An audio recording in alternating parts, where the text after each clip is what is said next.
I think I'm live now. Oh, wait. It's all included Oh, with Game Pass. man. It started, is it? Very good. I think I'm live like all over the place. I am on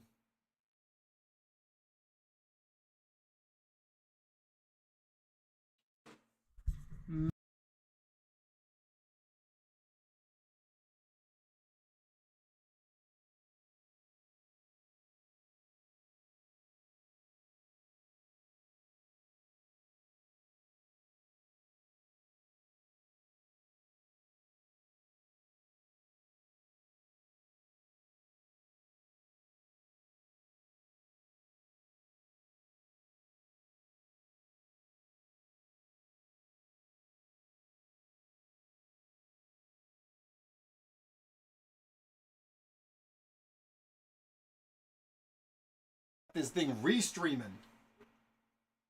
Crazy.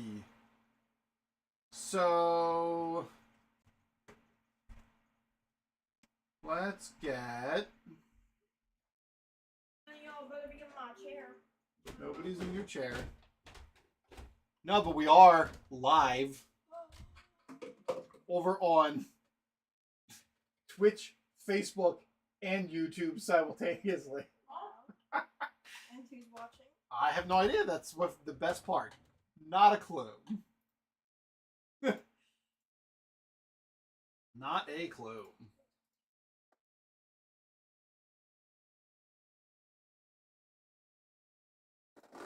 Facebook claims that it's read only.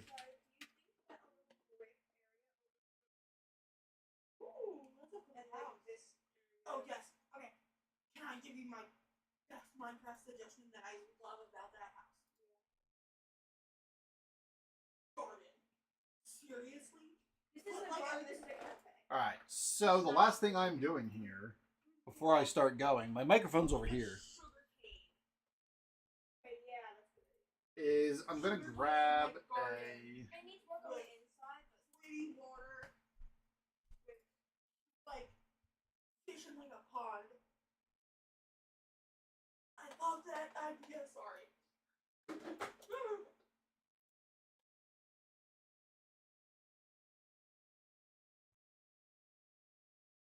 Yeah, there we go. I think this is going. And that's wild. And I think I need a wireless microphone here at some point. Or a wireless mouse. All right. We can make this go away too.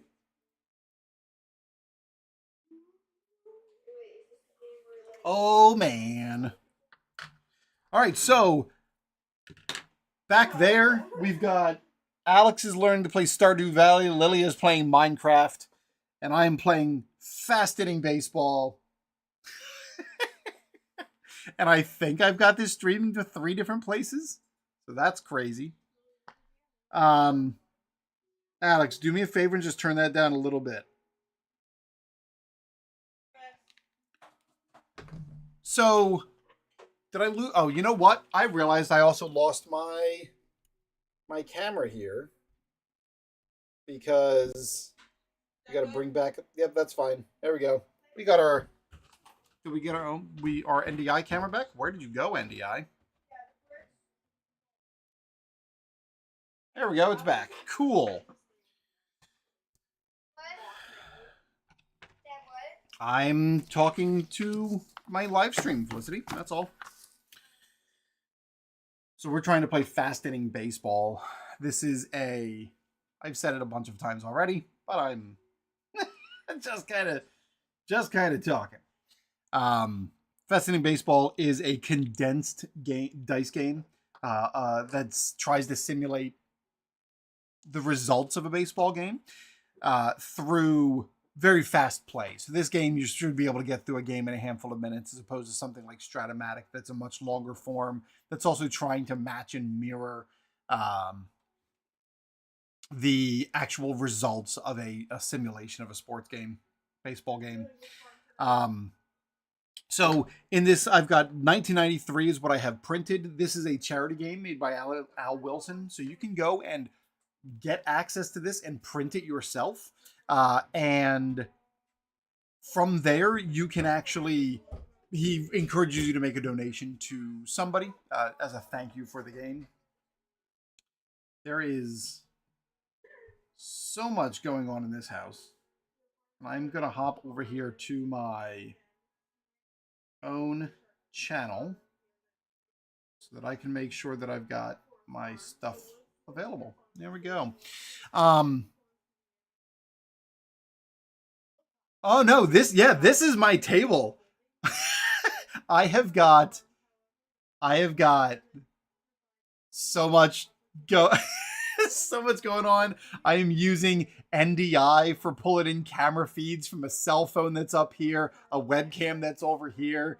I don't have it up right at the immediate moment, but I actually have a third camera that I show on my dice tray when I've got that as well, and that usually sits over on the side.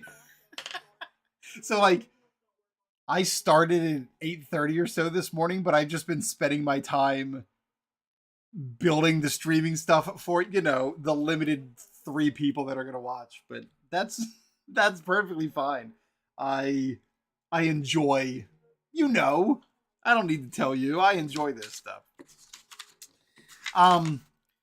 So I randomly chose the Cincinnati Reds for the sake of simplicity. I've got the 1993 San Francisco Giants as well. I made sure to both go NL teams. If you missed it when I was talking about it earlier before, the player cards are simplified down to the main starting players for that team that year, with finder charts to be able to determine who was the person that hit the home run. This game does not go through a 9-player lineup. What it does is kind of picks and chooses when players come up, so it assumes that it's just showing you the highlights that have occurred during the game rather than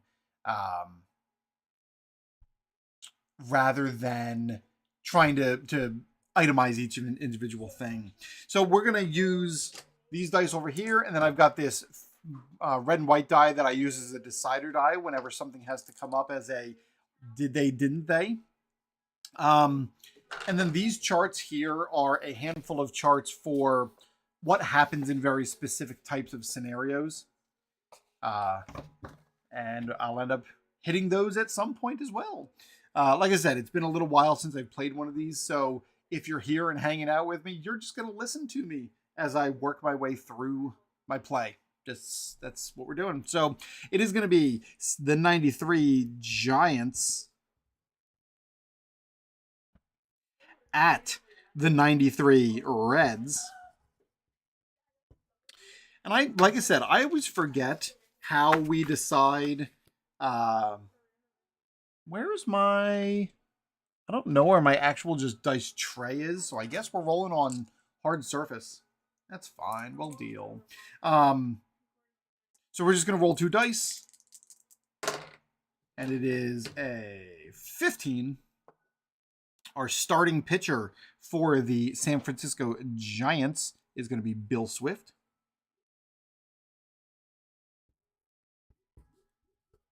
He is the ace of that staff. And our starting pitcher for the Cincinnati Reds is 22. That's going to be Jose Rijo. So we've got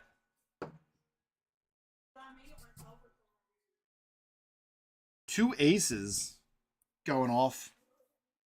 Our grade for Mr. Bill Swift, he is an A+ with a stamina of 7. And then versus power, he is a semi-tough. So semi-tough, if semi comes into the roll, semi means you have to roll an additional die to determine, yes, it happened that way, no, it didn't. Same thing, there's also shaky, and then you see it with defense, whether they are a semi-high scoring team, a high scoring team, low scoring. And then Jose Rijo is an A+ pitcher. This is going to be a pitcher's duel. Stamina of 7. That is also semi-tough. Crazy town. So on the score chart that I end up using, We just keep track of the pitchers. There are no individualized bullpens. So in this case, it's just going to be the starting pitcher, the bullpen, and then the closer of the team.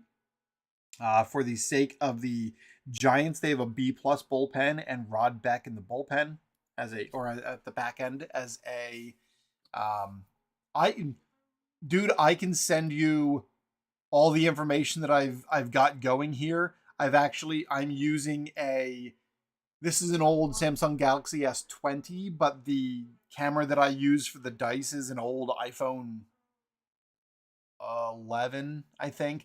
Like I said, I'm just doing NDI. The thing that I did end up setting up for the benefit of things running smooth. I've only got two. Right now I have to still finish Dom's Technic card from Fast and Furious, and I've got the Nintendo that I need to put together.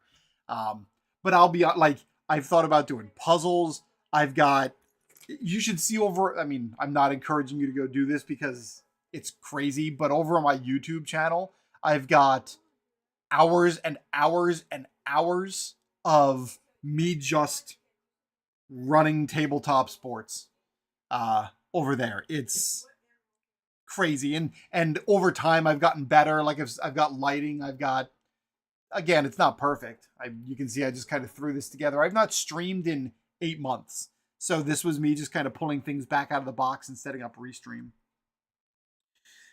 So yeah, there's a handful of rules. If you've never run into one of these tabletop sports games, they're not necessarily for everybody because they do tend to be rule heavy. For the sake of a pitcher, they have different grades. It's A plus A, B plus B, C, D, and F. In our case, we've got 2 A plus pitchers, so we're talking cream of the crop. There are great start rules that can come into play. If a starting pitcher is given up 1 runner less after their starting number is complete, so in this case, we're talking 7 innings, we can give them an additional inning at their full grade. After that grade, their skill set starts to degrade. We can also, there is the fatigue rule for starters. So at the beginning of every inning after their number, their grade goes down by 2 steps. So beyond the 7th inning, he becomes in Twitch doesn't work. Let me take a look.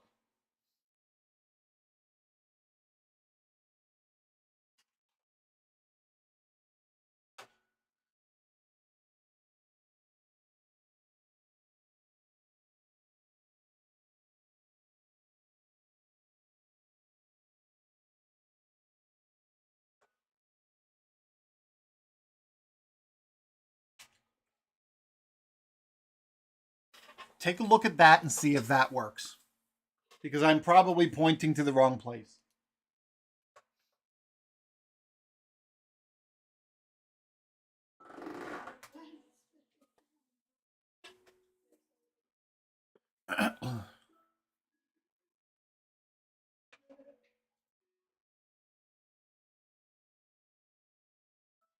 Oh, I'm not surprised. That's probably a very, very old. Let's take a look. That's probably an ancient.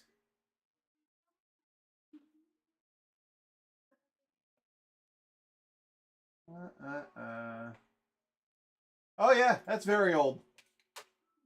Let's fix that.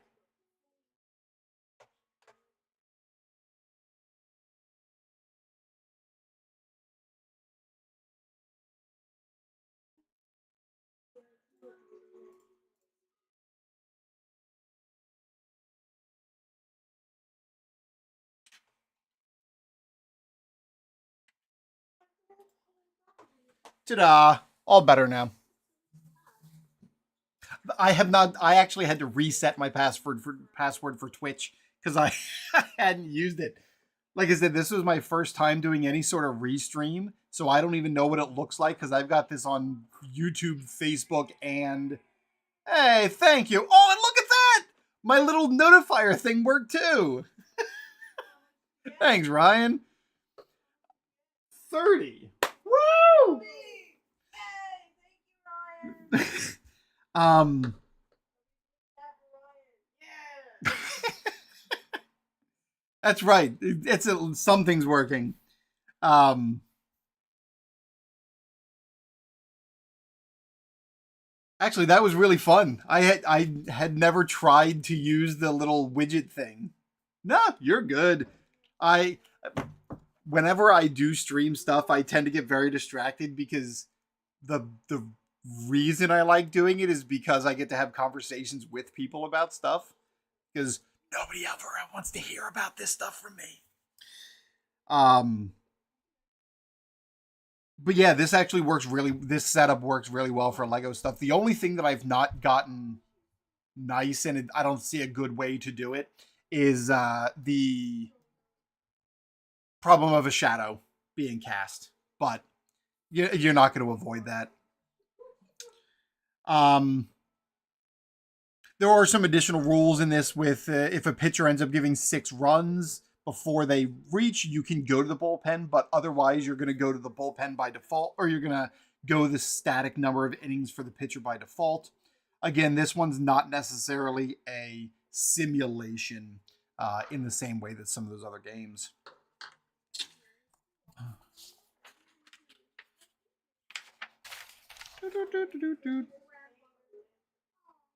Game day charts. Yep. So we've got a handful of different charts.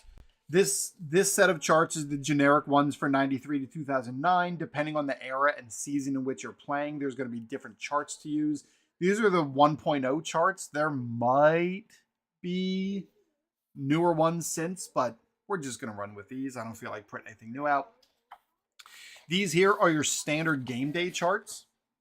And basically all they are combinations of dice rolls. So in our generic scenario here, I don't know where I put my red die. We're just going to use, well, you know what? We're going to use blue, so they're all the same size. We roll our dice, and we've got 3 values here that go in numerical ascension. So 3, 4, 6. We find our chart, and over here on 3, 4, 6, our example says he misplays the ball and scrambles to recover. It is an error. And then you roll your decider die to say if the decider die comes up as a yes, then 1 run gets scored. That's literally what happens. That you're playing 1/2 inning at a time. So the way that this game is set up is if you want to highlight things, some players just like going through and seeing what happens there at the end of the game. I like to put together some stats for players. So in this case, I would roll my decider die against the Giants who were batting. It gives me a number.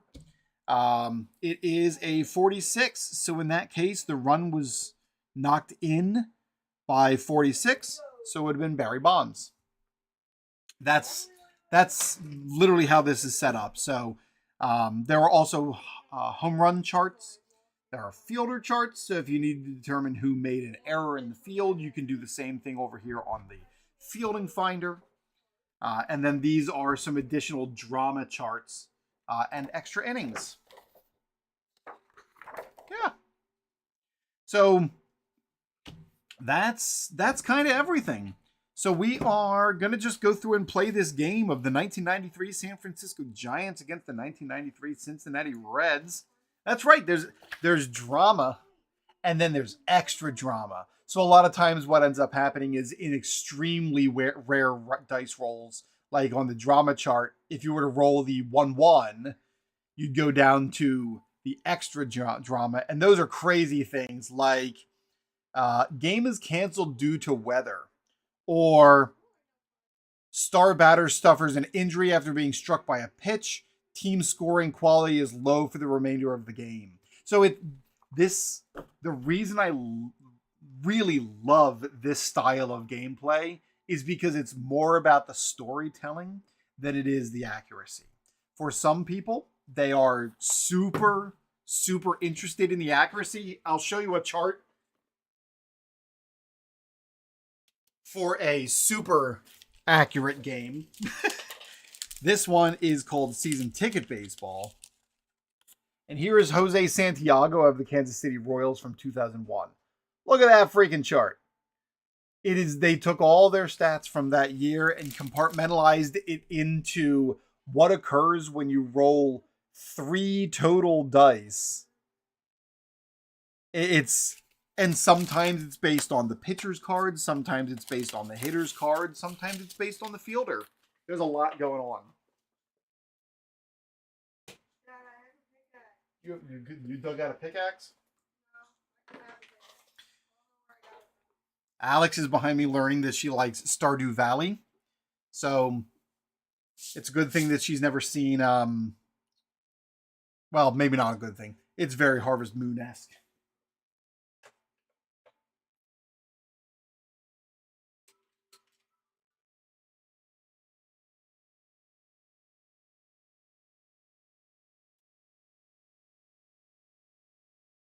No, she's just back there behind me.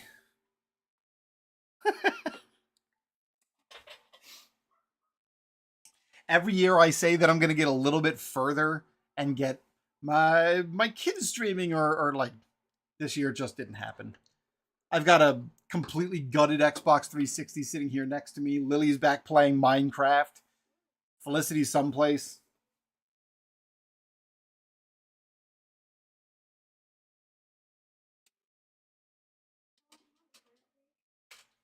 There we go. Yeah, so, and I don't even know. I should have set up something like not Stream Deck. What's the Stream Helper or something like that? I don't remember. But I just should be enjoying myself playing the game. Yes, Alex. No. No, there's a dashboard that you can use to inject different things into your streams. But the fact that I'm running this out of OBS, it's great. This works. No music. All right, no more talking. It is time for the Giants and the Reds. Let's go. And I will reference my rulebook when necessary. We got a 2, 3, 5. I should just stand the charts up in front of myself, but sometimes people like to see them. 2, 3, 5. Outfielder makes the jogging catch, and the running is over. And the inning is over. No runs, 1 hit. No runs, 1 hit. See? That's the entire half inning. Bottom of the first. 1, 2, 5. 1, 2, 5. Pitcher covers first on the ground out to the first baseman. No runs. So we got no runs after the first inning. No runs, no hits. Top of the second. 2, 4, 6. Hit hard and far, and that ball is not coming back. Home run! I need... That's what I should get, is one of those stream buttons, so that whenever something happens, I can play home run music. Where's my... Actually, I don't need the extra chart right now. I don't think. I need... Here we go. That's what I wanted. So we're looking home run. Roll 2d6 and refer to the first table. If the multi-home run inning is a re-roll, and it tells us how many runs, and then we find out how many who hit the home run.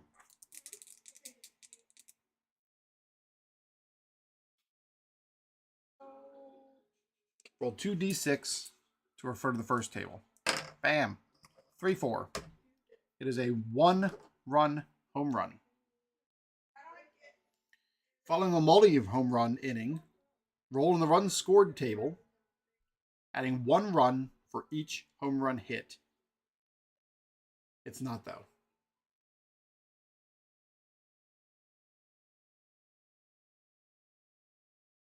Same number. Oh, yeah, and this is... Okay, so we're talking a home run. Home run was hit by 3-6. That is a home run by Matt Williams. Good old Matt Williams. third baseman. Home run. Boom. And it is a 1-run. Solo home run. I don't remember what the WG means.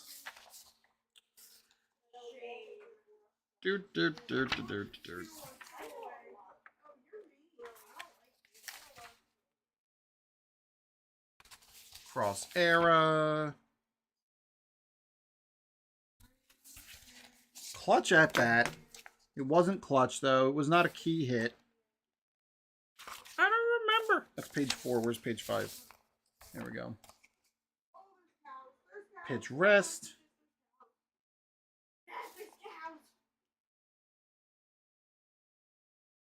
I don't care. I'm not going to worry about it. We're just going to we're just going to play it. So we're looking at a home run. WG. What? You know, it's really going to bother me if I don't figure it out. WG. Normalization. Qualities.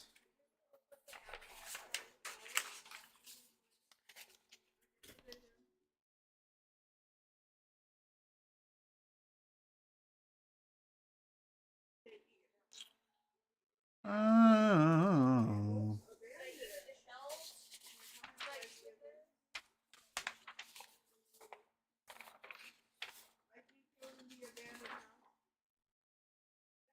Team cards. Solid porous. Yes, Alex.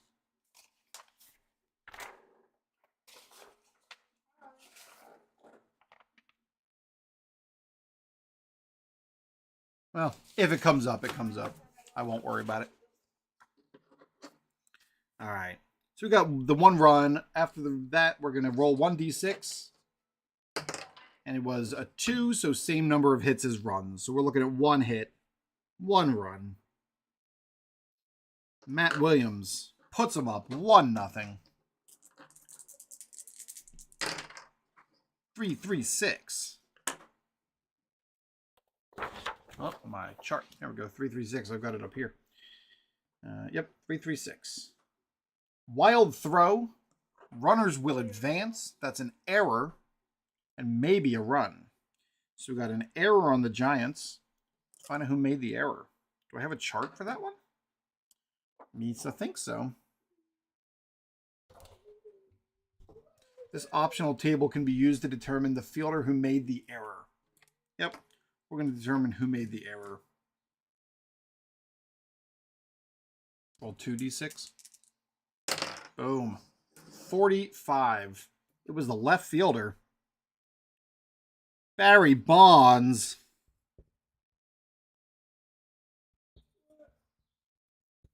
Made an error. And the question is do they score a run? If the die comes up blue, it's yes. If it's red, they did not. No run.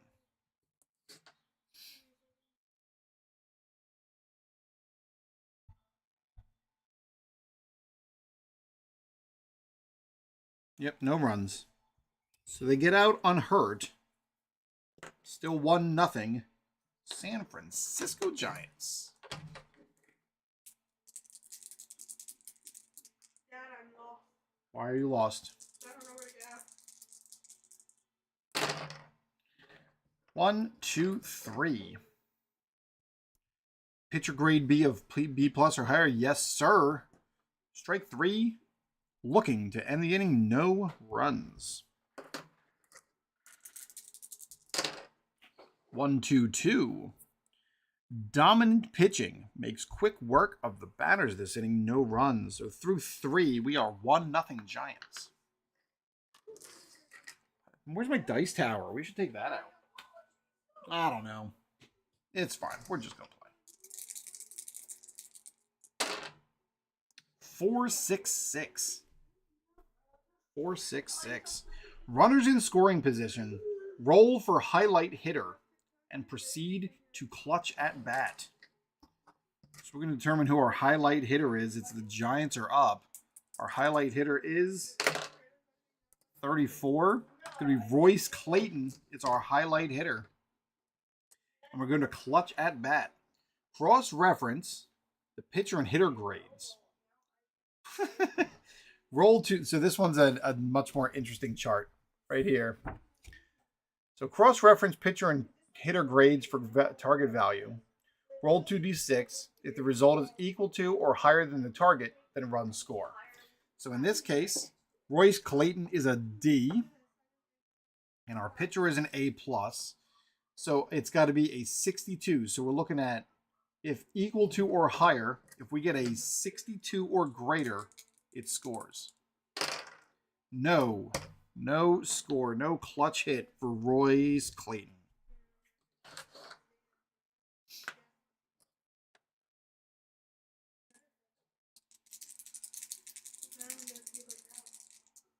Bottom of the fourth, 255.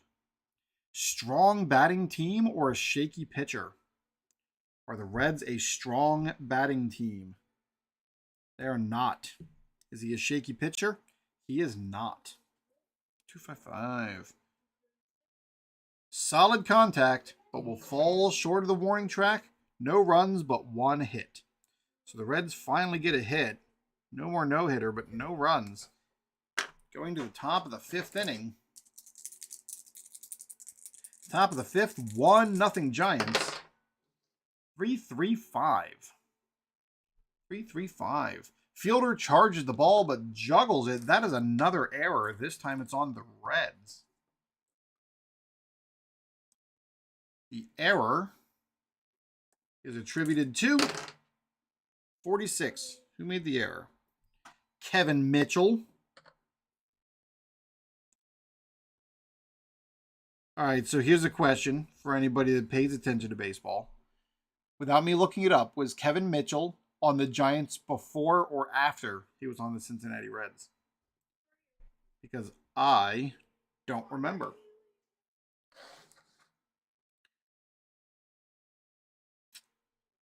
Let's see. So we are talking...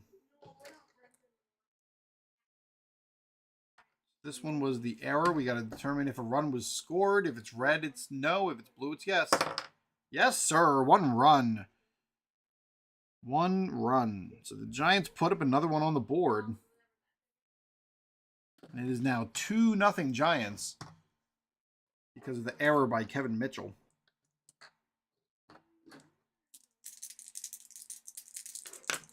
KH is a key highlight.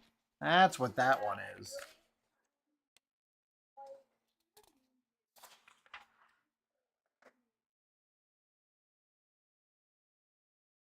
What's up, Lily? I was thinking through what I would have built next. Oh. All right. Bottom of the 5th, Cincinnati Reds. Boom. 2-3-5. Outfielder makes the jogging catch and the running, and the inning is over. No runs, 1 hit. Top of the 6th. 3-3-4. Is it a solid fielding team? Are the Reds a solid fielding team? It's Reds? Yeah, Reds are up. No. Ball glances off the fielder's glove. We got another error for the Reds. Oh, no. Error is committed by 66. Reggie Sanders.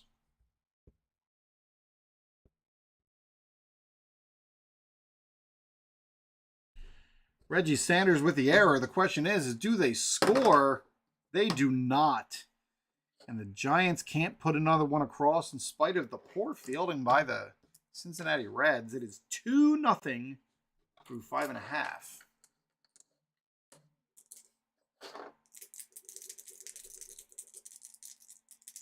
Bottom of the 6th, 1-6-6. Is it a grade A pitcher or higher? Yes, sir, it is.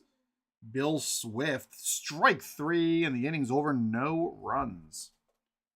Let's do this. Bam. I drop that there. I'm going to drop that. There. Boom. I should be like dropping a QR code in here. Throwing Children's Miracle Network Hospital in the corner.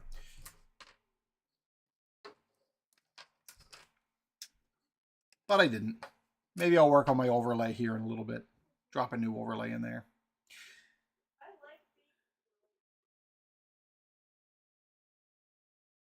Figure out where my wireless mouse is.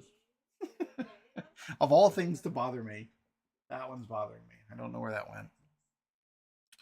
All right, we're going to the 7th. We're getting to the awards. So let's take a look at those advanced rules again for the pitcher. Because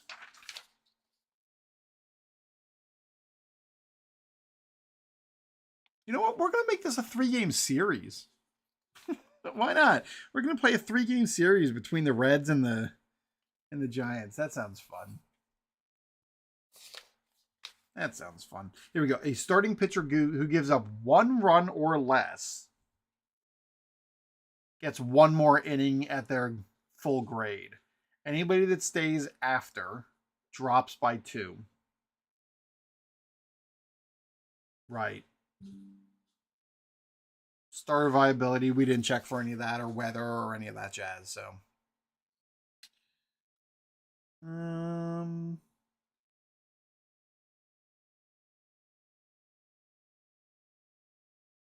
Let's see.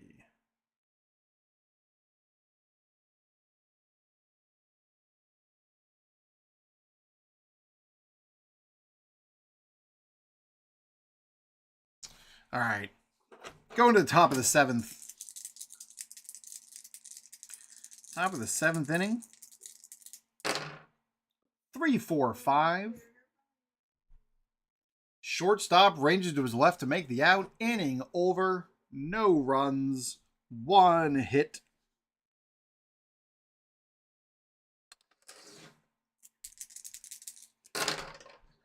(1-1-3).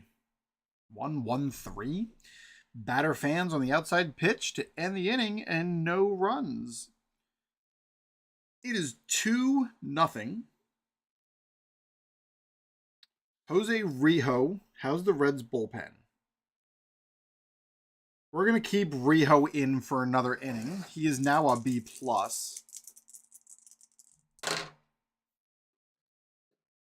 So that is a 1-4-5. 1-4-5. Soft hit over the infield is tracked down by the shortstop and no runs.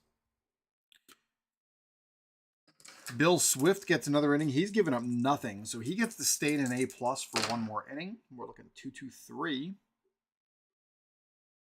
2-2-3. The 5-4-3 double play ends the inning. No runs. 1 hit. Reds get another hit, but no runs, and we're going to the 9th. Cincinnati Reds. Cincinnati Reds, I guess, are going to go to... So, if I leave Rijo in another inning, each inning they drop. So he goes from an A+ to a B+ last inning, and then he drops to a C. The Reds' bullpen is a C. So for the sake of story continuity, they're pulling Rijo after 8 innings, and they're going to their bullpen. Bullpen grade is a C. They do not have a stamina. No versus power grade. All right. Giants trying to tack a little more on. We got 666s. So if you are still here, Ryan, this is what you were looking for. Maybe not. Maybe not. So runners in scoring position, roll for a highlight hitter. We're going to find out who our highlight hitter is. Highlight hitter for the Giants. 24. It's going to be Robbie Thompson. Robbie Thompson's going to be our clutch guy. B+ against a now C bullpen. So we're looking 54. So 54 or higher. It is not. It is a 15. No, did I read that backwards? I bet I did. Yeah, because otherwise, well, no, it doesn't. Let's see. If result is higher than or equal to, no, you usually read it lower first. Roll 2d6 if result is equal to or higher than the target. Yeah, so I would just need to roll. Yeah, I did fine. See below for extra narrative. I'm not worried about.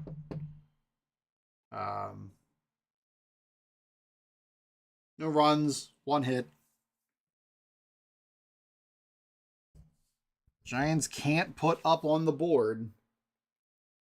See below. I don't even know what that means. Oh. So the chart actually has, if it's a 1 plus a number, 2 plus a number. So in this case, batter struck out to in the inning. Ooh. Going to the bottom of the 9th inning, Bill Swift's day is done. But the Giants are bringing in Rod Beck, all-star closer. I don't know if he was an all-star in 93, but Giants were very good, so I'm assuming he is. He is an A-plus closer. Try to shut down the Reds so there's no comeback. 2-4-5. 2-4-5. Unhittable changeup for a swinging strike 3. Inning over. No runs, 1 hit. And Rod Beck's able to shut him down. Take game 1. Win goes to Bill Swift. Save goes to Beck. Loss goes to Rijo. The damage was done early in the 2nd inning by Matt Williams putting up that first home run, and really that's all they needed. Final score, 2 runs, 4 hits, and 1 error for the Giants. 0 runs, 4 hits, and 2 errors for the Cincinnati Reds. Let's keep going. We're just going to go right down the lineup. It's a 3-game series. This is game 1. This is game 2. 93 Giants. 93 Reds. There is a optional roll that you can do at the beginning of the game for starter viability. Essentially what it does is allows you to have some variation in the quality of the pitcher. So with each pitcher's quality being printed on the card, you can see in this case Tim Pugh is a D pitcher, so it's not thrilled about him pitching. But actually, we're going to roll the finder and figure it out. But what it does is allows, if you want the starter viability, you can roll a single D6. If it comes out with a 1, their grade goes down 1 level. And if it rolls a 6, they actually go up 1 level. So you're getting some variability in the pitcher themselves throughout the season. There are people that go through and do full season replays just to see what the final record ends up looking like. So our finder for game 2 for the Giants, the pitcher is 55. It's going to be Trevor Wilson. I don't remember Trevor Wilson, but I was also 9 years old. He is a B grade pitcher with stamina of 6, and he's semi-tough. And our pitcher for the Reds, 34, is going to be terrible Tim Pugh. He is a grade of D, a stamina of 6, and no power settings. So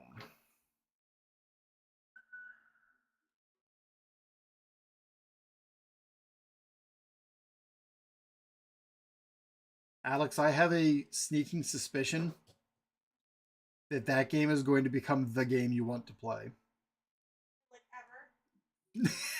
Maybe not ever, but like that game can be in the vein of like Minecraft. And Oh, this game I already like it a lot.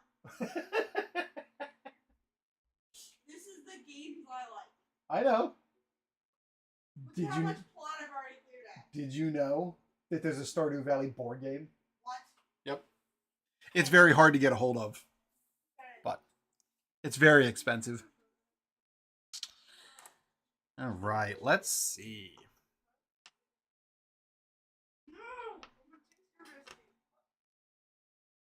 Who are you guys trying to get? I've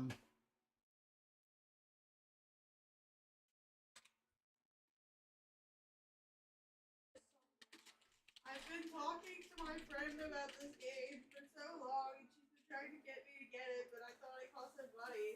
What, Stardew Valley? Yeah. I mean, you can buy it. It's on Switch too. Probably would have been easier. All right, game 2. Did I just say? I think I. Yeah. I just made my title Fast Drive Football, but this is Fast Inning Baseball.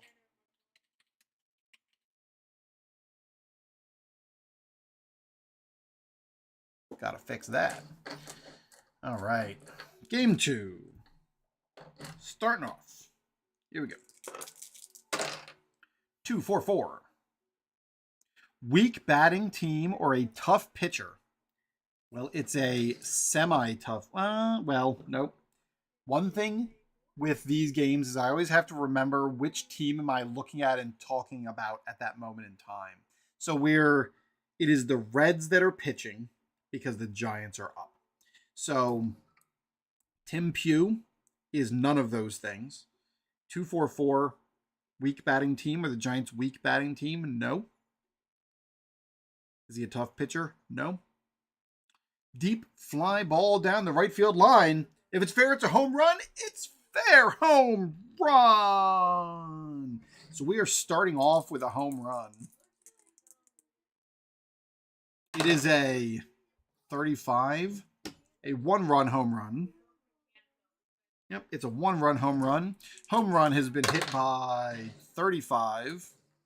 Matt Williams, back-to-back games with a home run. How about that, Matt Williams? And then we have to see how many hits. It's a 4. We're looking at 1 more hit than runs. So we're looking at 2 hits, 1 run. Giants are up 1-0. Start game 2. 2-2-3. 2-2-3. The 5-4-3 double play ends the inning. No runs, 1 hit. None left on.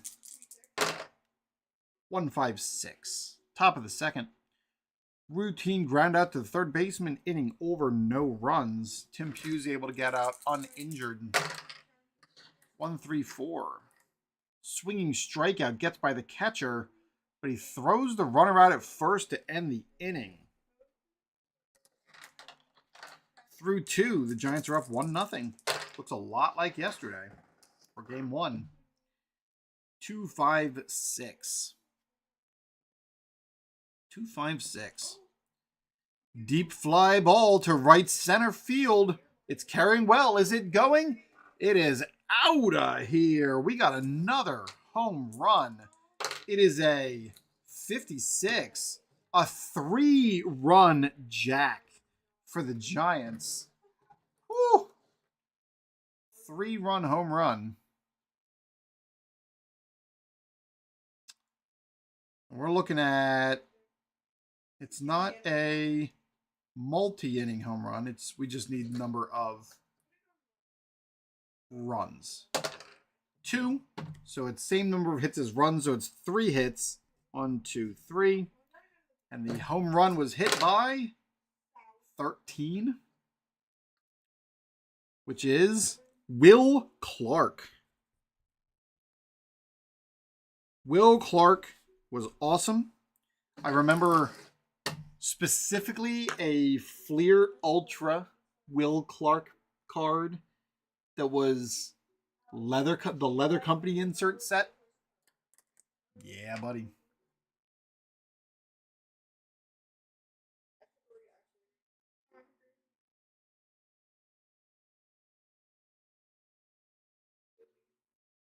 I got my head up.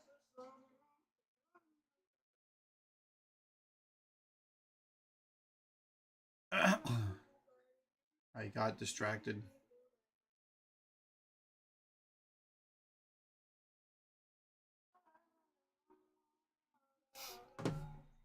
All right. Let's see.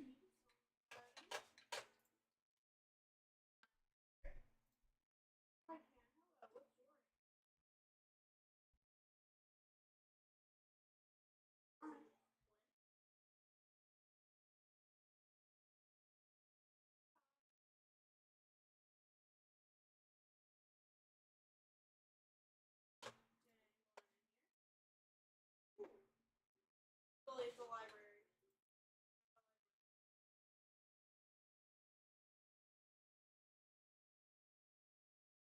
Oh, doctor.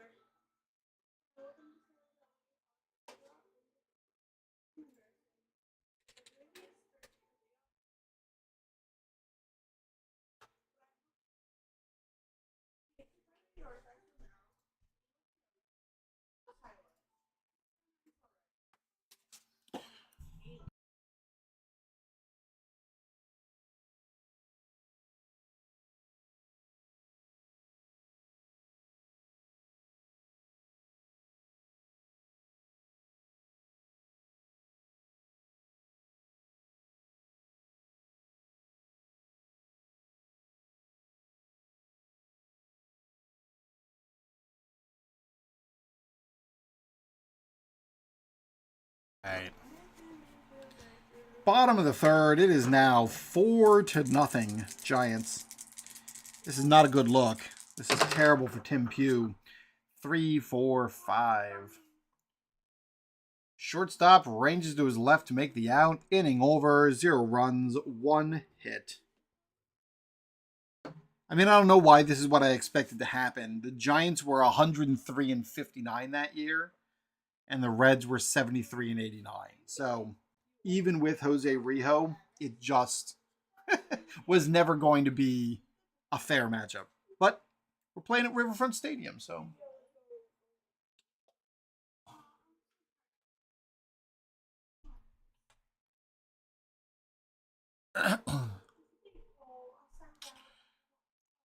Let's see. The top of the fourth.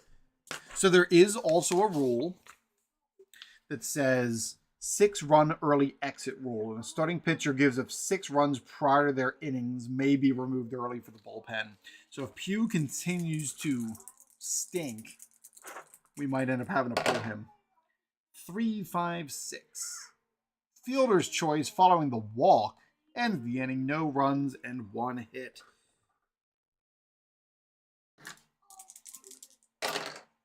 1-1-5, bottom of the fourth. 1-1-5. Is it a low-scoring team or is the fielding team flashy? The Reds are not low-scoring, and they are not flashy. Is flashy different from solid? That I don't know.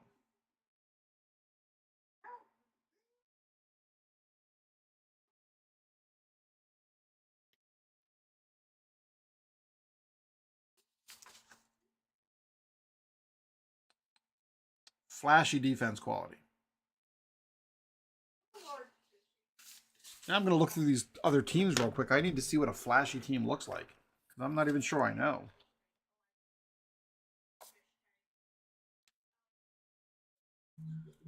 Porous defense. Porous. Rip Oakland, porous.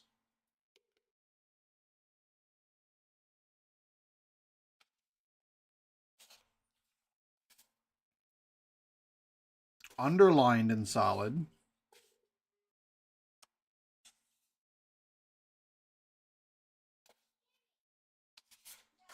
Flashy. High scoring. I'm not seeing flashy on any of these, so what am I missing? The flashy defense quality for a team is derived from their RTOT a year rating for the season. A team is awarded this quality here we go. Represented with an underline beneath their defense quality. That's what it is. So if it were underlined, and I did see one of those, we were looking at... Where did I see him? Was it Chili Davis? There we go. Houston. While they're a neutral defense, they are flashy because it's underlined.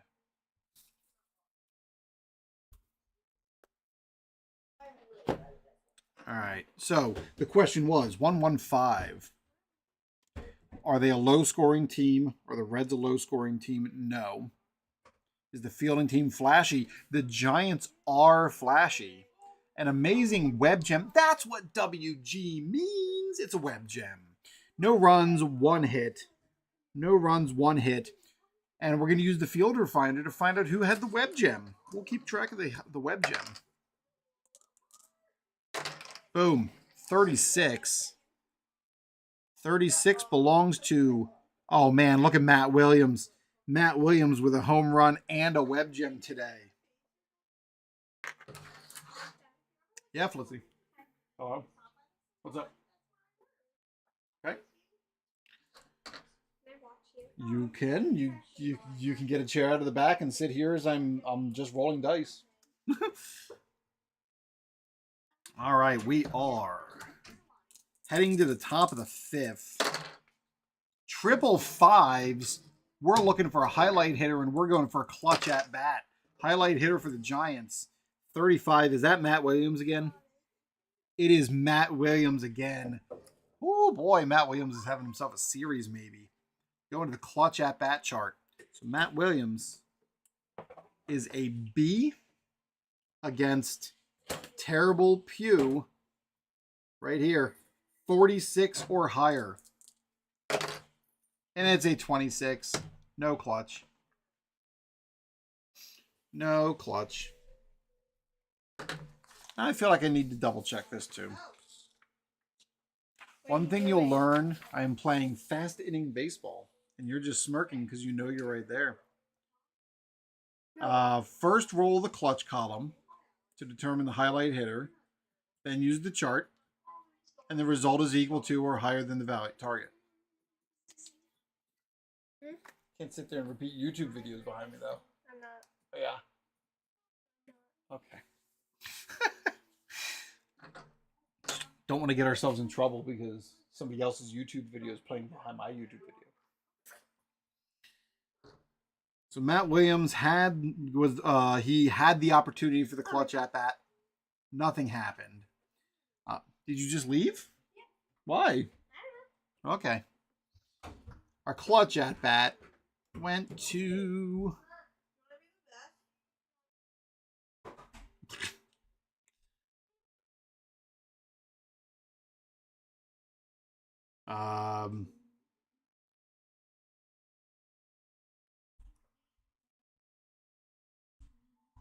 See chart for additional narrative. So it's one hit. One hit, no runs. Nothing happens for Matt Williams.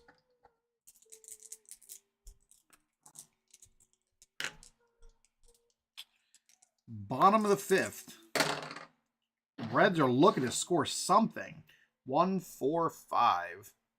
Soft hit over the infield is tracked down by the shortstop. No runs. We're headed to the sixth inning.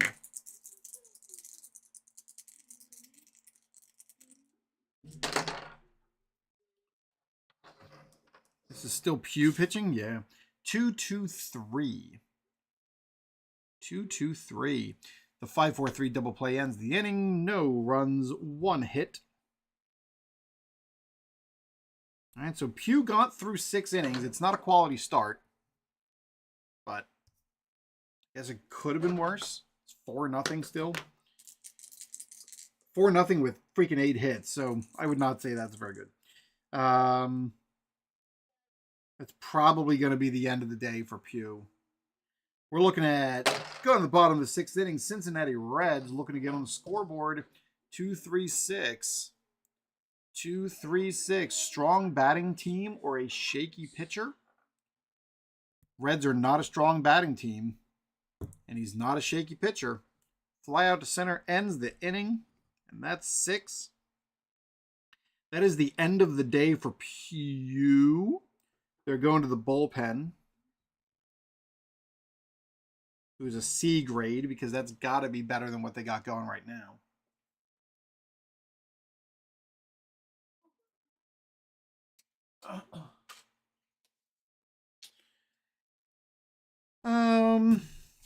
Trevor Wilson.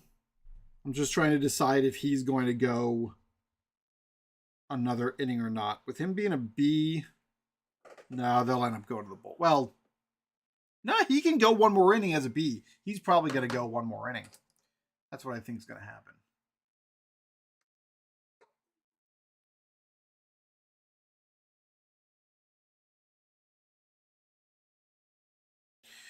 All right, here we go.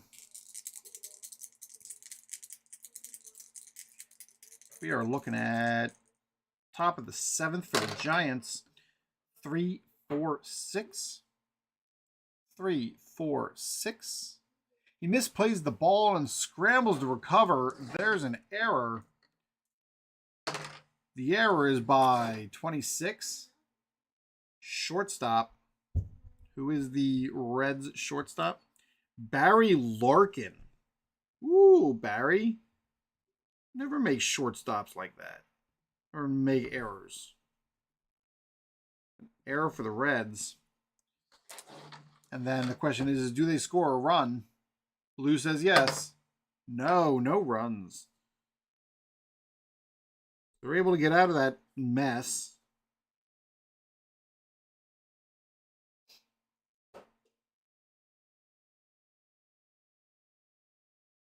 No hits.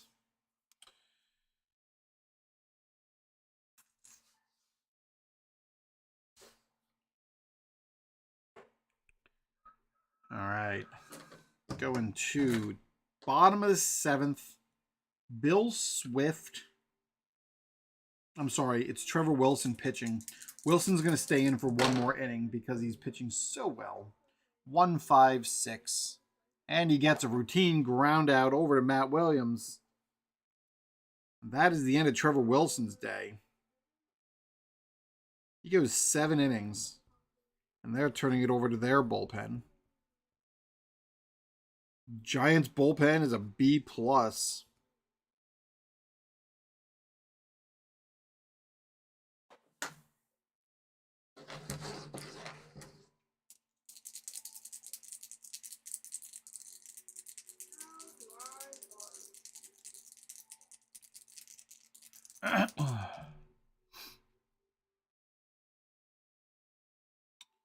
All right, up to bat. It's the Giants coming.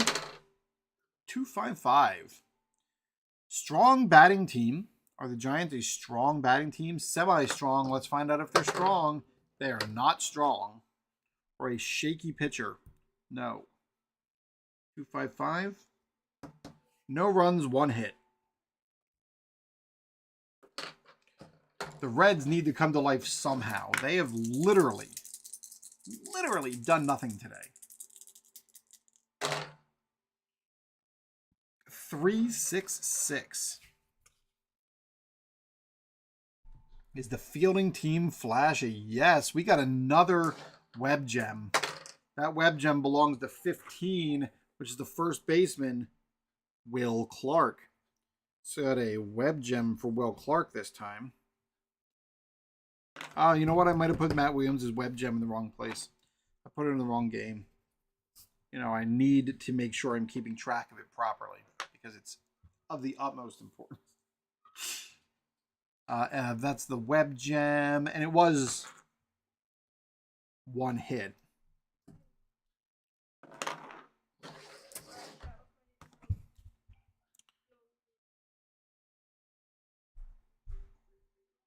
And the Reds are going to stay in their bullpen. 3-5-5. Fielder's choice. Following the end, 1 hit. No runs. Going to the bottom of the 9th inning, the Giants are up 4-0, looking for their 2nd straight shutout of the Cincinnati Reds. And they're going to bring in that closer again, Rod Beck. It was an A plus, but he is a shaky, semi-shaky closer.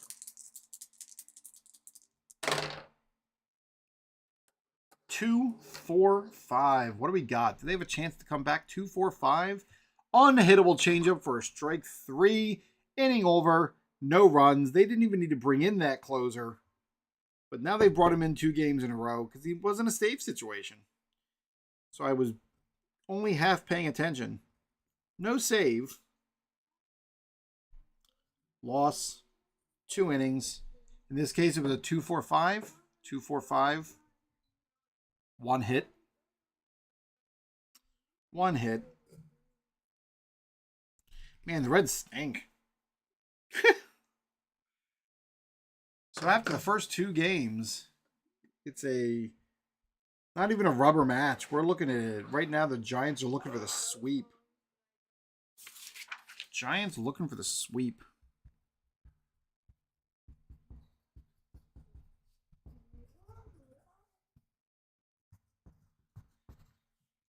I'm going to put this on hold for just a minute, and we're going to play with this song.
So,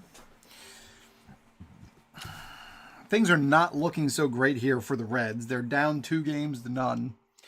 The Giants have held them to 9 hits over the first 2 games. Going to the 3rd game of this series. And we got to figure out who our pitchers are going to be. So there's also a rule in here. Well, we're not going to see. Let's see. It's bullpen. It's fatigue and usage. There is a thing in here about selecting pitch grade, clutch grade, game day drama. Let's see. My pages aren't even in order. I am just a mess.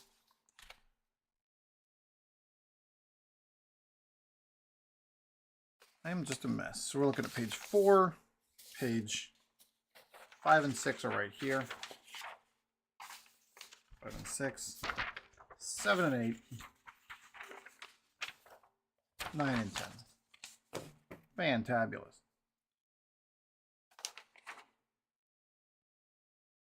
So, what I don't remember, here we go. Starting pitchers should get a 3-day rest. If they must start, closers must block. You're free to develop your own rules. All right, so we're just gonna die roll, and whoever they come closer to. Our 3rd pitcher for this series, it's got to be either Burkett or Bud Black. Looking at 22, it's not Bill Swift, so it's John Burkett.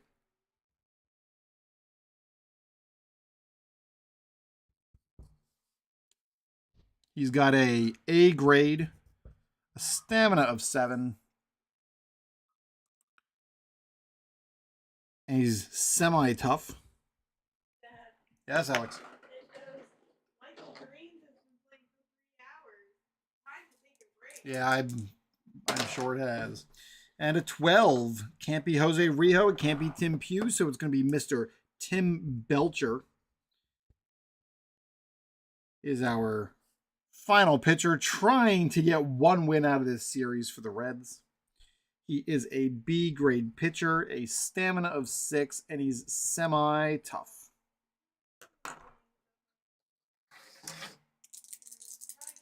And here we go.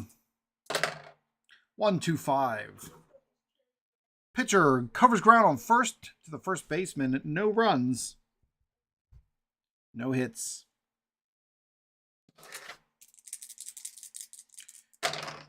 1, 4, 5. Soft hit over the infield is tracked down by the shortstop. No runs. Through 1, nothing. 1, 1, 2. Is the pitcher a grade A plus? No. Sharply hit ball down the line and the run score. All right, roll 2d6 and refer to the correct scoring quality column to determine the number of runs scored. Boom. We're looking at 15. This is a Giants. They are a semi-high scoring team. They are a not high scoring team because it rolled red. So they are not running. They are not a high scoring team. We're looking at, let's see.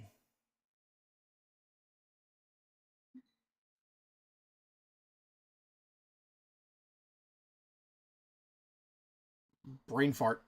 Happens once a stream. Every time something makes my brain just freeze. All right, so we're looking at, it was a 1, 2, 5. Runs are scoring. They are a, no, these are my numbers. It's a 15. It is a neutral level team. It was 1 run scored. In this case, roll a 1d6. It's a 6. 2 more hits than runs, so we're looking at 3 hits. And KH is a key highlight. Is that right?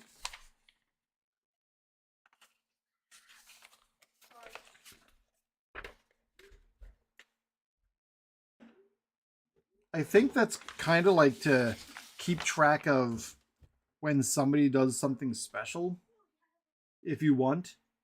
But I've not been keeping track of key. highlights. Hello, Felicity.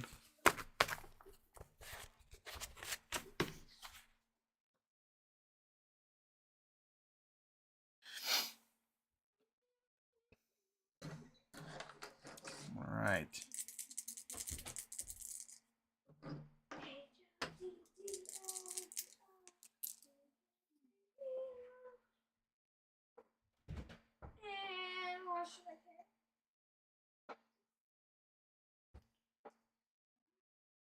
What, Felicity? I said, and what should I do? Is that what you said? Yeah. Out of random. Oh, very good. All right. 1 run, 1 hit. My mom's back. 1-3-5. We're seeing a lot of 1-3-5. Second baseman, no runs, 1 hit. Top of the third. Giants up 1-0. 4-5-5. 4-5-5. We're going to clutch. 4-5-5. We're looking at clutch. Boom. Oh. 4-5-5. The highlight hitter is 56.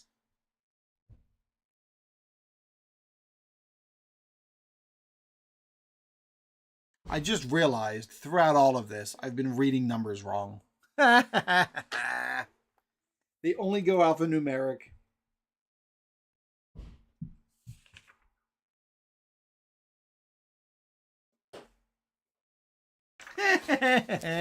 I'm a dingus. It's okay. It'll be fine. That's why you have to have the different colored dice, because I've been doing them out of order. So in this case, we're going to say that color 1, it's a 65. It is Willie McGee is our clutch hitter.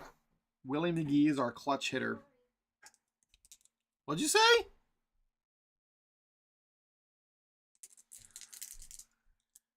Willie McGee is our clutch hitter.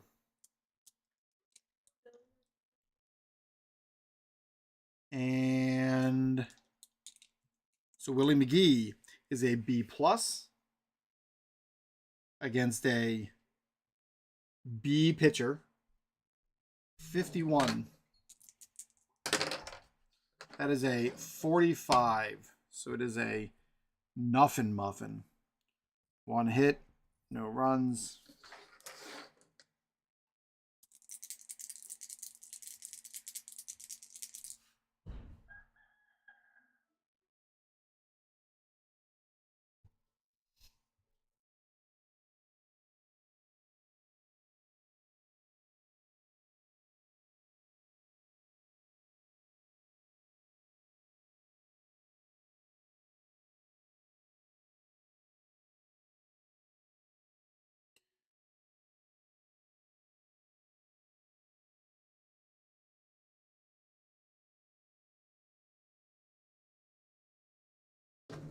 All right.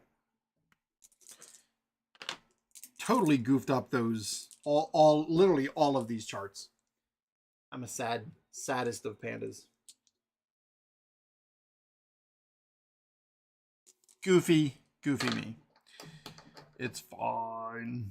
Okay. Bottom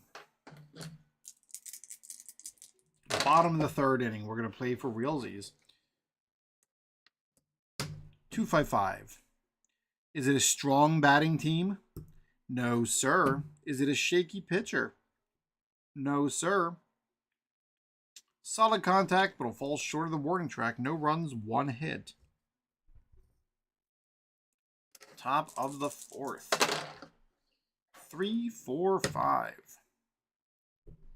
3-4-5. Shortstop ranges to his left to make the out. Inning over. No runs, 1 hit. And the Reds coming to the plate. 2-4-5.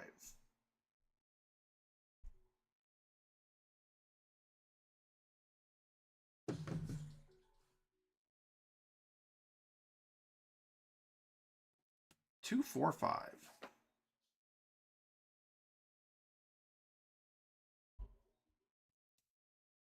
Unhittable changeup for a swinging strike 3, inning over, no runs, 1 hit.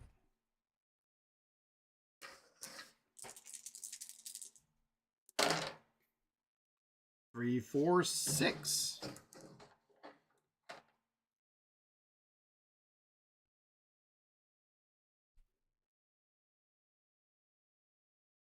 Three, 4, 6. He misplays the ball and scrambles to recover. That is an error. Error on the Reds. Our error goes to 66, which is the right fielder. Reggie Sanders with an error.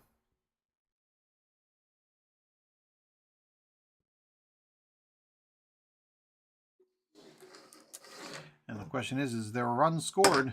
No. No runs. All right, Reds, you got to get on the board. 2, 3, 5.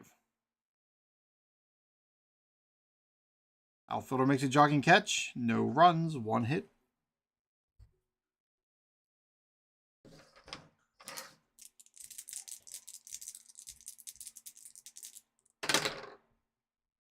Four, 5, 5. Oh, we're looking at clutch. Rolling for our highlight hitter. 14. Highlight hitter 14 is going to be Kurt Manwaring.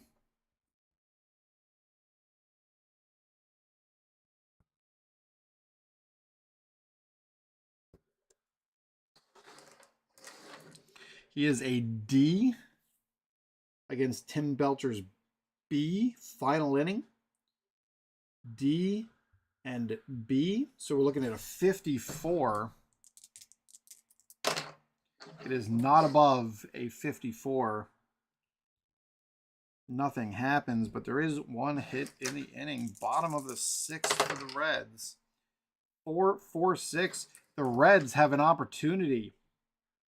Wow, Reds got a chance? Let's go, Reds. What do you think? My mouse.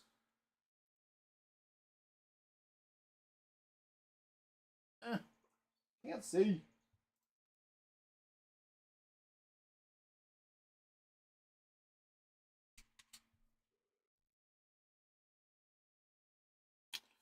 All right, let's see.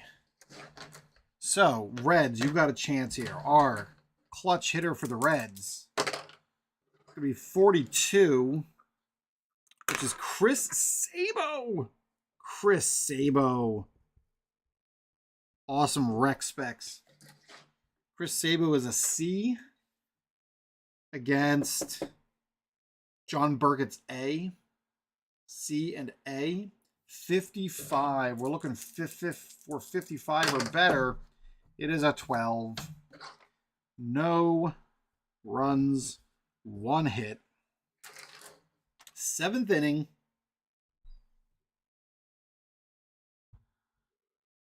Tim Belcher is going to stay in the game. No, yeah. Tim Belcher's going to stay in the game. He gets that extra 1 more inning at a B, which is better than the Reds bullpen. So Belcher's going to stay in. 1, 2, 3. Is the pitcher's grade B plus or higher? No, it is not. Batter fights off the inside pitch and puts the ball in play. Runs score. Oh, boy. Tim Belcher should have been taken out first. It is a 26. And we need to see, is this a high-scoring team right now or not? They are not. So they are a neutral scoring team. 26 is 2 runs. Giants push 2 across. Push 2 across. 4 is 1 more run, so we're talking 3 hits. Oof.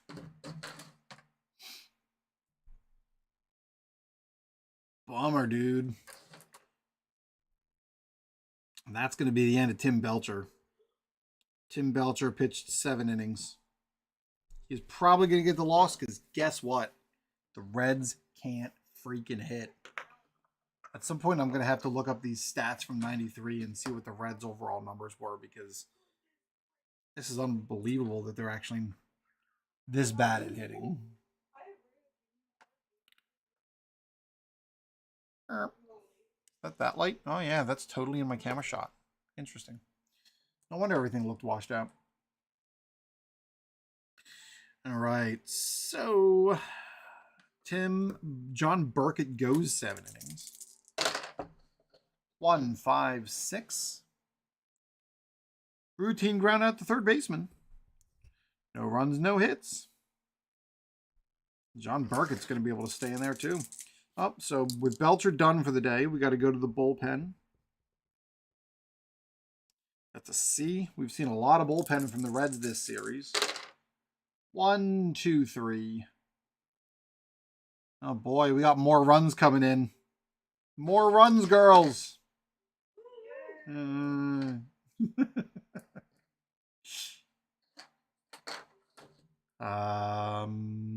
here we go. First, are they high scoring? Yes. That's a 31. 2 more runs. Push 2 more runs across. We're looking at a 1. Same number of hits as runs, so we're looking at 2 more hits. That's 11 hits for the Giants. Terrible. Terrible, terrible. And John Burkett, he's going to stay in for that extra inning. 4, 5, 5. All right, well, they got runners in scoring position. Find out who our highlight hitter is going to be for the Reds. Reds have a chance to do something. 53, Kevin Mitchell.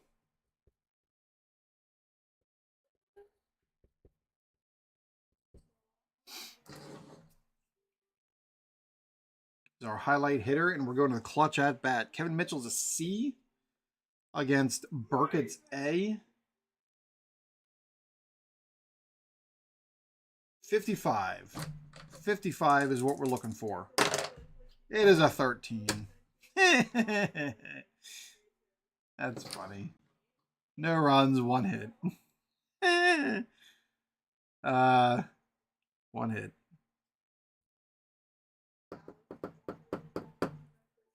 No runs. And I'm thinking Burkett's going to stay here in the game. Goes down 2 levels, so he'll go down to a B for that 9th inning. Burkett's just going to stay in. They've seen a lot of Rod back the last 2 days back to back. He doesn't need to overpitch.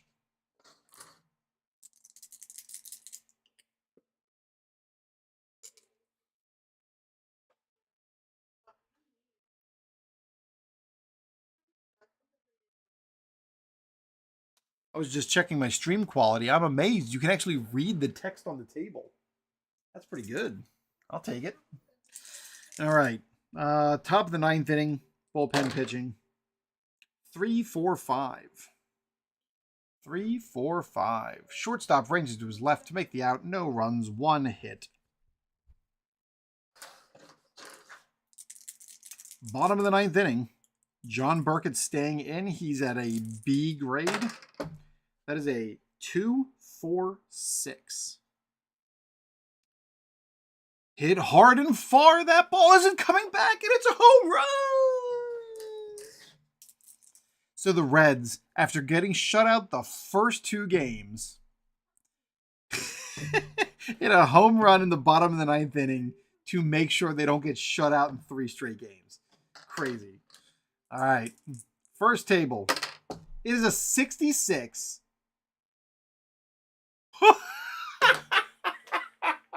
Wait a minute.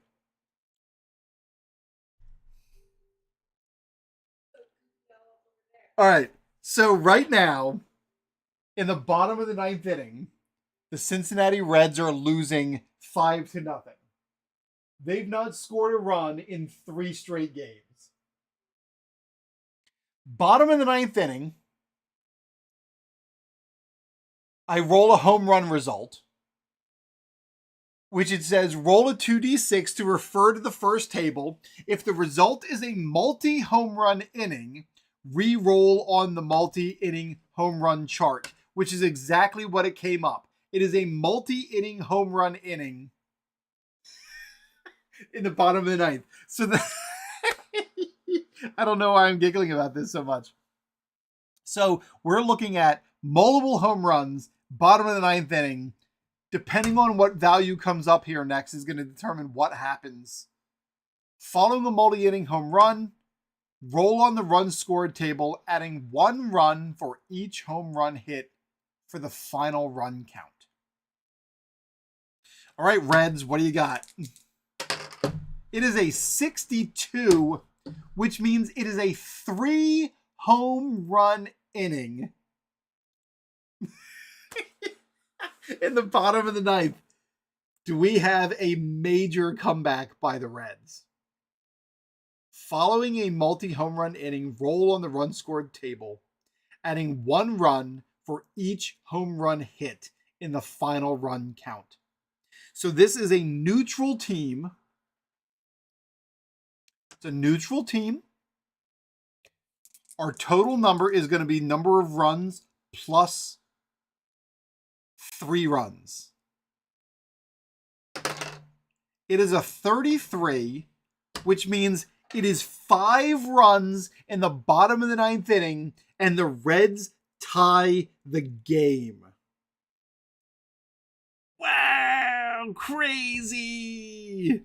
And we need to figure out who hit those home runs.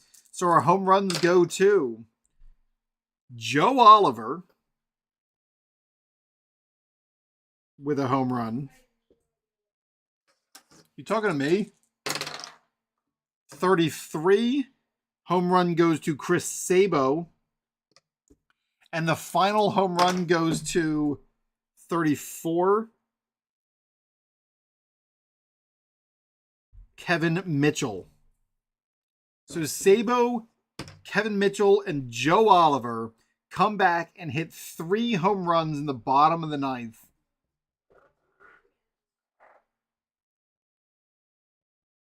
To tie the game.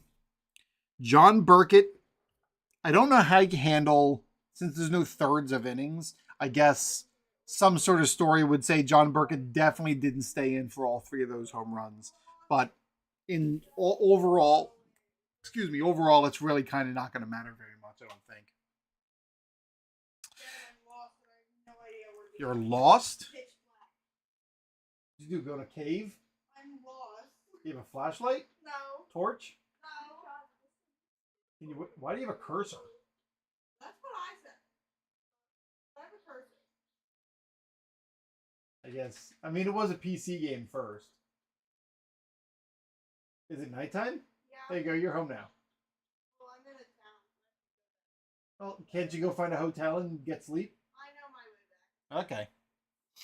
All right. We're going to finish up. This is the first time ever, I think, that I have to use the extra inning chart. Yeah, I've never done extra innings. Top of the 10th inning, it's still the Reds bullpen. Still the Reds bullpen. Here we go.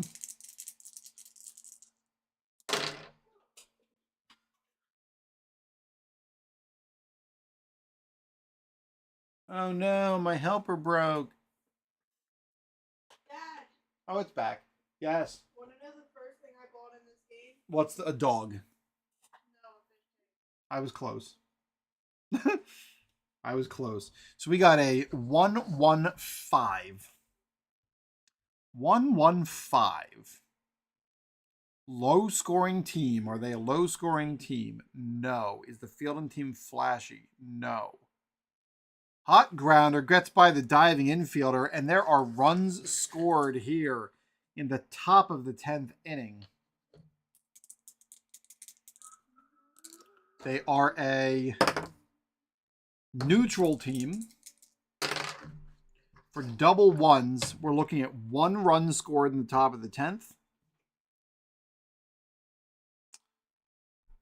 And number of hits, 2. Is going to be 1 hit.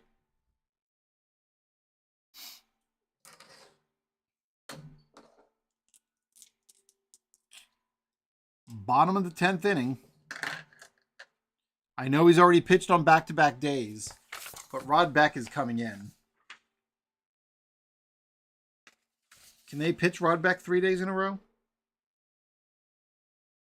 Let's see. Closers may pitch in 3 consecutive games, assuming they do not exceed their stamina in the first 2 games. Oh, no. Once they pitch in a game where they're exceeded... Oh, their stamina in either of the first 2 games. Once they pitch in a game where they exceed their stamina rating, or once they pitch in 3 consecutive, they require rest. Okay, so Rod Beck is coming in to try to save this game for Burkett.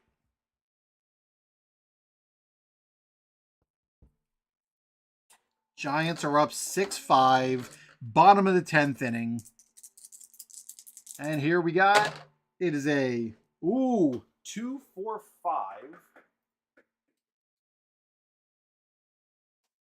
2-4-5. 2-4-5. Unhittable changeup for a swinging strike 3. Inning over. No runs. 1 hit. And despite the last 9th inning heroics for the Cincinnati Reds and their 3 home runs in the bottom of the 9th, they lose 6-5 in 10. It is 13 hits for the Giants, no errors. It is 7 hits for the Reds, 1 error. Rod Beck comes in with his stamina of being semi-tough. He pitched 1 inning and got the win. It's not even the save. And Tim Belcher, the bullpen blew it because Tim Belcher was taken off the hook for his mediocre performance. I guess at least it wasn't a loss for Belcher. In fact, Belcher only gave up 3 runs in 7 innings. Those 2 runs in the 8th were on the bullpen, so they deserve to lose that. That's on them. So a 3-game series between the 93 Giants and 93 Reds. The Giants sweep it. 3-0.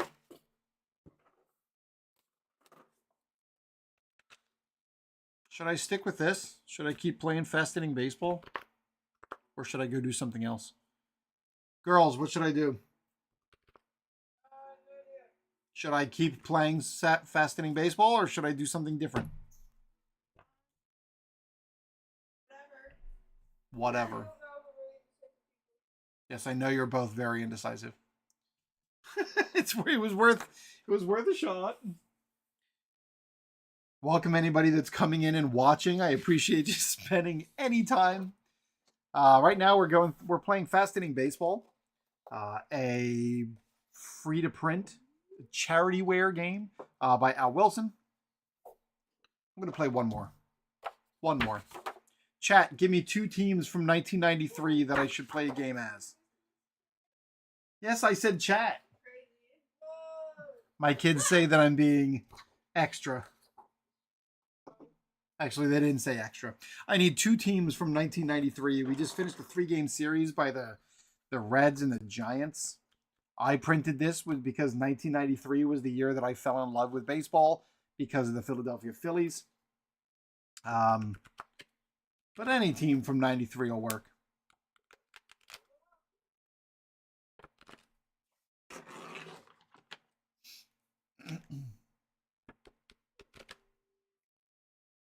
And if I don't get any suggestion from chat in the next minute or 2,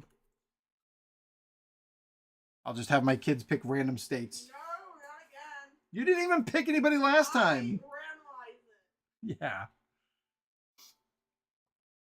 You randomized. You're right. And I ended up with an AL team and an NL team. And I didn't feel like dealing with designated hitters.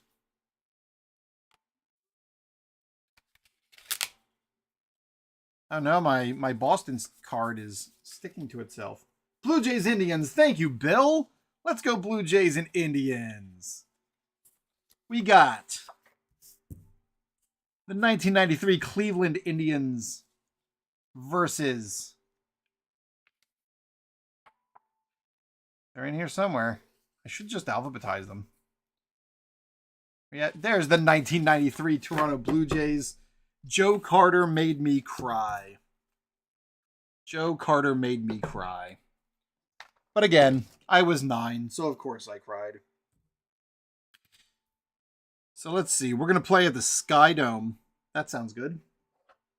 It's going to be 93 Indians at the 93 Blue Jays. We're going to randomize and figure out who our pitchers are going to be. Starting pitcher for the Indians, 43. It's going to be Mark Clark.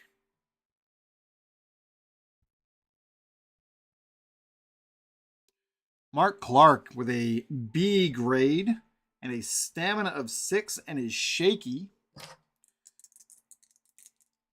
Against 24, which is going to be Pat Henkin for the Blue Jays. Henkin is a B grade, 7 stamina.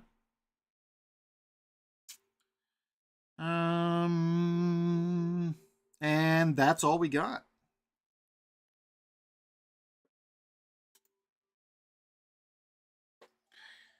All right, let's get this show on the road. And this time I'm going to read these dice the right order. So we're using black, white, and blue. Black and white are going to be when the 2 die rolls come up. I got my regular game chart for 93. In the last game, the Cincinnati Reds hit 3 home runs in the bottom of the 9th inning to come back and tie the game, but ultimately lost in 10 and got swept by the Giants. Here we go. Starting off with highlight hitters to begin. 4, 5, 6. Our highlight hitter is going to be 25. We're looking at highlight hitters Carlos Baerga.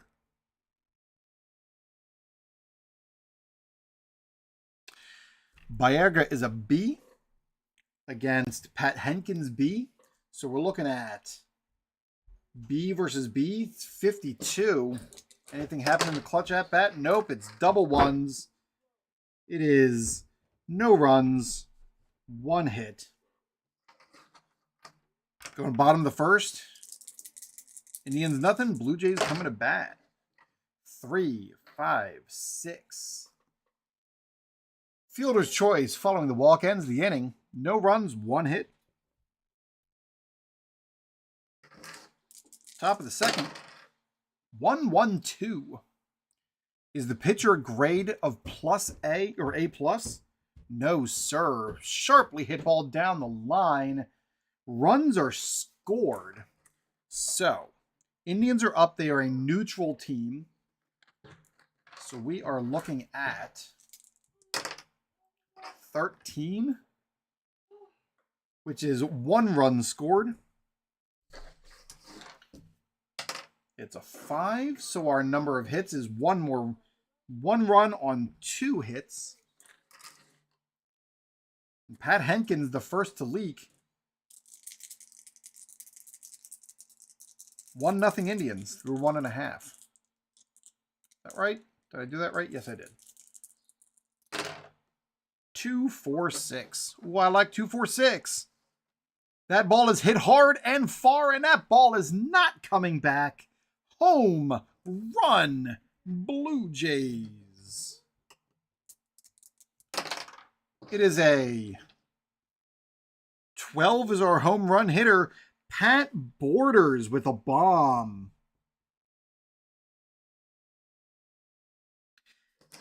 And we need to see... Oh, well, first, I should have done... Technically, I shouldn't have checked to see who hit the home run. Technically, I should have seen how many runs it was first. But we're going to go, it's a 16. It's 1 run. 1 run home run. Pat Borders with the bomb. Ties the game up 1-1. And it's a 2, so we're looking at just the one hit. Top of the third. 1, 2, 4. Shadow fly out to center field will end the inning. No runs, 1 hit. No errors. 1, 4, 5 for the Blue Jays. 1, 4, 5. Soft hit over the infield is tracked down by the shortstop. No runs, no hits. Let's see. I want to make sure I'm in the right spot. So Mark Clark is going to go 6 total, probably. Pat Henkin isn't going to go more than... Let's see. Pat Henkin's going to be... Well, he can go 7. Top of the 4th inning. 2, 3, 6. 2, 3, 6. Is this a strong batting team or a shaky pitcher? Indians are not strong.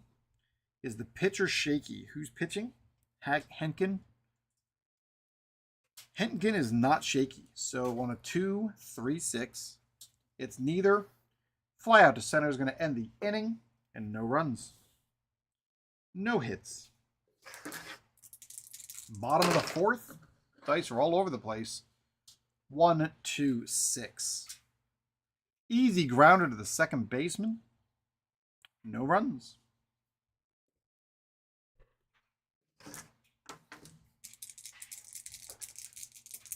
Top of the 5th. 1, 2, 2. Dominant pitching makes quick work of the batters this inning with no runs. We are continuing. No runs, no hits. 3, 3, 5 for the Indians. That's up here on this chart. Fielder charges the ball, but juggles it. That is an error. The error belongs to 24, which is the second baseman. Indian second baseman Carlos Baerga makes the error. And the question is that a run? No run. No run. We are through 5 and it's still 1-1. Thanks everybody for joining me today. If you're interested, this is a fundraising stream, hoping to be around 24 hours for Children's Miracle Network hospitals and Extra Life, specifically the Children's Hospital of Philadelphia. This is my 11th year doing this. And I just figured I'd throw some stuff up here on the stream for anybody that's interested. But if you just want to hang out, that's fine too. All right, top of the 6th. It's a 1-1-2. This is more runs. Sharply hit ball down the line.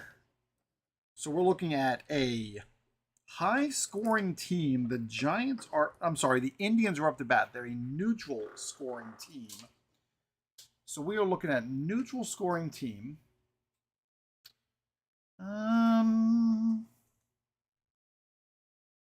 So, how many runs is it? It's a 41 for a neutral scoring team. That is 2 runs. Indians plate 2. The number of runs is 3. The number of hits is 3. So we're looking at 2 hits. 1, 2. Indians pull ahead 3-1 in the 6th.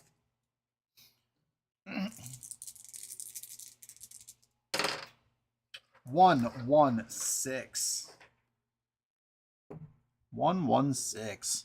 The 4-6-3 double play ends the inning. No runs. 1 hit. And the Blue Jays cannot counter. Through 6, it is 3-1 Indians. I should also fold my paper in half so that I can see it better on the stream. Ah, terrible job of folding, Mike.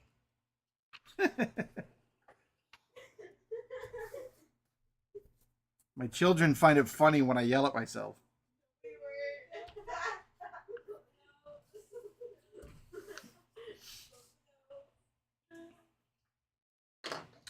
All right. Top of the 7th. All right, so we need to make some pitching decisions here. Henkin goes 7, so he's going to pitch this inning. We'll worry about the Indians in the second half. 1, 2, 3. Is the pitcher grade a B+ or higher? No. Batter fights off the inside pitch and puts the ball in play, and more runs score. That is a 23. Indians are neutral, 23. It is just 1 run. I should be keeping track of key hits and clutch hits, but I just decided not to, or forgot, or... So 1 run, we need number of hits, 3. It's just 1 hit. And the Indians are up 4-1. All right, so with the Indians coming up, Mark Clark can stay 1 more inning because he's given up only 1 run. I believe that's right. We'll double check and make sure that I'm getting it right.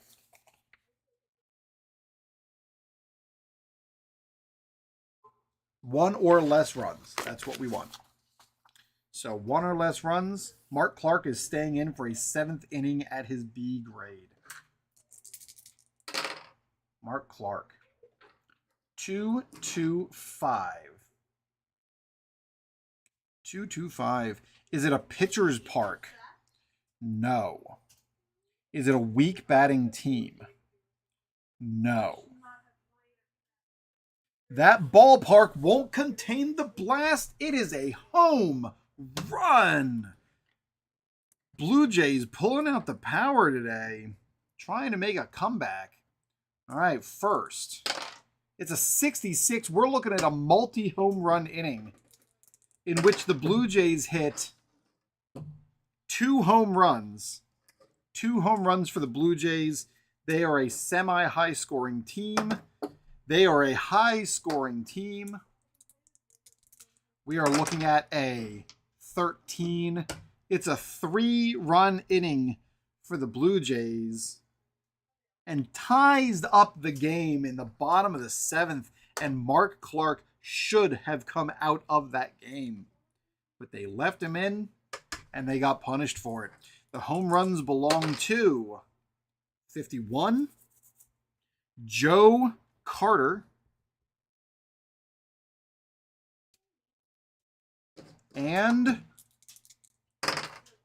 34, Ricky Henderson.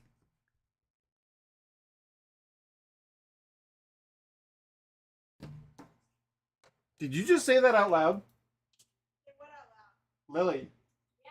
did you just say you wanted to play a board game out loud? Yeah. I What? wanted to play the My Little Flex game. Nobody else likes that one. Jeez. The characters are cool. All right.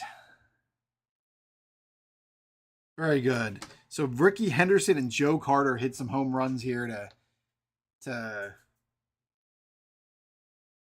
tie up the game in the bottom of the 7th. So Henkin's got to come out. Blue Jays are bringing in their bullpen.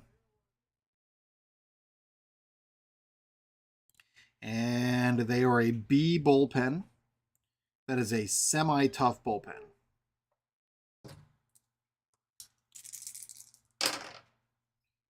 Two, 4, 4. Is it a weak batting team? No. Is it a tough pitcher? Semi-tough. Is he tough? Yes, he's tough.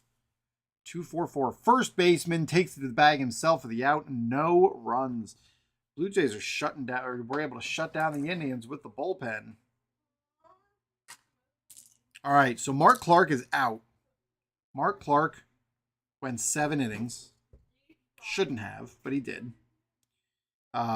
We know that Pat Henkin had gone 7 innings.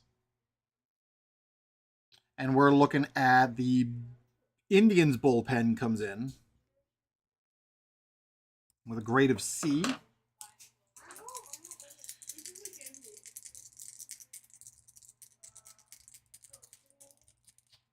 Here we go. 3, 4, 4. Is it a porous fielding team? So the Blue Jays are who's batting. It is porous. Fielder boots the ball. Runner reaches base. That is an error. And maybe a run. So who commits the cardinal sin? It's a 53. Center fielder. Oh, Kenny Lofton. Kenny Lofton with the error in a critical moment. So that's 2 errors for the Indians. Oof, that hurts. Let's see. So we got, is there an error? No, I'm sorry, not error. Is there a run? No runs scored. No runs scored.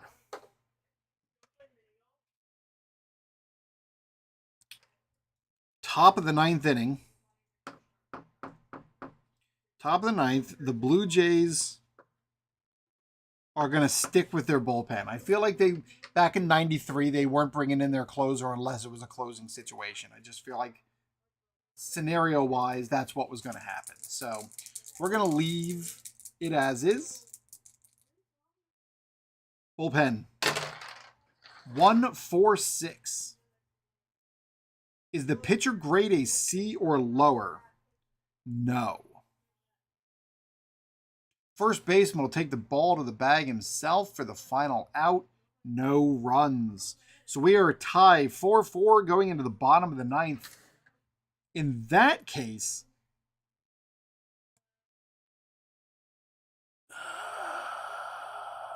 so the question is do the Indians go to Eric Plunk, who's a significantly better pitcher, just to have to go back to their bullpen? Do the Blue Jays go to hold the score?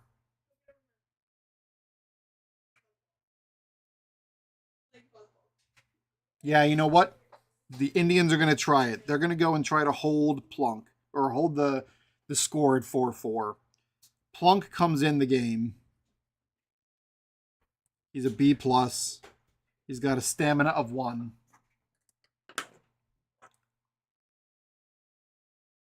I don't know if that's what would happen, but that's what I'm saying is happening. He's also semi-tough.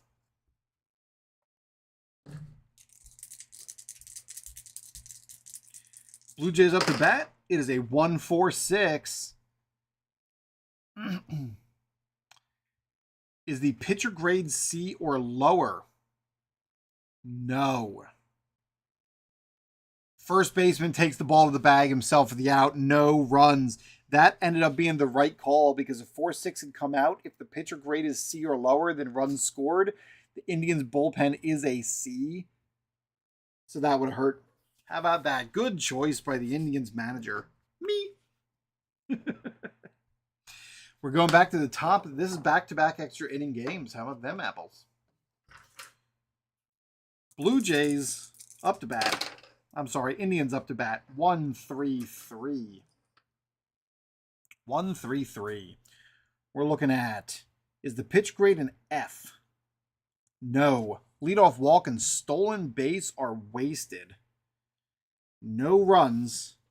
And they're going to keep Eric Plunk in. This is a one-off game.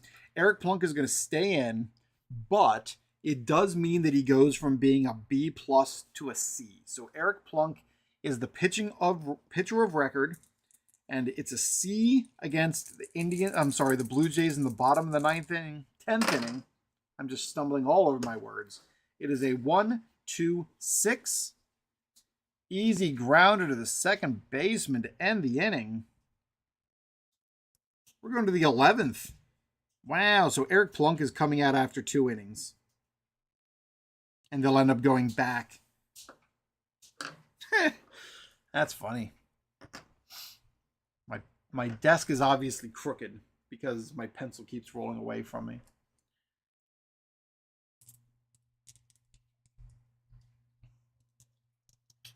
If you're interested in making a donation today to Chop, the link to the donation page is in the description of today's stream. This is Extra Life, a 24-hour gaming marathon. Right now, my kids are playing nothing, but one of them was playing Stardew Valley behind me. Oh, together? Okay. That's fine.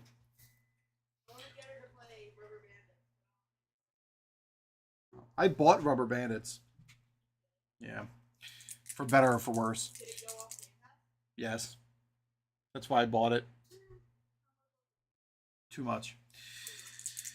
Top of the 11th inning, my scorecard has run out of space. And the Blue Jays bullpen is still in there. So is there anything...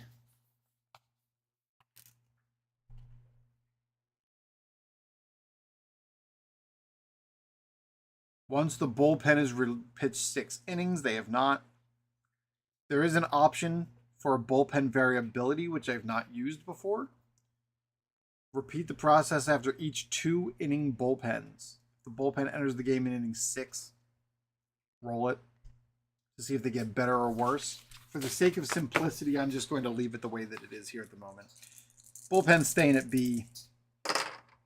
It's a 1-1-3. Batter fans on the outside pitch. 11th inning. Nothing for the Indians. No hits. Going to the bottom of the 11th. And the bullpen is back in the game. I guess that's what would happen. 7. Bullpen's coming back. There I see again. Because I pulled him for Plunk. Plunk is that separate standalone pitcher. Do the Blue Jays have it in them to come back? It is a 1-2-3. Is the pitch? I have batteries over here if you need them. Double A's? Yeah. Yep. Oh.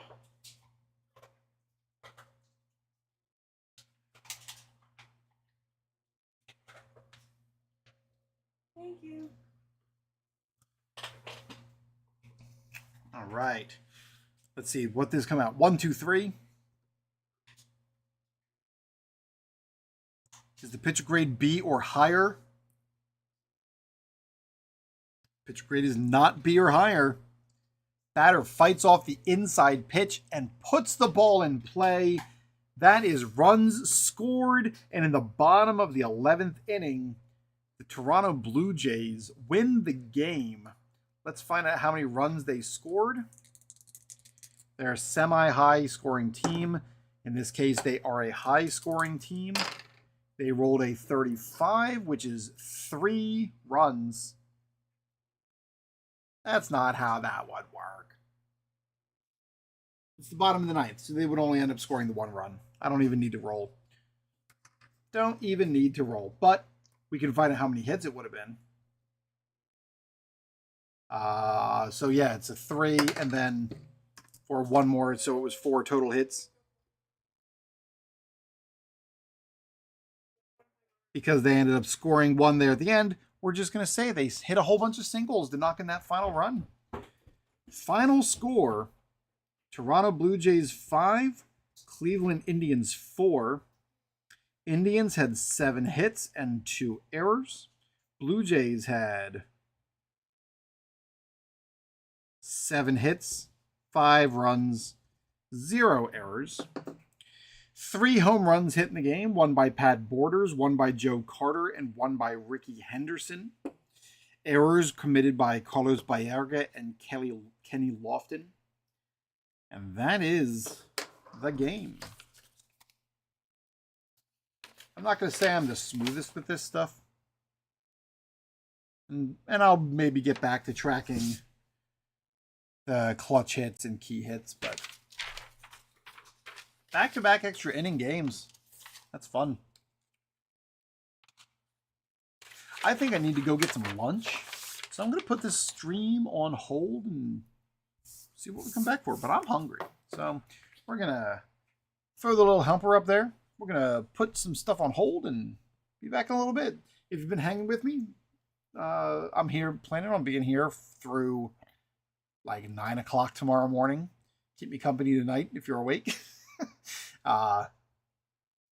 So yeah, I appreciate it. And if you feel like donating, like I said, I'll drop the link in the chat. It's in the description of today's feed.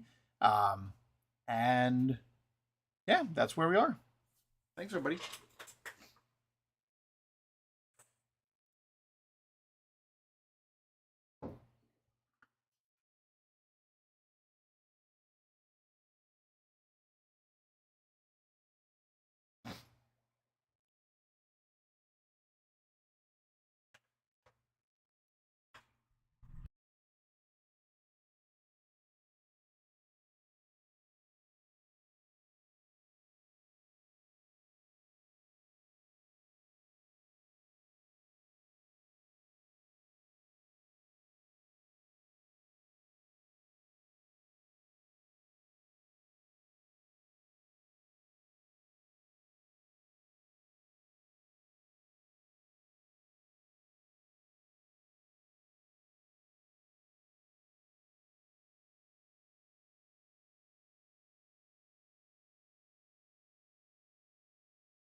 Da da da da da da da da ba ba ba ba.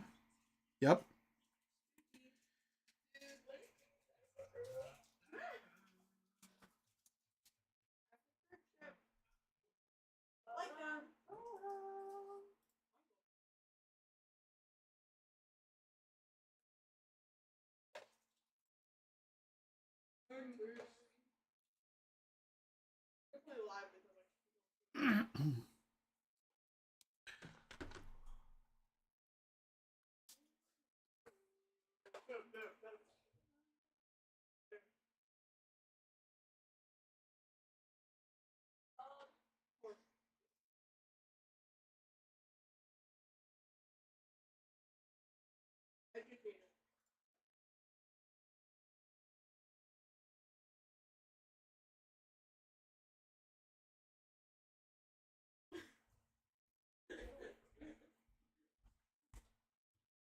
All right.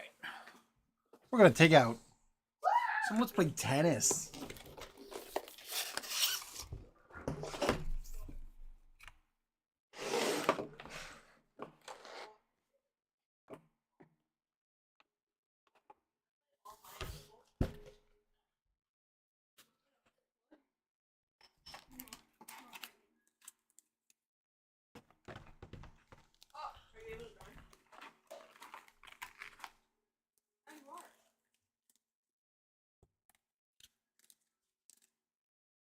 Ba, ba, ba, ba. Ba, ba, ba, ba. Inevitably, like I said, I forget how to play. So we're going to relearn together.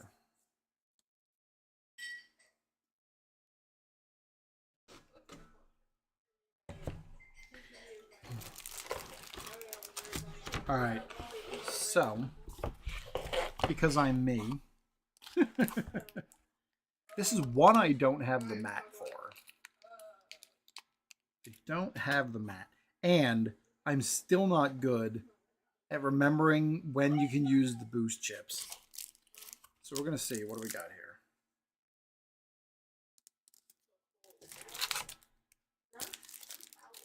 here? All right. 2000 Pro Stars or 2022 Pro Stars or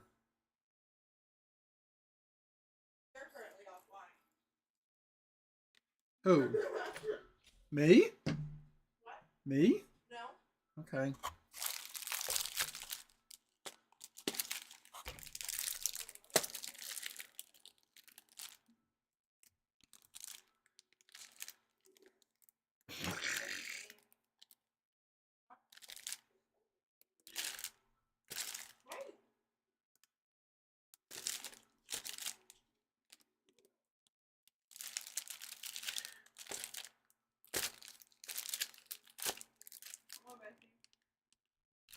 We're going to go with the 2000s Pro Stars that comes with the game. Why not? Get out my game rules. Like I said, I completely forget how to play this game, so it's just going to be me remembering how to play. Oh, there's my special Billie Jean King down there. You know what? Yo, should we run a tournament? We should run a tournament. An 8-player tournament. That sounds great. That sounds just. That sounds like exactly what Extra Life was made for.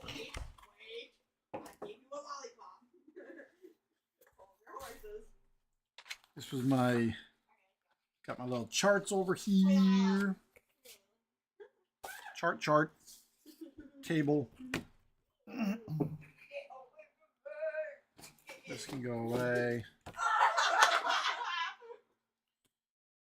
All right, let's see.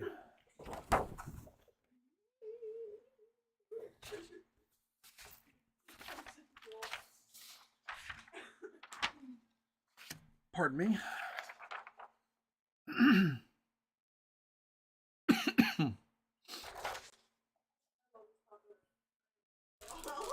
Yeah, like I said, I've never opened them.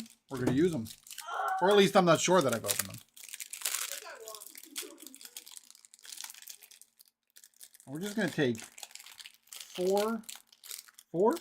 How big is this tournament? 8. Yeah, let's do it. Let's make something big and fun out of this. We ran a 3-game series of fast inning baseball. So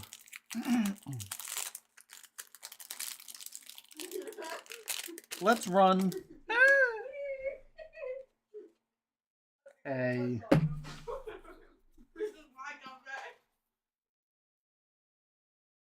this very unsorted or it will probably sort it in some way. We're just gonna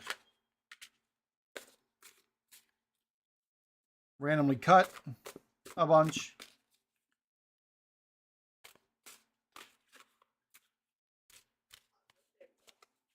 We're just gonna take 8 tennis players and they're gonna face off against each other. This is the 2000s pro tennis players. Whoever ends up here on the bottom is going to be our first matchup. So, for the sake of posterity, here's our tournament field. And I'll just use this to keep track as I write it down here on my document. Ta-da. All right. Our first tennis player in the tournament will be Tomas Berdych of Czechia versus Marin Cilic from Croatia. Marin. We're going to go with something there. Match 2. Lucas Puig. That's not, you don't say the L. I am going to butcher all of these tennis players' names. Of France. Followed by Andreas Seppi from Italy. I should probably look up how to say these names so that as long as I'm repeating the last name properly, we're good there. Matchup 3 is going to be Carlos Moya of Spain versus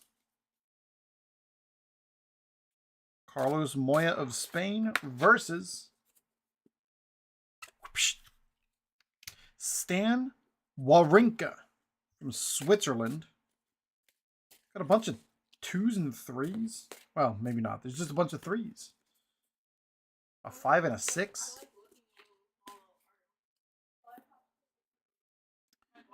Face off match number 4. Donald Young of the USA. Donald Young of the USA versus Marty Fish of the USA. Marty Fish. So these are the 2000s pro stars. And I will be completely transparent with you and tell you I've never heard of any of them.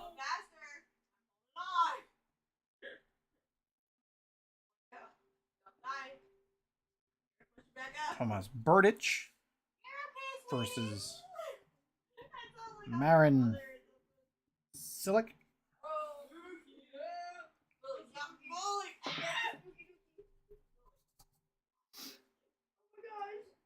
Lucas versus Andreas Seppi. Carlos Moya.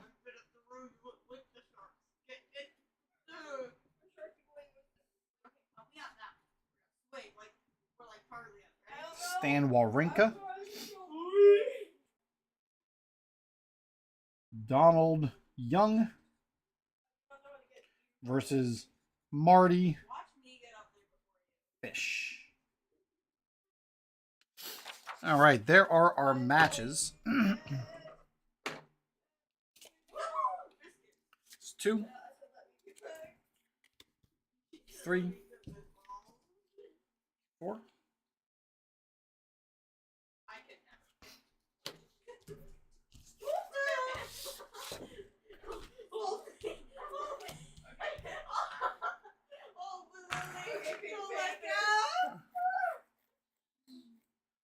All right. Eh. There's so many on the boat right now. Lily, let go of me. Lily. Kill us both.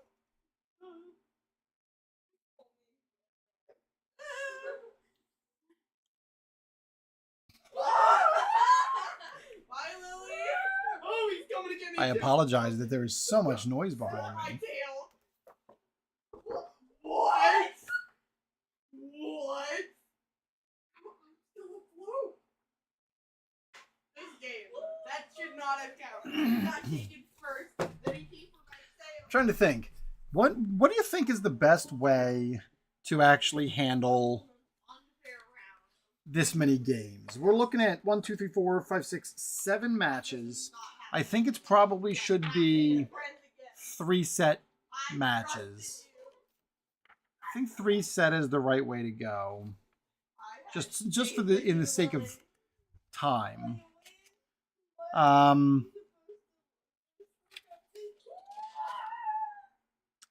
like I said, I always forget. I always mess up performance chips, but we'll mess through it. We'll make it work. How is that rude? Why is this so steel? Like, what? Who are they trying to stop? They're so rigid. No, it's there. Sorry, Dad. Why are you sorry? We're being loud. Especially you. You're not allowed. Go. Oh, I put Thanks everybody for popping in today. I'm just kind of trying to figure some of this stuff out myself. This is a 24-hour gaming stream for Extra Life and Children's Hospital of Philadelphia through the Children's Miracle Network and the Extra Life charity. And I'm just playing what I'm playing, taking a bunch of stuff out and playing it. I'm realizing my microphone is probably pretty hot. So we're gonna, there we go, take it right down so we're not bumping red. Look, oh, yeah, there we go, that's better. That's way better. If you do feel so inclined to donate, absolutely no pressure to do so. Link is in the chat as well as the description of the stream. But we are just here to have fun, so feel free to throw something in chat if you want to talk, provide suggestions, feedback, anything you want to see. Woohoo! All right, so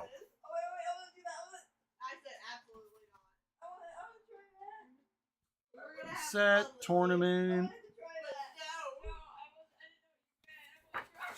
Let's play the first. So here's what happened. Lily, you're gonna go first. You're gonna go all the way down as far as you can go before the stairs stop, then run all the way back up before you can, and then I'll go. Okay, go back up, go back up, go back up. All right, so the way that I think that I'll end up running this is we're going to go, it'll be best of 3, or not best of 3. It'll be a 3 set match. 3 set match we'll play. Let's see.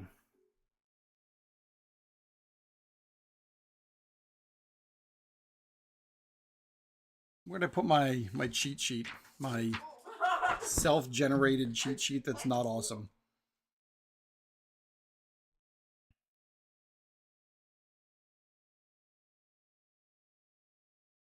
Three.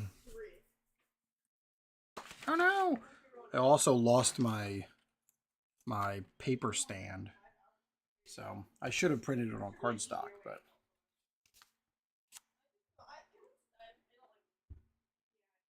I know technically a men's major is best of 5.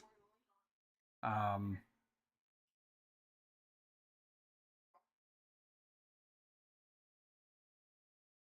we'll just do the for the set module. So for the set gets the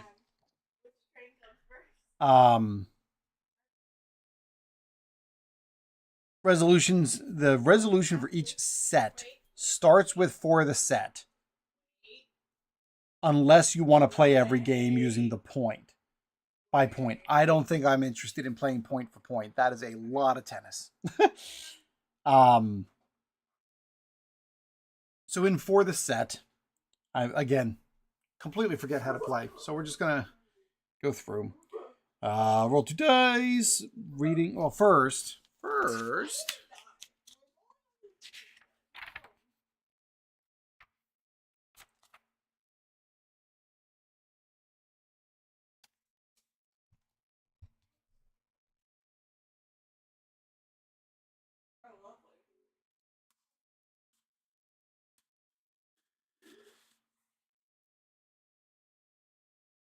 Wait. And then over here, just button roulette. Or what? If I remember right, oh my awful glare. If I put that up there, is the glare less bad? Maybe. Put them up there. See the cards a little better. Ah, see, that's why I need the mat.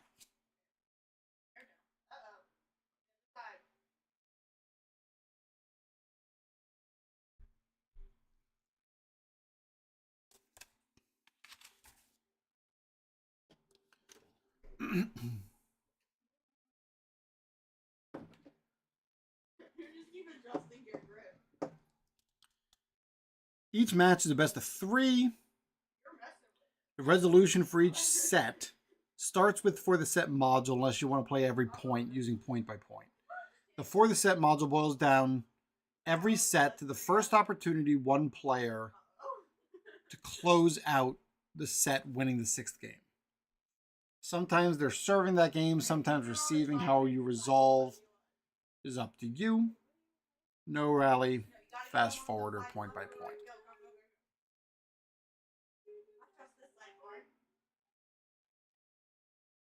Right, okay, yeah. So for the set gets you to the point of playing, having played a handful of games, and in this case, if there were a advantage, it could be 5-4, and they got to play their way back up from where they were before. So that's how we're gonna do this. All right. So let's get through our first set here and figure out where we stand, and then I'll worry about playing a one game at a time. We got our white pawns there and there, our black pawns there and there.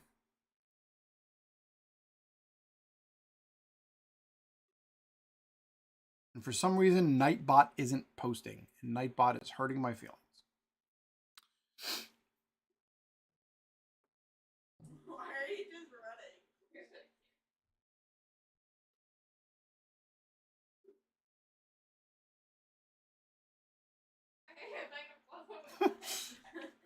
On my end. Oh, biscuits. Oh, Nelly. Roll 2 dice, reading the lower first, and read the result on the chart to determine key qualities. Compare the players. Forehand, backhand. There are 3 qualities. Check there. Doubles. There's a separate doubles quality. I don't think that seems right, but maybe it is.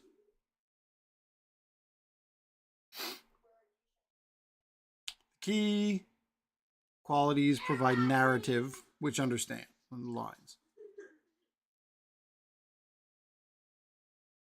Right, so if it's underlined, it's an additional one. A 1 quality advantage is small, a 2 quality is a moderate, and 3 or more is large. So that'll determine where we're at. Okay, so here we go. We're going to take our first 2 dice.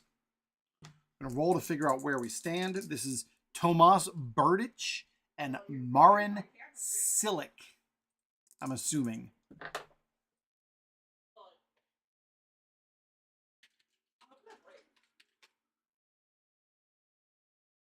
I'm looking it up. Cilic. I can't pronounce that, or at least I can't read the pronunciation guide.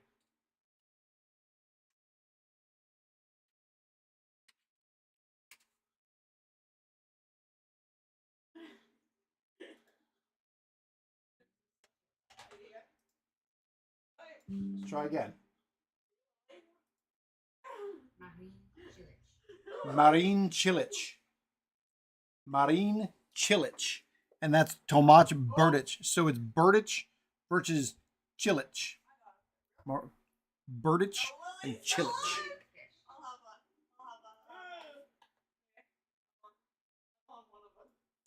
All right.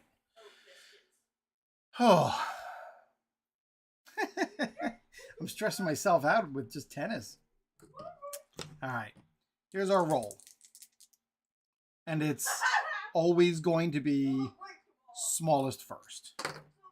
So 56. We're looking for endurance and surface. Endurance and surface. Did I set a you know what? I don't even think I set a...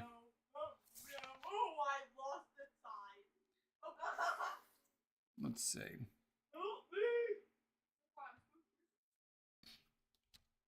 You know, I didn't even set a type of mat.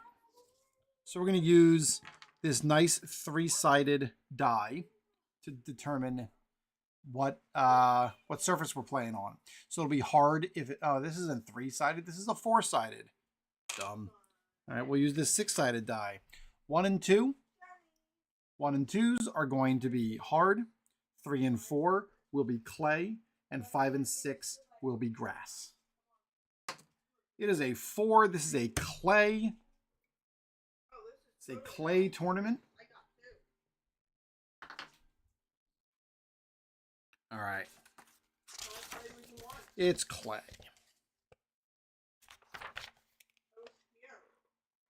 Rolled a 56. So we're looking at endurance and savvy.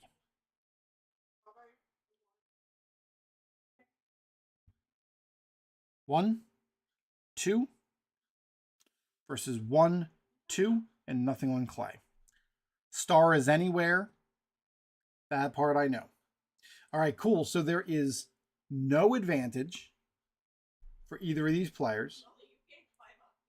It's even. So then we go to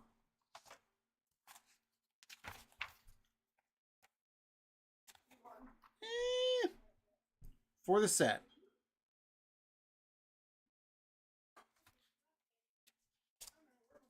Once you determine advantage, roll dice, add them, and that's what gives the result. All right, so there's no advantage. We put them together. It's a 4. Lower seed leads set 5-2. 5-2 in terms of games. All right, Cilic. Marin Cilic. I think I've got that right. Marin Cilic. Our lower seed is over here on the left. I'm sorry, the right. We'll use this blue thing as the ball. And then we go point by point. Place the higher ranked player on the white, lower ranked on the blue. This is the higher ranked player is the favorite. Will serve on odd number games. Underdog on even number games. So that means if it is 5-2, that's 7. This will be the 8th game. Underdog is even. I'm just writing notes for myself. Serves even games. favorite serves odd games. All right, so that means Chilich is going to be serving this game number 8. Game number 8. Got it.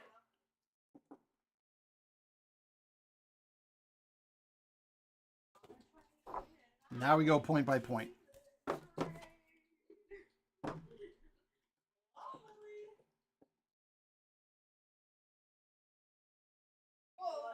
The shine is crazy.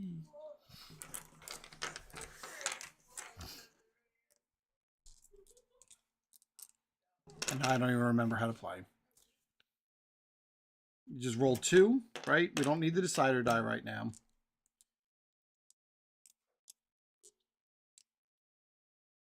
On a roll set. Okay, I've got my chart here. Is it 12? Yes or no? Is it a 7? No. Okay. Does my give a performance chip? And then what do performance chips get used for? This is the best. This is the best. Exchange the range, extend the range of any return shot by 1 in either direction. Can be used at any time. Extend the winner range. Can be played after the dice are rolled to execute a winner. Can have no more than 4. Before rolling to return a routine play, turn into a winner. All right, we're going to just go. Here we go. So, serving. And we start with a 7. Of course it is. When a serving player rolls a 7 and has the appropriate service quality. No, sir.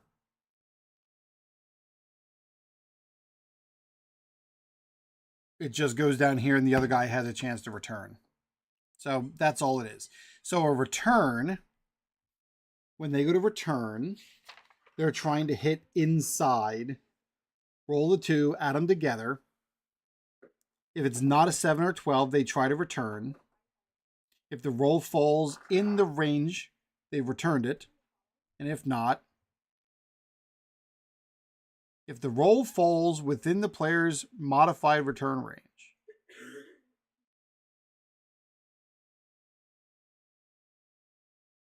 Oh, if it's doubles, it's well executed.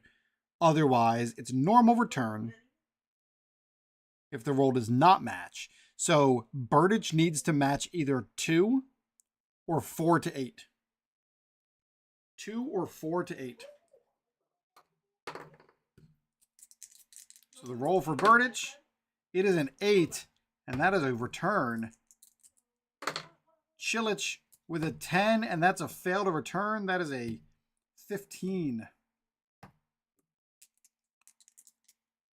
Love 15. All right, so it's not a 12. It's not an 11. Does it match the ace range? No. Does it match double fault? No. Is it doubles? No. And it just goes over here. Okay, we got this. Piece of cake. Return. That's an 8. 6. Good. It's a 6. I found it, but I don't have the power cord for it. The Switch is power cord.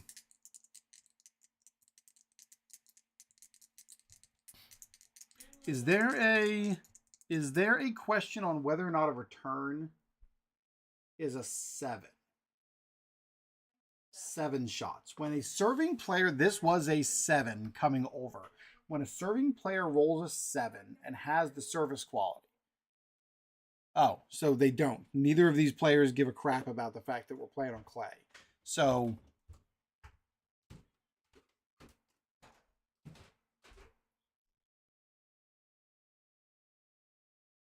they're not going to get any aid here out of that. I don't think. That's a 3, no return. Point Chilich. 15 all. That is an 11.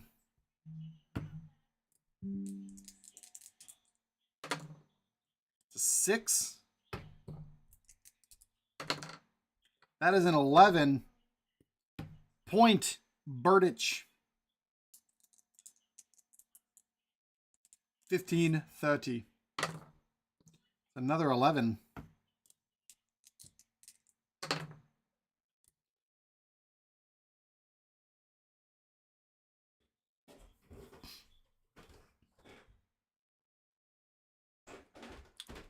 Let me finish this match and I can try to get the power cord.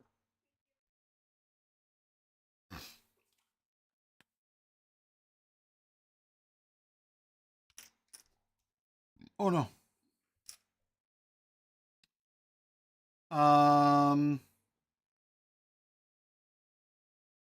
So we'd have rolled a 9. Ace only comes into play on a serve. Double fault only comes into play on a serve. And winners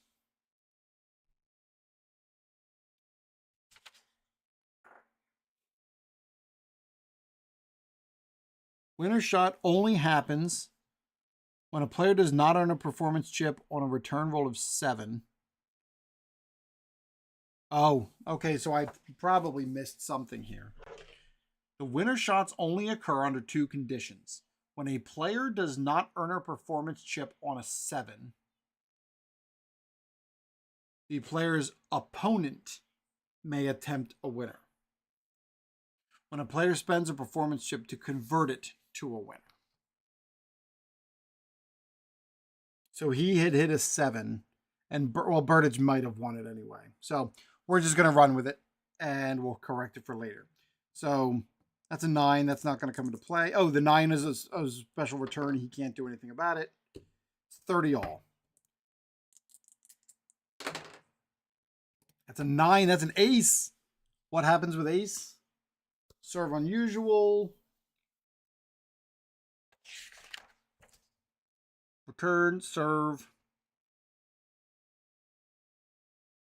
If the roll matches the serving player's ace, it's an ace and the server wins the point. Cool, so Chilich wins the ace.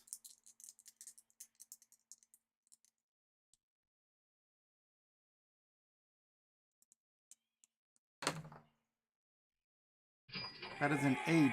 Hey, thank you, Seth. I appreciate you very much.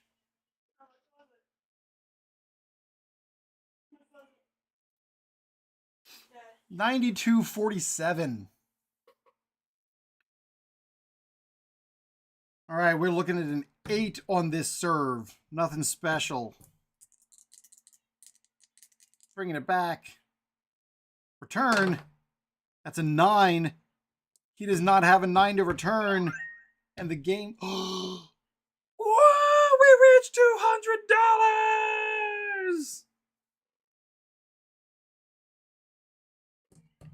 I'm trying something new every time, and this year I've got 3 streams going. I'm over on YouTube, Twitch, and Facebook. So I'm at least giving... I'm trying some stuff. Half the time it's more fun for me to just try to do the fancy tech things than it is the gameplay itself. But I appreciate it, dude. Hope everything's going great for you.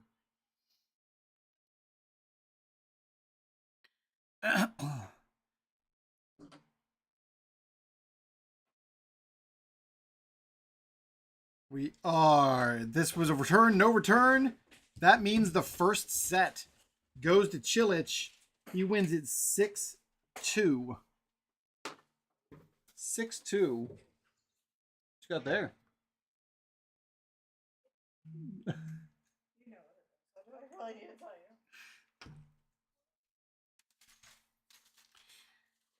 you. Right. And we are now back from point to point. We're back to before the set.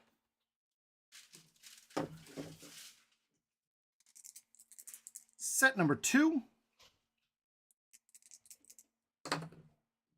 is a 14. So we're looking for forehand and footwork. 1, 2, 3, 4. And nothing for Chilich. So it is a 4-0 advantage. That's huge.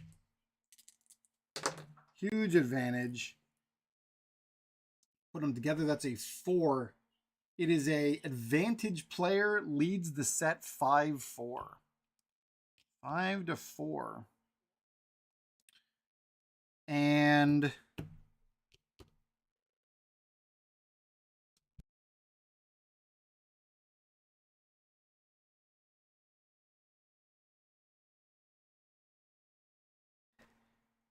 all right, we are 5-4. So this is a favorite serving because it is an even game. And Burditch. Love all. It's a 4. Nothing. It's a 4 outside the return window. Point Burditch.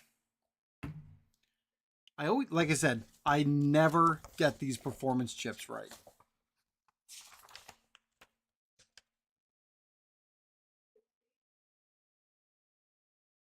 Performance chips carry over game to game, but not set to set.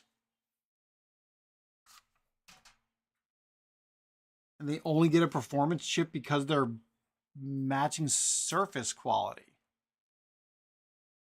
So we don't have surface here as a thing. That these two tennis players don't care. So or I shouldn't say they don't care. They're not good on clay. So we're just going with it. Burditch serve. That is a 7. It's a 7. Yes. Does he have a matching surface quality? No. Does not have a matching surface quality. So we come down here and give the other guy a chance to serve. But that was the rule that I realized that I missed earlier. On a roll of 7, check the die.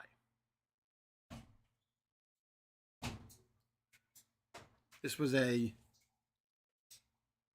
roll of 7. The serving player earns a performance chip if they have the surface quality. The opposing player now gets a chance to return the serve. If you didn't roll a 7, continue next. So it's only going to be a 7 on this guy's return. So it's going to be Chilich. Rolls a 6. That's inside return, and he's good.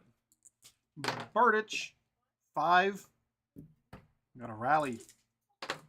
11. Nothing. Burditch scores. 30 love. We're looking at a 11.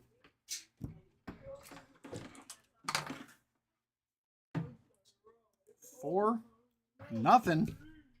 Basically an ace.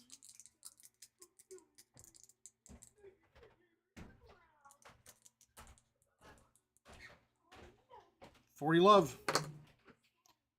That's got to be over here. That's a 4. That's 8. That is a good return. Oh no, I moved my guy. I need my dice tray out. That's a good return. 5. Oh boy, we back and forth on this. 6, we're still good. 9, no return ability. And the game and set goes to Burditch. 6-4. We're going to the third set to find out who's moving on. I guess we'll reseed at the semifinals because why not? Most of these tennis players are pretty close to each other, so. All right, for the set. That is a 52. I'm sorry, a 25. Went backwards on it. Backhand and endurance.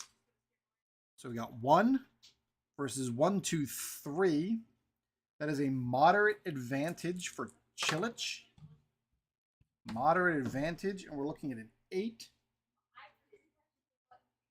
Advantage player 5-2. This is not looking good for Burditch.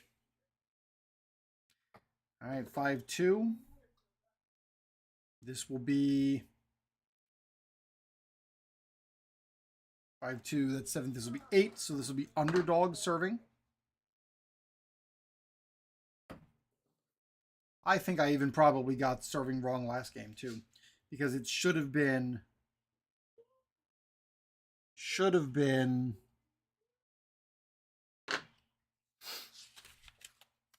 meh.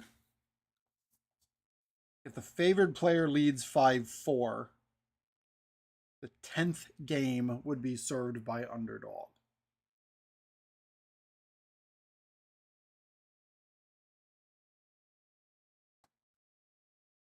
Underdog does even games. Yeah, so I messed up on serving, but it's okay. It's okay. We'll keep it. Never going to get it all right. So we're at 5-4. Let's see. 5-4.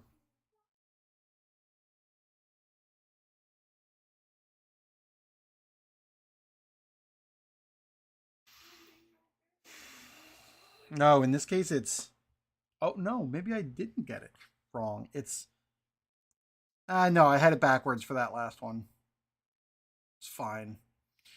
This is 5-2, which means it is 7 games. This is the 8th game the underdog serves. Definitely had it backwards last time, but we'll be okay with it.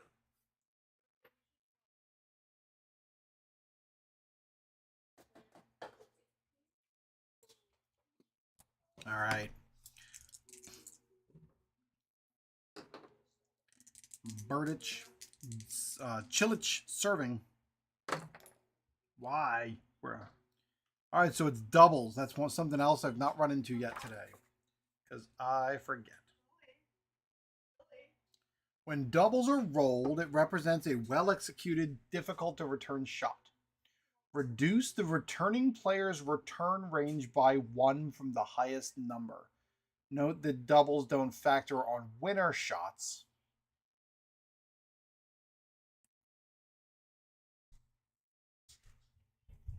So we're just taking 1 off on... So when do winners come into... Do winner shots literally only come into play when a player does not earn a performance chip on a return dice roll? The player's opponent may attempt a winner.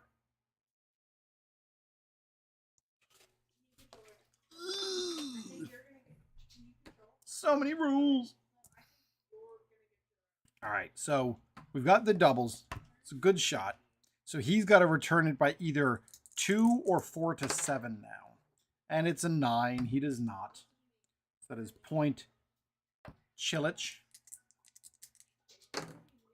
That is a 9, and that is an ace. That is a 10. It's doubles, which takes 1 down. And it is a 7. He is still inside.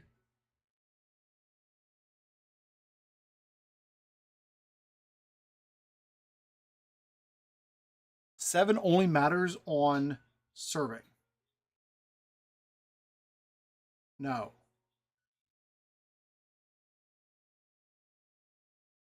When a player rolls a 7 and has the appropriate surface quality, they get a performance chip. When a player rolls a 7 on a return, well, that's not even a 7, that's an 8. I don't know why I'm worrying. It's an 8. He cannot return it. It's point Chilich. We'll worry about it in a minute. 6.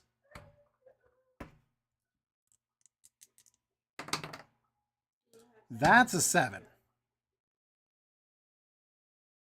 player rolls a 7 on a return, his qualities come into play based on the black or white die based on the player. So this is the favorite. So we're looking at the white die. So we're looking at endurance. If the player has that quality, they make a return and earn a performance chip. Okay. Does he have endurance? He does. So Burditch gets a performance chip. Got it. So that's a 7 and he returns it. That is an 11 and no return. Extend the range of return. So chips can be used. Extend the range of any return shot by 1 in either direction. Or extend the winner range by 1.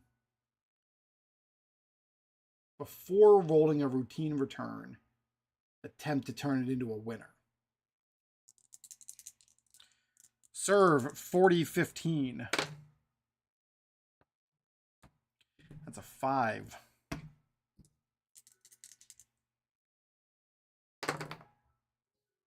It's a 4. When doubles are rolled, it represents a well-executed, difficult-to-return shot. So in this case, it's a 4. It was doubles, difficult to return, so he comes down 1. So it's a 3 or a 5-7. It is an 8, and he's unable to return. It is now 40-30. 5. That is a 9, and we're going to spend the chip to extend it. 6. As a 7. 6 returns, takes that one down. So it's a 4-7 or a 2. It's a 4 and it's doubles, knock him down 1. That's a 9, he can't return it. It is 40 all. So in a case of 40 all, it ends up going then to advantage and then winner, if I remember the rules of tennis.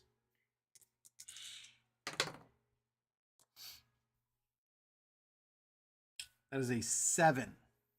When a serving player rolls a 7 and has the service, they don't. When a player rolls a 7 on his return, if the player has it, if not, the player serves, and the opponent gets an opportunity to attempt a winner. So Burditch is going for a winner shot, right? It's against Burditch's winner, not Chilich's rating.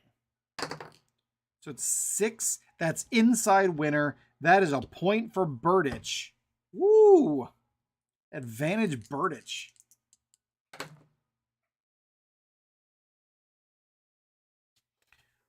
We're looking, that is a 9. That's an ace, and it is advantage. So we basically go back to nothing again.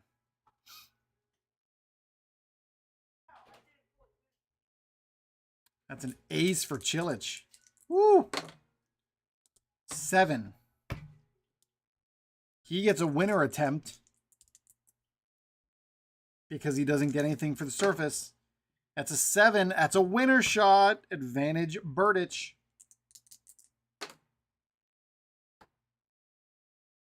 Eight. Regular shot. That's a 3.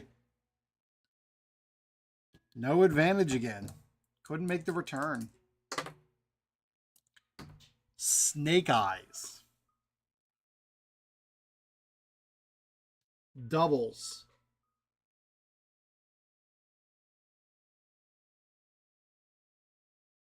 When double 6s are rolled, you go to unusual results. But in this case, it's nothing. It's just a 2, which is a shot that knocks his return down 1.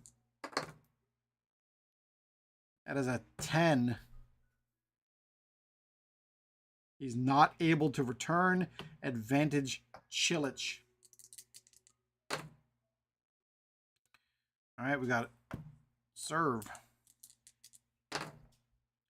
10. No return. Game, set, and match. Marin Cilic. 6-2-4662. Tomas Berdych, you have been eliminated.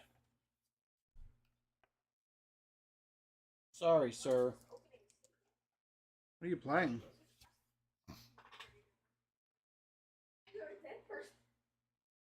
What is this? Oh. We're just doing a split screen. You can do split screen? That's what I just learned. 2-player on the same It says console. co-op, split screen, and online. Interesting. Our second match is between these two. Neither of them like this surface either. This one, these guys don't feel like they should be in the 2000s Pro set. Find out how to say their names. Lucas.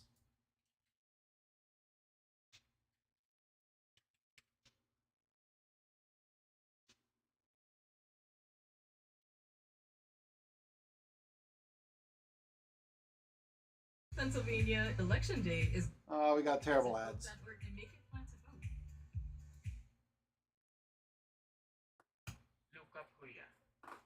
Luca Puya. Puya. Puya. Luca Puya. And then Andreas Seppi.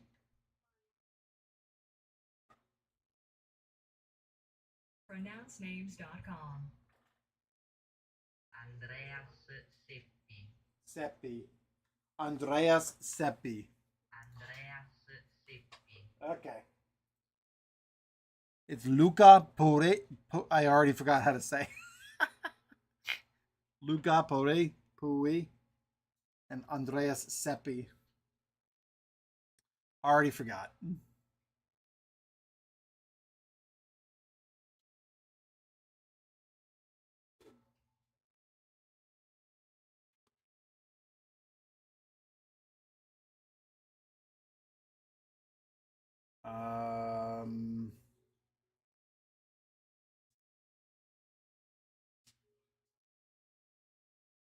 There we go.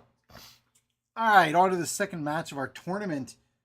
Marin Cilic defeated Tomas Berdych in the first one. Second is going to be this Luca Puri and Andreas Seppi. One's from France. One's from France. One's from Italy. We're going to see if we can get this right this time. Inevitably, the answer is no, but I'll keep trying. Am I right? All right, let's get for the set. Our first set is going to be a 55, endurance and surface. There is no advantage. So we're looking at 9. The higher seed leads the set 5-3.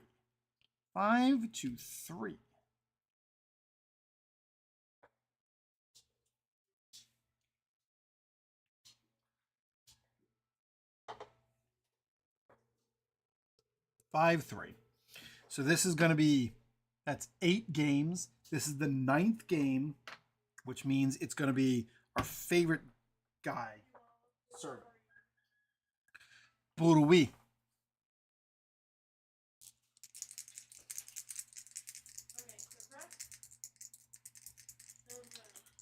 All right. Let's go.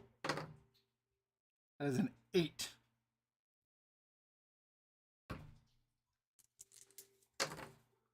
That is a 7. And in the return, a 7 gets returned. Gonna get this right. When a player returns a 7, his qualities come into play. He's the black is underdog. We're looking at 4. Does he have footwork? Yes. If it's underlined, he gets 2. So he gets 2 performance chips. How about that? 12-0. Point Seppi. I'll put this over here to indicate that he's who's serving. 6. 4. We're going to extend this down 1 to return it. 7. Does he have backhand? He does, and he gets a chip.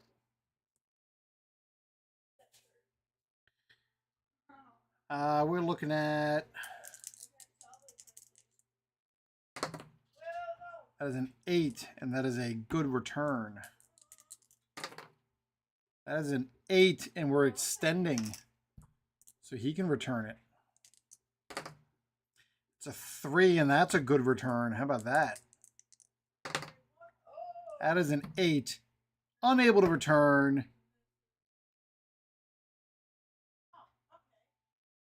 Wait, I live in the big building. Is it when doubles are rolled and good? It can be Grayson. It's got to still be good. Okay.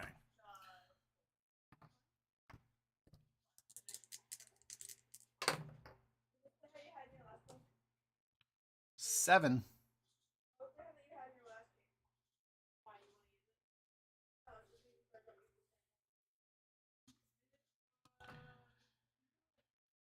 At 7 on that serve, he doesn't get anything special. When a serving player rolls a 7 and has the service quality, which he doesn't, he gets a chip. If the player doesn't, he gets winner opportunity. So Seppi is looking at a winner chance. That's a 5, and it's a winner. 40 love, Andreas Seppi. That's a double fault. That is game Seppi. Woo! So much for just taking that. Got to play an extra game here. Seppi serving.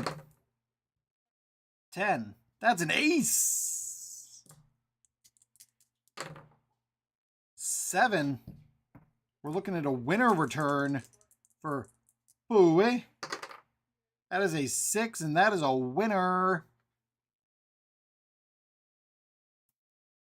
That is a winner. 15 all. Dropping that by 1. The 9, no return. Point Seppi.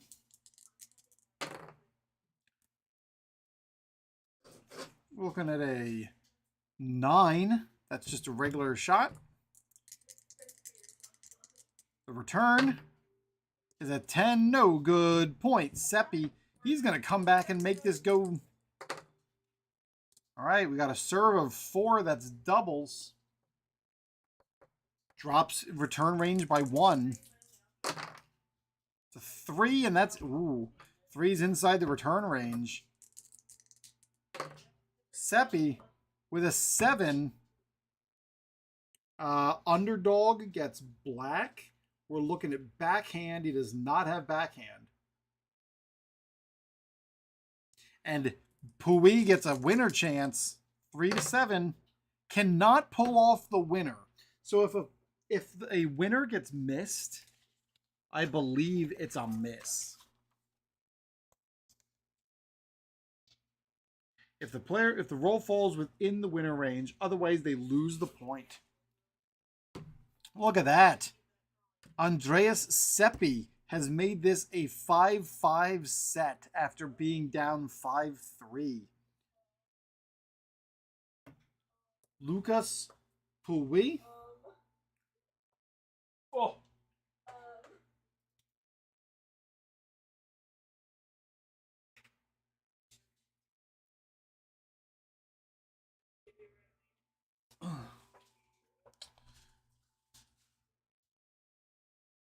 Girls, we are coming up on 7 hours.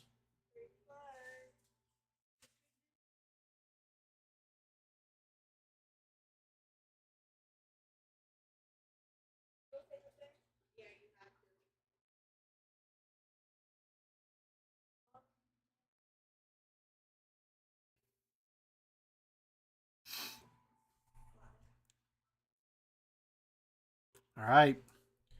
Lucas Puluwi. I just got to try and stop saying his name. Luca. 6.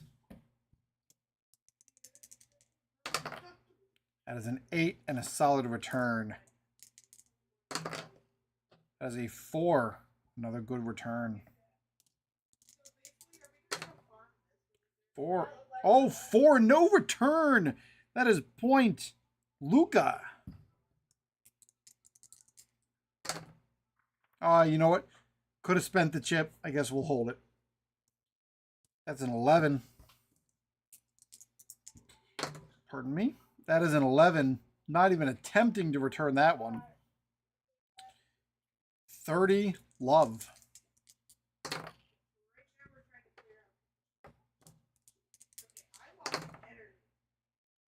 It's a 10. Can't return that either. 40. Love. It starts over here. So looking at 9, and that's a freaking ace. It is 6-5 after a perfect game when his back's up against the wall. All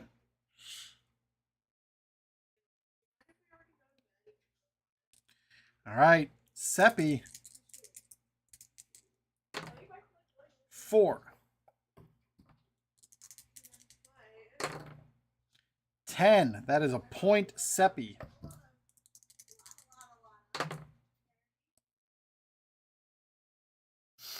All right, we got an ace now. That's 10.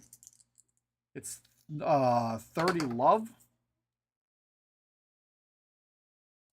So we're looking at a 7. This means it's a winner shot. 3, that's a winner point. That's a 4. But it's doubles, so that lowers return range by 1. That's a 6. He's still good. Seppi's going for a winner shot. And it's a winner shot. Point Seppi.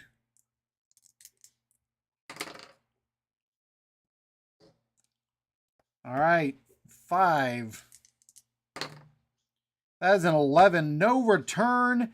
And it is 6-6. Anybody knows what happened in tennis rules when you go 6-6?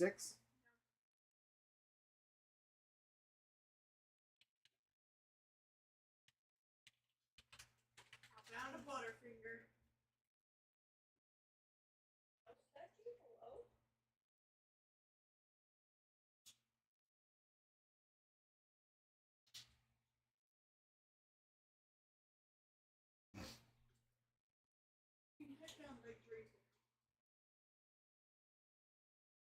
So it goes to tiebreaker. Goes to tiebreakers. And I don't know tennis well enough to know tiebreakers. So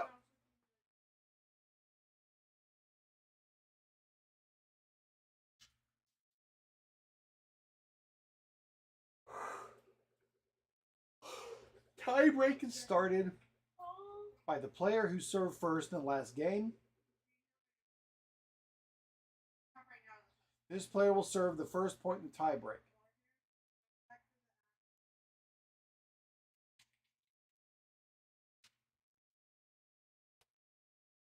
What happens when it's 6-6 in a set in a tie game?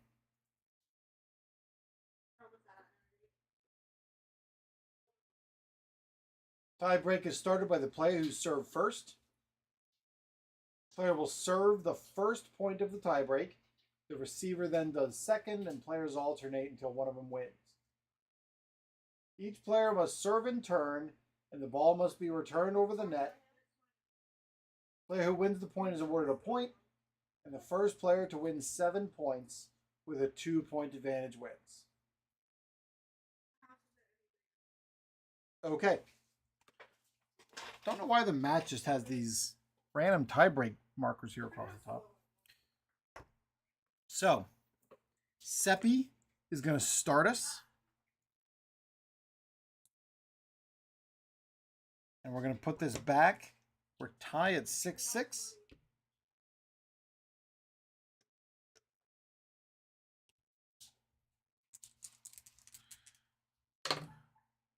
It's a 4. It's a 10, can't return it. That is a point. 1 is done. No, I'm not moving that. We're going to use this. 1 is done. That means Luca serves. That is a 6, and it's a doubles. So we drop return by 1. That is a 9. He cannot reach, and that is a game for him. Switching. Seppi serves. It's a 5.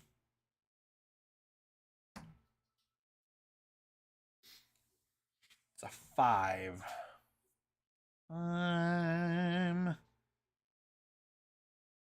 Seppi served. It was a 5. It was fine. That is a 6 and a solid return. Seppi can't return a 12. It's a point for Luca.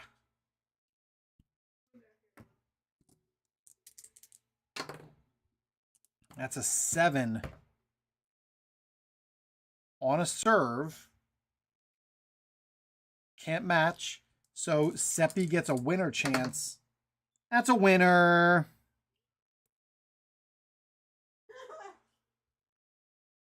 It is 2-2. It's the first to win 7 plus 2. All right. Seppi serves this one.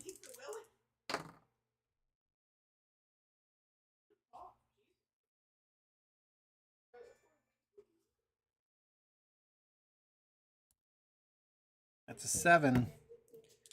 Pui goes for a return. That's a 7 and a winner. Winner, winner, chicken dinner.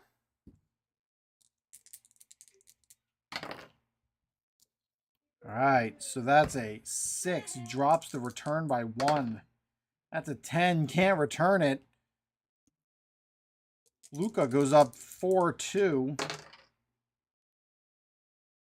4-2. All right, we're starting with an 8. That's doubles, drops return by 1.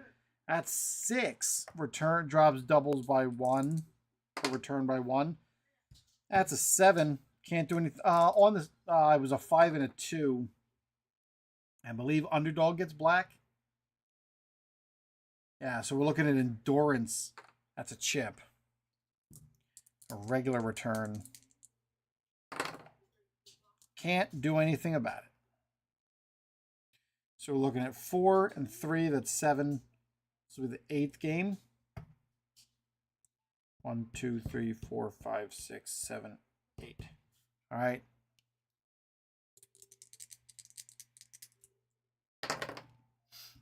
All right, starting off with a 6. That's doubles.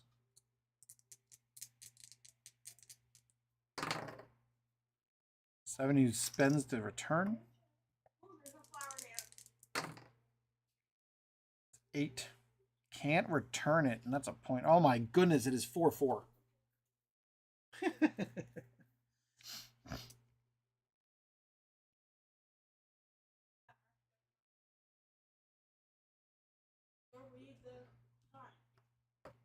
Service Seppi.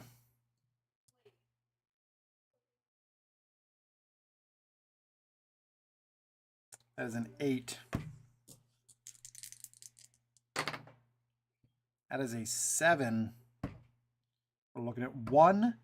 Does he have... I don't think he does. Forehand? No, he does not. So it is a winner opportunity for Seppi. Can't hit it. That is a point for Bouet. All right, here we go. That's a 6.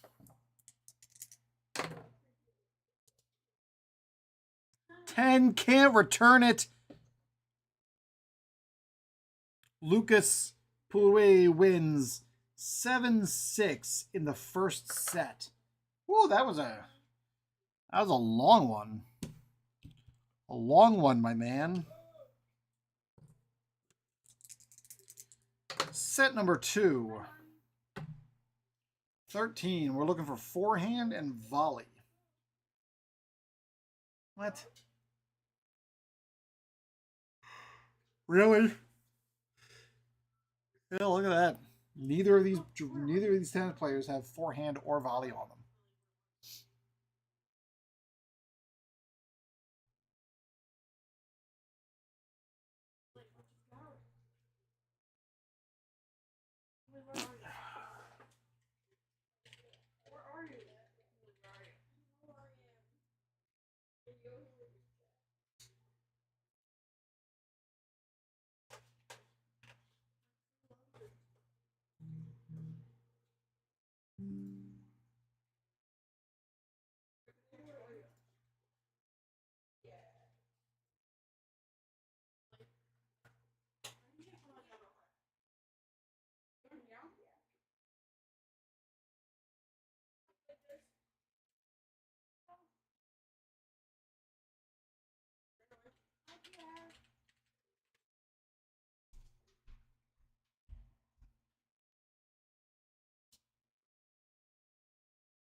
All right, let's see. How are we doing?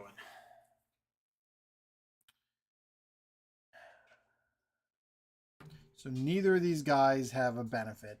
So we're looking at even match status. It is an 11. The higher seed leads set 5-1.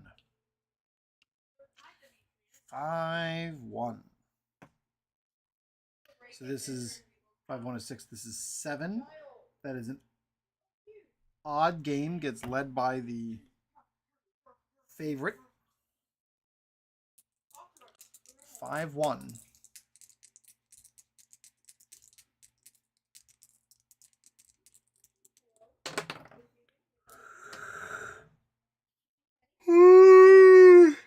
Yeah. That's a 9, and that's an ace. Starting off with an ace. That is an 8 and doubles. It's a 5. Returns it. That is a 6. Returns it. That is a 9. No good, and that is a point. 30 love.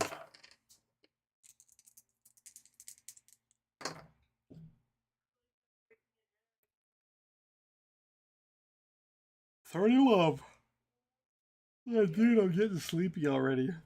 These games make my brain hurt. That's a 6.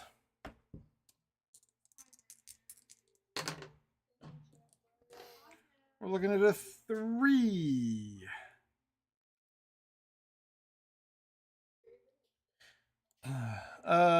Three.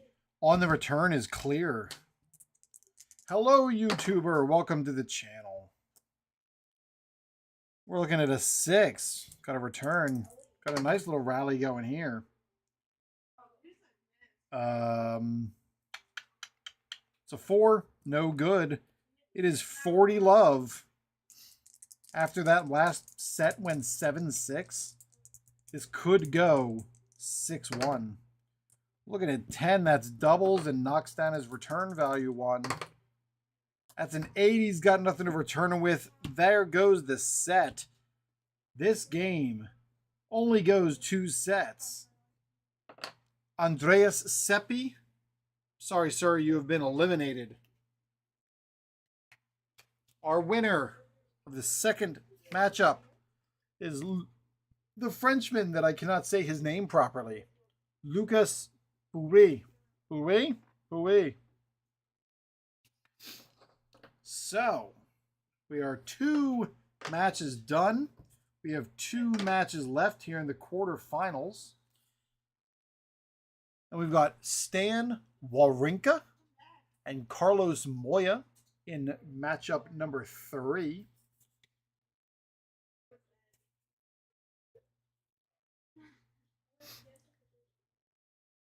Lily, pick a number between 1 and 26.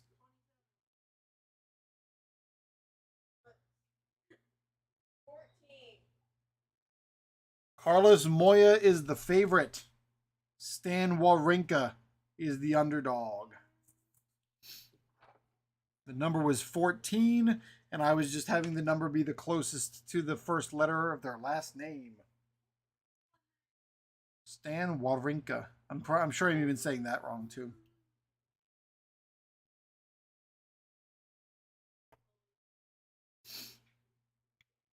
If you're here for the first time, this is the first time I've streamed in 8 months. It's been quite a while. Thanks for coming to the Sports Simulation Spectator. This is a 24-hour gaming stream for Extra Life, Children's Miracle Network Hospitals, and the Children's Hospital of Philadelphia. My name is Mike, and I'm raising funds for those groups. If you do feel so inclined to give a donation, the link should be in the description of this feed, and we are streaming over on Twitch and Facebook as well. No requirement for you to do anything, but I appreciate you popping in, and feel free to just chat at me. Right now we're playing tennis. Earlier today we played a bunch of fast inning baseball, and I might get in. We'll see where we go from here. I know I want to get some Hockey Blast Express in to continue some of my 1995-96 NHL. But yeah, right now I decided to build a tournament of random tennis players from the 2000s Pro set. Just randomly grabbed from the stack, and I'm further familiarizing myself with the game. So I appreciate you being here. All right, we are going for the set. We are looking at 35, which is volley and endurance. Is that right? 35? Yeah, volley and endurance. Endurance is on clays, so we get 1. And volley and endurance, Wawrinka gets the small advantage. That's a 3. Advantage player trails set 5-2.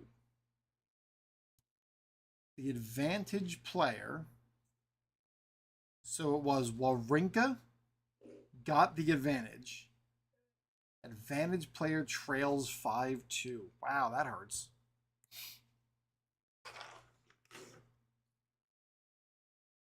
So that is game number 8. So it's going to be the underdog serving. Here we go. Whoa! Double 6s on a serve. Never have that. So we're going to the unusual serve results. Put them together, that is an 8. Foot fault is called against the serving player for stepping on the line. Roll die. If it's odd, it's a double fault. If not odd, not a double fault. So what does that mean? Do I just roll to serve again? I guess. It's a 4, so it's a we're serving this way. So it's a 4. Everything's clear. That is an 11. No returns. Wawrinka takes the point. 8 is our regular old serve. Carlos Moya with a 5 makes a clean return. That's a 4. Good return. This is definitely a different tennis match compared to the one we played last time. That's a 2 on a return. Can't do anything with that, though. And the point goes to Wawrinka. It is 30 love. That's a 5. That's a 7 on a return. When a player is a 7 on his return, his quality comes into play. So it's a 6. We're looking at savvy. He has savvy, so he gets a chip. Wawrinka with a 2 return, and that's a double, which drops Moya's thing. That is a point. Wawrinka. Moya can't even worry about trying to spend that chip.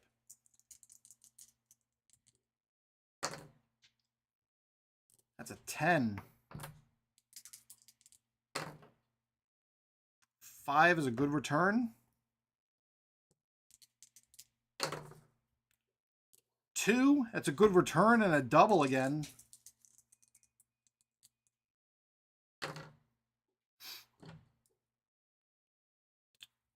That is a 7. We're looking at a 6. We're looking at savvy, and that's another chip for him. That's a 3 and a return. Moya is going to go for a winner roll. Spend the chip to turn this into a winner. And it is a 6, and that is a point. 40-15. 8. 2.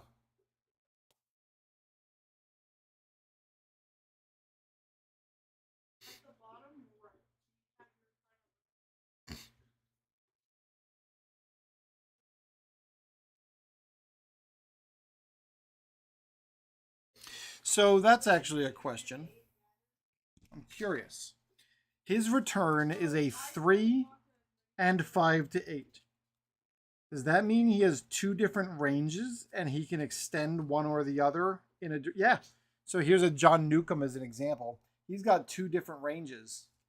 Come on, focus up, dude. Right there. So he's got 2 different ranges, which I guess that means he can return. Yes. We're going to spend that chip. Well, hold on. No, he's not. Because if he spends that, and this lowers his range, they're going to negate each other. He's not going to spend it. He's going to let Wawrinka take the game. And Moya is going to go and take over,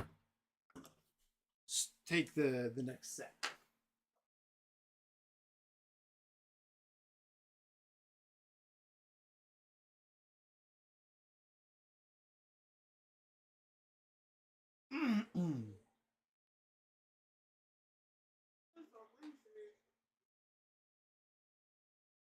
What did you say?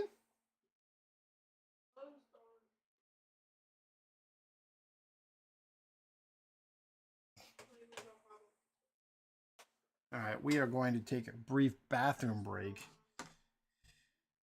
and come back to this here,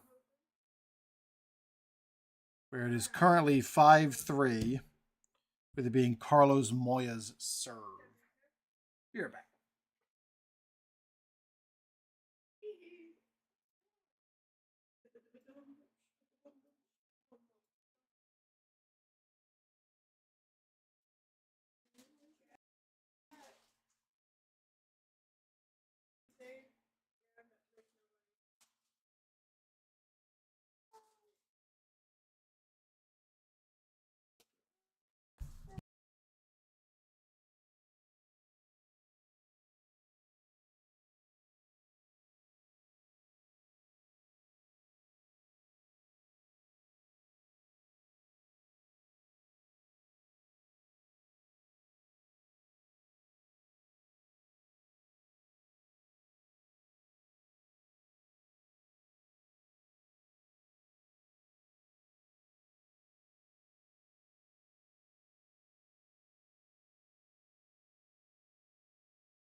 I'm finishing getting a Xbox on Wi-Fi because it's not seeming to be on.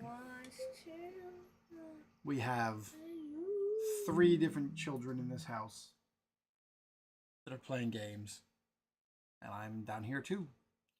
So I had to take a break for a moment to get this set up and connected.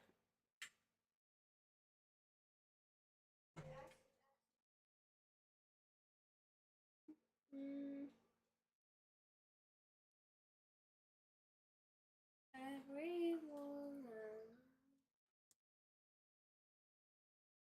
the world.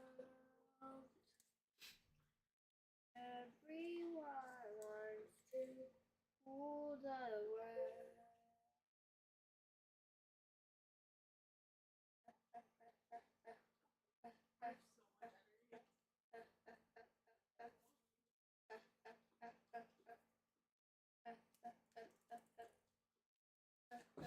Let's see, while I work on this, can you take something to your mom? Dad. Never mind. Yes. Chips, please. Enough pretzels.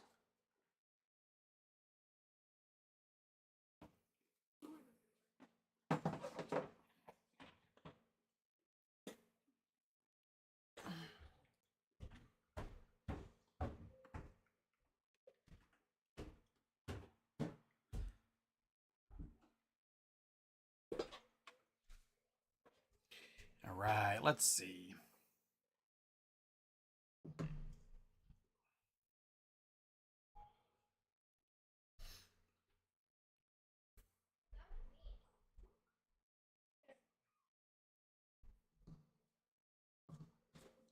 Badink.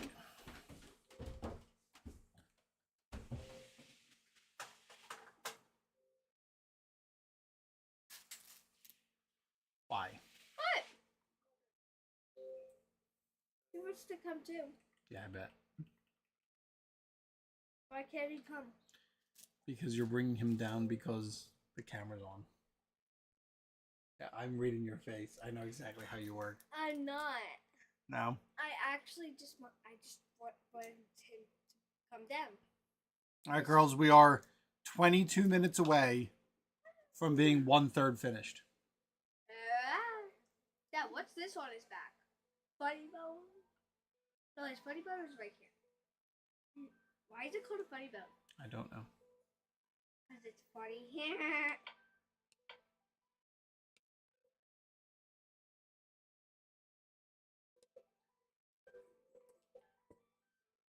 All right, so apparently I don't have any worlds.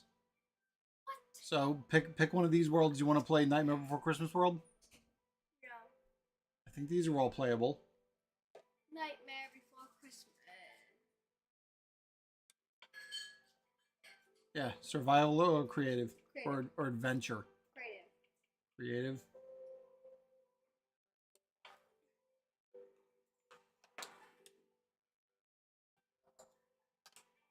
There you go.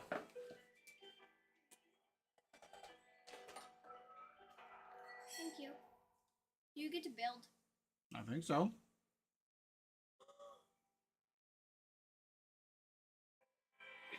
Whoa. Hey, I don't like Minecraft. They're teaching how it works. I know how Minecraft works. Yeah, but this is old Minecraft, so you may run into things you don't know. You hear the music, Lily? You hear the music? Nothing. I have to turn it down so it doesn't go on my microphone and get us in trouble. Why? Because it's copywritten music and I don't.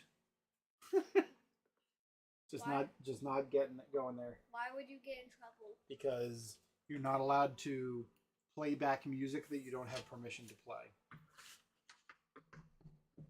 And I just don't feel like dealing with Disney.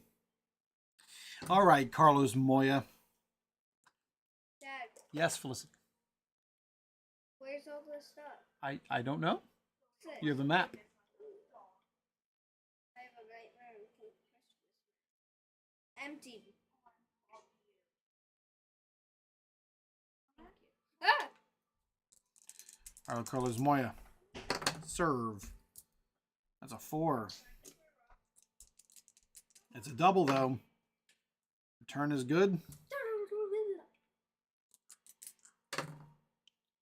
A 12 on a return. Does that go to unusual? Unusual, yeah.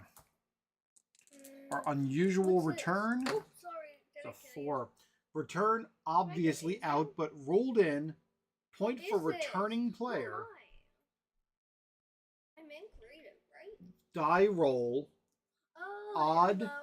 Chair umpire overrides the line judge. Point for an opponent. So right now it's a point for Moya. If this comes up odd, it's a point for Wawrinka.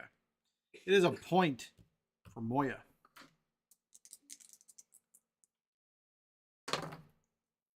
That is an 8. And it's a double.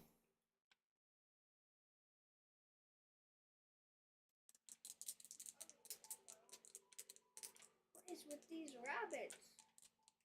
What kind of rabbit is this? It's a cooked rabbit. What kind of, what the? Where's a rabbit? I don't know. You were in Nightmare Before Christmas. Are there rabbits there? I want this. All right, we got a 9. Dad, I got a pet. Where'd he go? I don't want these. Right here. The tub. Eat The it. tub looks like it's a pig. Yeah. All right, we got a 9 on the return. Cannot return. That is another point for Moya. 30 love in favor of Moya. It's a 6. Can I get enough? It's an 8. Can't return it. 40 love. That is an 8. Lowering that return range by 1. That is a 9. No good. That is 6-3 in favor of Moya.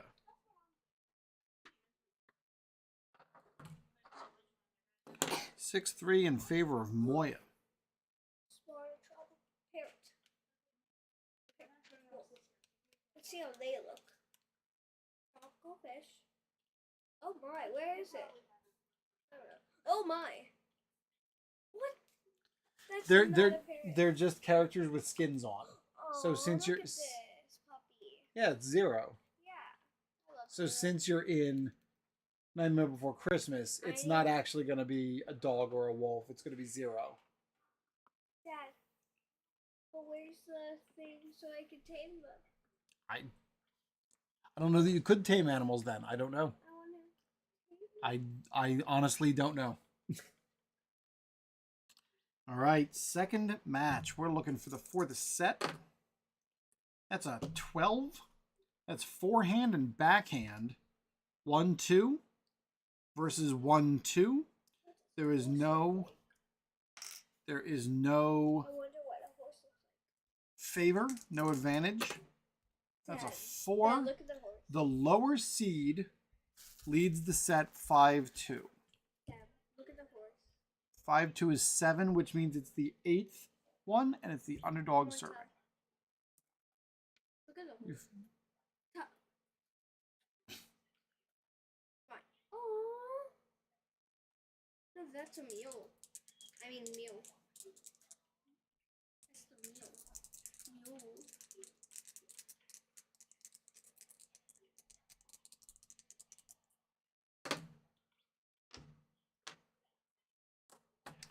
That is an 11. That is a 6. That is a 6. Hey, you can't Looking tame them. doubles though. I got a bone. 11 and can't return. 0. Point Wawrinka. That's a 0. 10. 0. That is a 7. In that case, we're looking at a 5. So it's endurance. And he gets a point. That is an 8. And outside the scope, that is a point. Moya.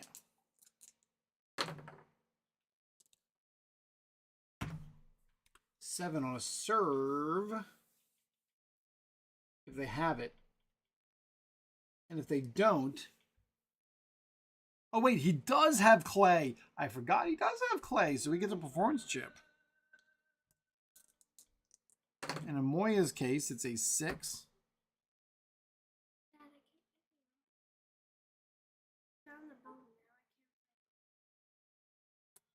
Zero. Oh, here's 0. I changed it. I changed 0. 0. We're looking at a 6. That's a good return. As an 8. That's a good return. It's a 7 and a good return.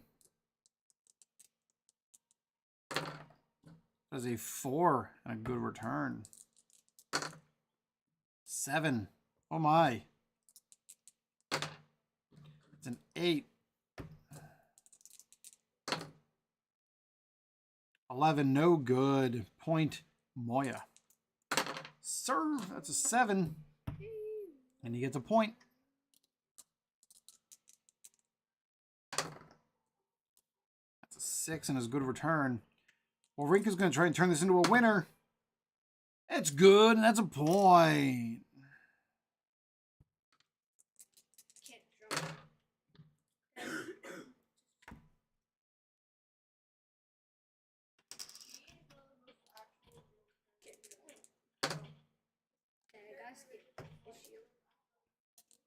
Did you do this 0? Winner shot.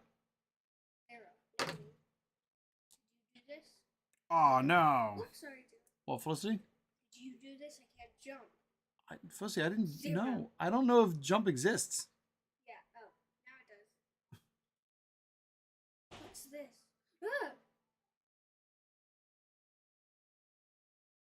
It's a skeleton.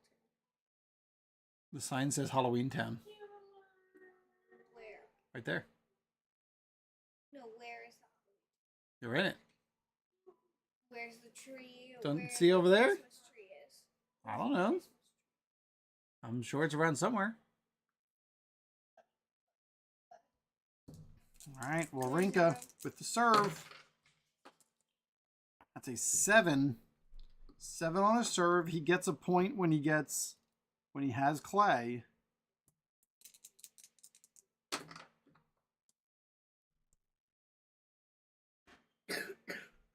That is a 9. He's going to extend that to return it. Well, Rinka's going for the winner. No, sir. He spent 1 to go for the winner. Can you extend the winner?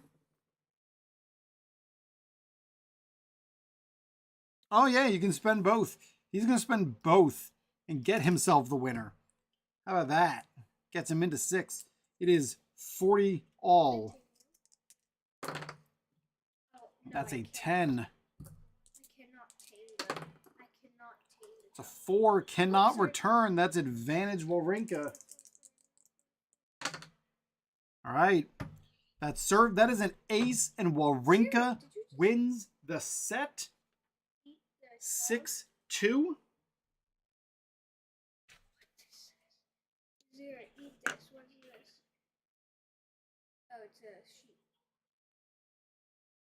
Never mind, do not eat the sheep. It's getting dark.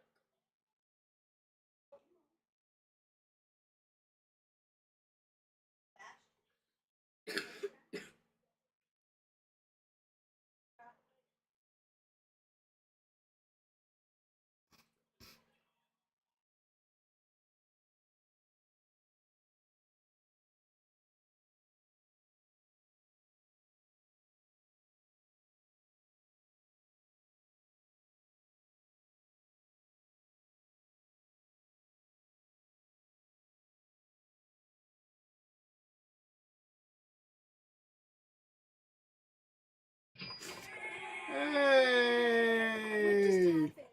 You got a donation. What just happened? I've got my stream set up to alert me whenever I get a donation. Oh, $25. I got jump scared. You got jump scared. Yeah.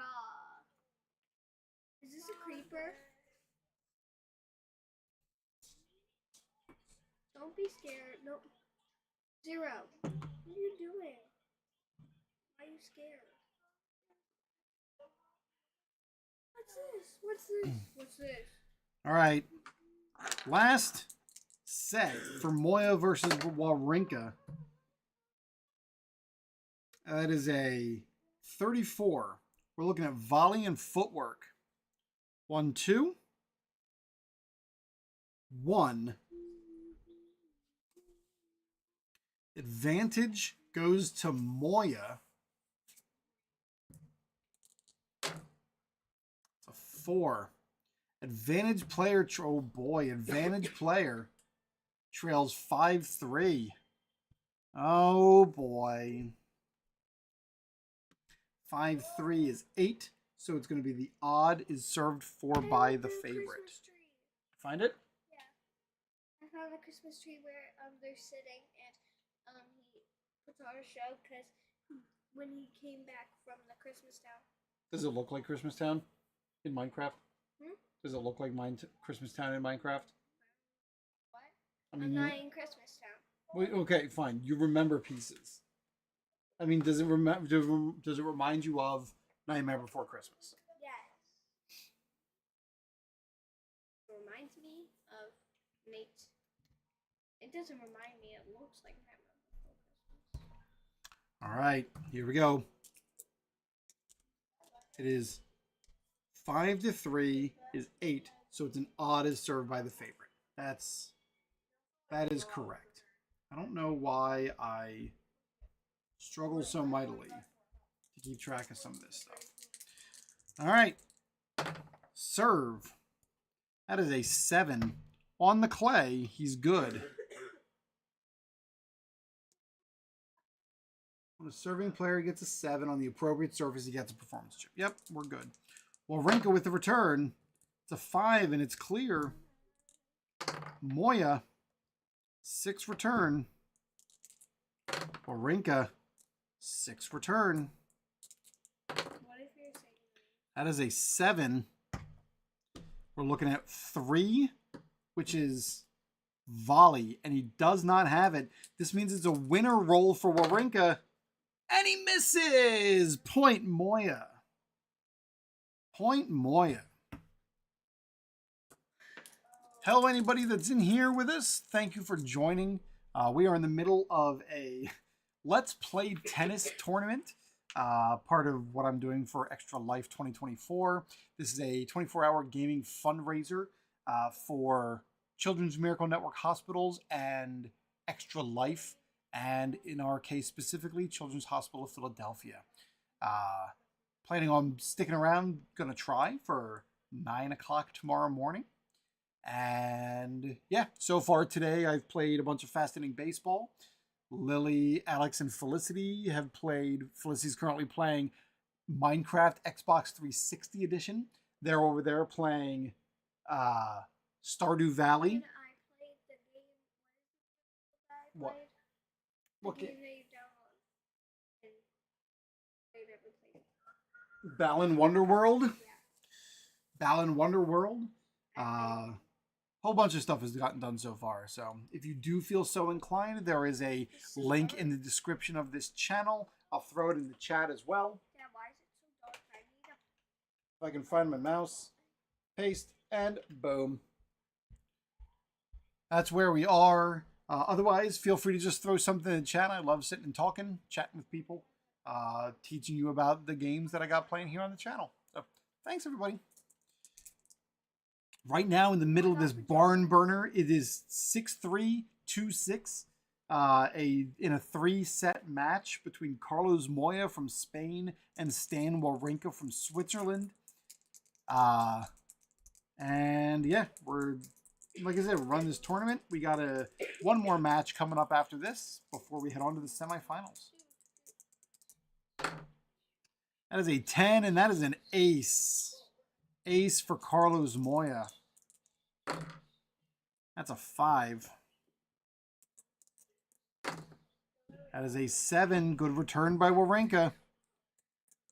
Moya is going to go for the winner. He's going to spend the chip to go for the winner shot. That is an 11, and he misses the winner and blows the chip. That is 11. It's a 4. Good return for Wawrinka. Moya with an 8 with a return. That is an 8 outside the scope, and Moya is a point away from taking a game back and not allowing the win. No speed walking. In the collection that I have of purchased games, I own tennis, soccer, lacrosse, golf, bowling, professional wrestling, football, basketball, stock car racing, and then I have express versions of Canadian football, baseball, football, and ice hockey. Dad, I'm gonna go play upstairs. Okay, you don't want to play this anymore? I'll be back. Okay. You want me to leave it up? Yes. Okay. Sure. And then I have, and those are just by this one company. I also have season ticket baseball and a couple of printed ones from people that just make their own games. Fast Drive Football, Fast Hitting Baseball, and then I forget what it's called, but it's basically based on the Wiffle Ball League that is on YouTube. But there are rules in the stock car racing game for making whatever type of racing you want. I actually have a printed set of chariot racing, so I'm sure you could make your own rules for speed walking.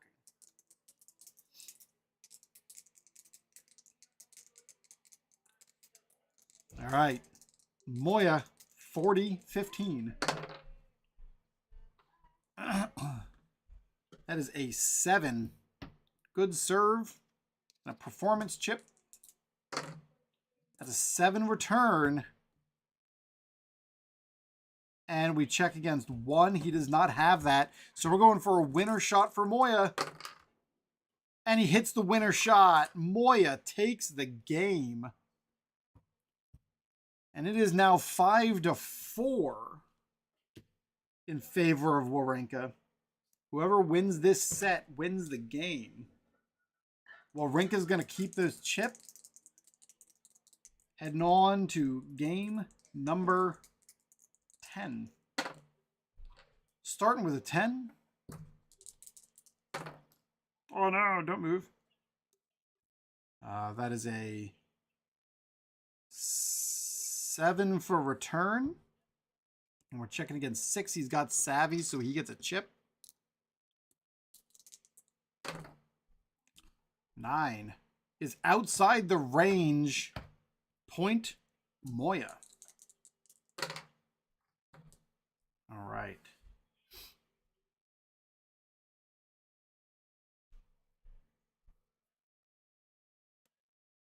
That is a 5. 5 on a serve. Moya is just going to try to do a regular return. That's an 8, and it's good. That is a 12. Nothing for Wawrinka to do to handle that. It is 30. Or I guess love 30. Wawrinka serving. Wawrinka serving. That is an 8. 6. Solid return. Or no, it was 8. 6 is a solid return. 7. Moya's going for the winner. Spend that chip. Winner shot. And he misses. Point Wawrinka. 5. Winner shot. Going to spend that chip again. Does he get it? This time he does. 1540. That is an 8. That is a 6, and this lowers with the doubles. It lowers the return by 1. 3 is a good return.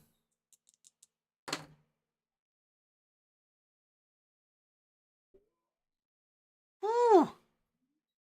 Nothing for him to do with that 10. Service? 6.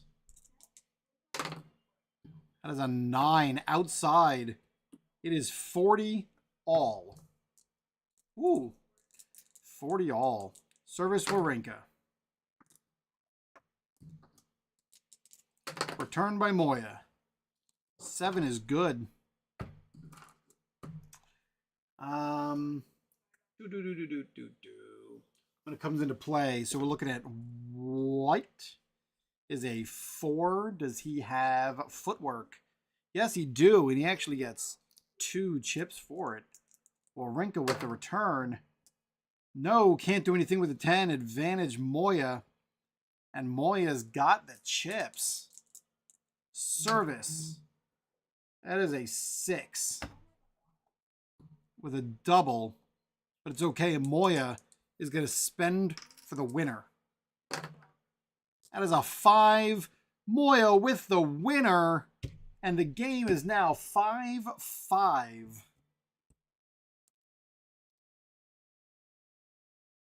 Chips carried from game to game, not set to set. Oh, it's 5-5. I shouldn't have moved that. How about that? Oh, look at that. All of a sudden, Nightbot's starting to post. What's going on here, bruh? I've been talking to you all day, Nightbot. And all of a sudden, you decide you want to work? Thanks. I wonder what time I have that set to work. I thought it was every 15 minutes, but... Girls, we have crossed the 8-hour mark. Woo!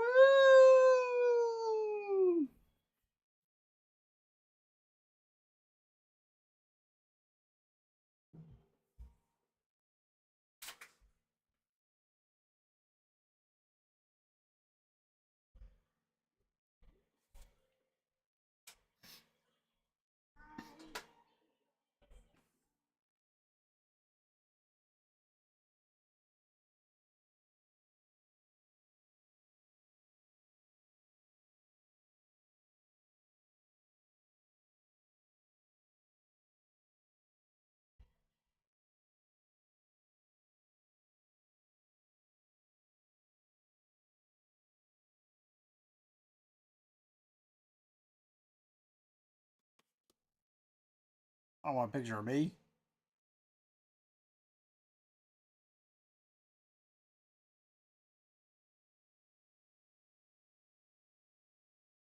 I want this, and I want this, and I want this.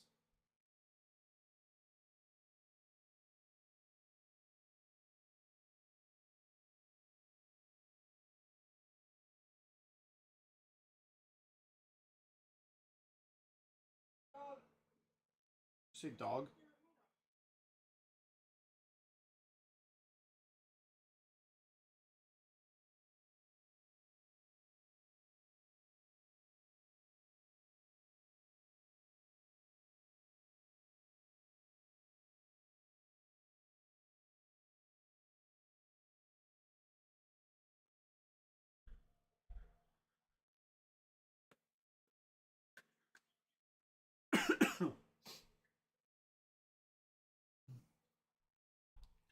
All right. Now that we've crossed that 8-hour threshold. 8 hours.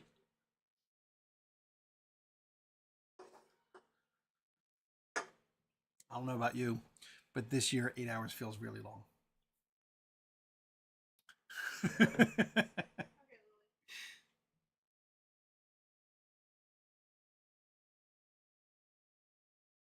Are you guys still going over there?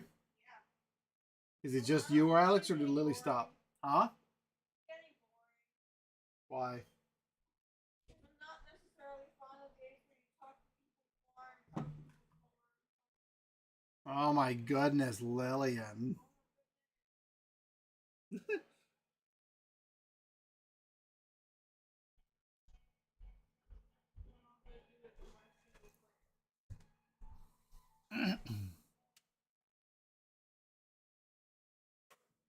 how do I turn off this guy? He's fine.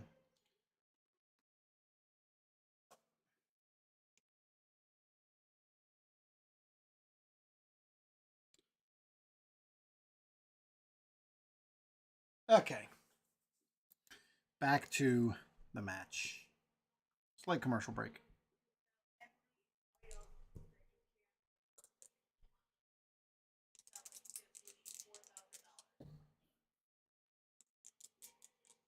Here we go.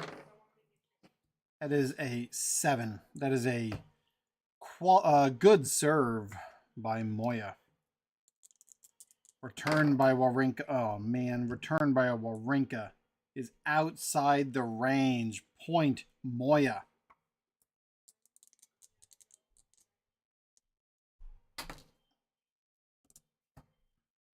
All right, we are at a 5. Regular serve. That's a 10. Cannot return. Look at this. Moya is trying to take control of this. This is a Moya serve. That's an 11. That is an 11. No return by Wawrinka. 40. I need... Where is...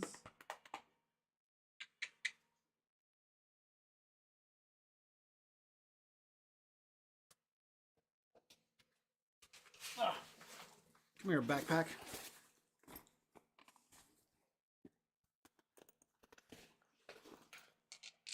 There we go. I'm tired of throwing these dice. They're going to make me tired. Oh, no.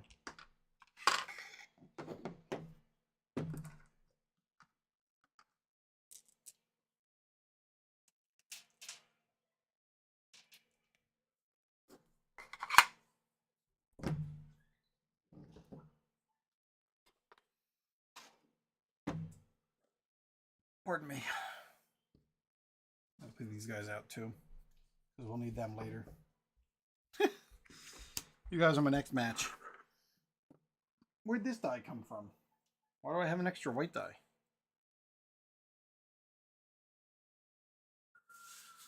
We'll figure it out. Here's the decider die. All right, here we go. It's an 11. Serve by Moya. Yep.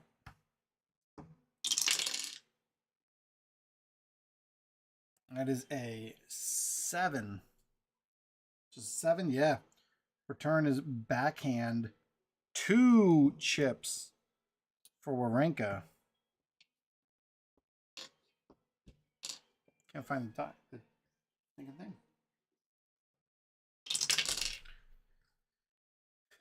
That's a 6. It's a good return. Wawrinka is going for the winner. Wawrinka's going to spend one of these on a winner. It's an 11.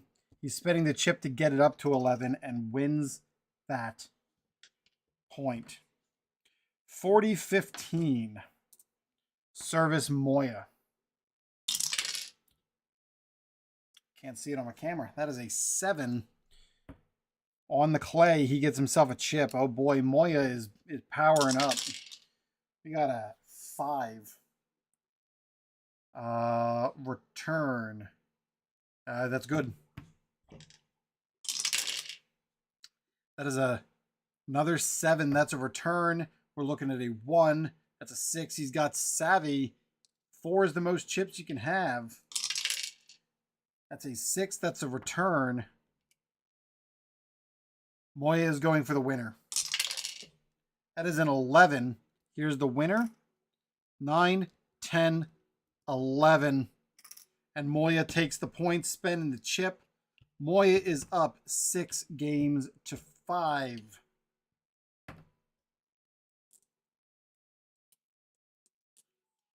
Here we go. This is, if Moya wins this game, he wins the match. If Wawrinka wins the game, then they go to tiebreaker to see who wins the match. That is a 9. That is an ace. Ace for Wawrinka. That's a 6. Moya can't return with an 11. Oh boy. I don't know why I moved that one back. All right, that is a 2, which means it's a... Anything happen on a serve? No, nothing like that. So that is... The return is outside the scope. It is 40. Wowee. All right, this was a serve here. I did move it. That's a service of 6. Moya. Return with a 5. Can't return. Point Moya. Wawrinka. 5. Return Moya. No, 9. That is the point. We are going to advantage or tiebreaker. Second tiebreaker we've had so far in this tournament. Crazy. All right, so the person that last served is going to start us off. That's how I managed this board last time. All right, tiebreaker. Whoever wins first to 7, winning by 2, wins. Right? First player to win 7 points when winning by 2. That's right. Had to look up some tennis rules because there were a couple that I forgot. Service. Wawrinka. As a 6. Moya. Return with a 5. No point Moya. Service Moya. 5. 4 is a good return and drops it by 1. 5 is a good return. 4 is a good return and drops by 1 again. That is a 7, and he's in the clear. On a return, we're looking at 1, which is a 6, and he gets savvy, and that's a point. 9 can't return. Point Moya. Service Wawrinka. 9, that's an ace.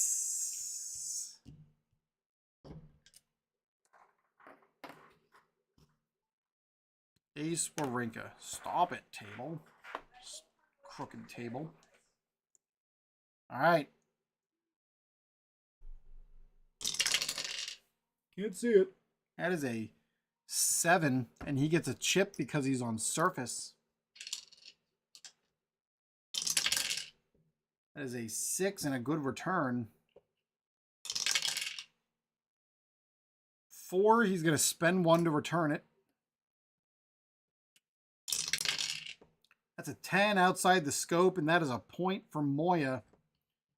He's 3-1, serviced by Wawrinka. That's a 6. Doubles on a serve. Returning player by 1 from the highest number. Yeah. Okay, that's all that is. Moya's going to go for the winner. He's going to spend this for the winner. No, sir. What a waste. Point Wawrinka.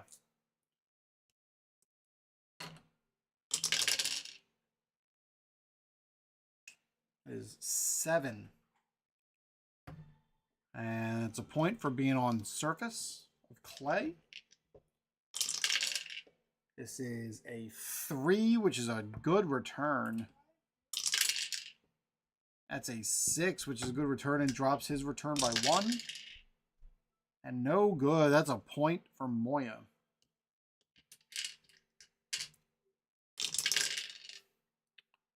Nine, that's an ace. Service Moya. 4 and doubles. It's a 9, nothing. Moya's winning 5-3. Service Wawrinka. It's a 4.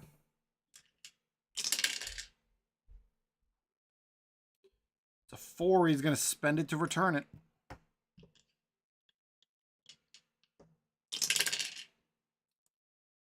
No 10 to return. It is 6-3 with service for Moya. If Moya scores, he wins the match. That is a 9. Not an ace, but it's a great shot. With the return being a 3. Oh boy. 10 can't return it. And Wawrinka is able to hold off just a little longer. Service. It's a 7. Point for Clay.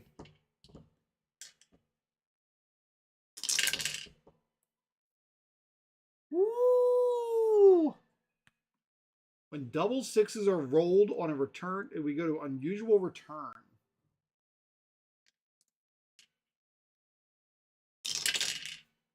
Nine. Return seemingly in but ruled out. Point for the opponent. Point for the opponent. Roll, die, odd. Chair umpire overrules. Return for the point player. So this is Moya. It is an odd. Point for the return player. So hold on. I want to make sure I'm getting this right because it's so important. Return seemingly in. So his Moya was probably in, but ruled out. Point for the opponent. They give the point. Umpire, chair umpire overrules the line judge and gives the point to Moya. And that's how that match ends. What a crazy thing. I can imagine Wawrinka throwing his, I don't know, was he an angry tennis player? Throwing his racket, losing on an overrule of the line judge by the chair umpire on 7 for the 7th point in tiebreaker. That's nutso. 7-6. I'm sorry, Stan Wawrinka. You've been eliminated. Where'd the rest of my stack go? Oh, you know what? I think I put them back in the box. Let's see.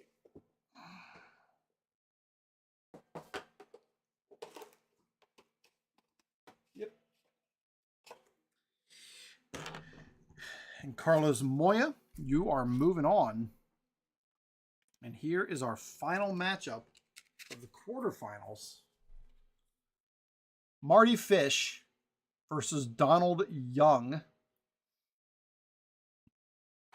I cannot imagine this going Donald Young's way. But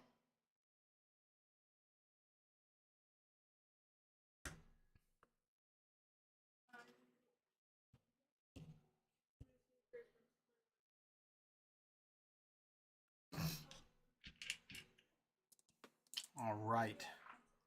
Marty Fish. Marty Fish. Both from the USA. No benefits on the surface, even though we're playing clay. Only 2 of those tennis players have even cared about playing on clay. Marty Fish is our favorite. Donald Young is our underdog.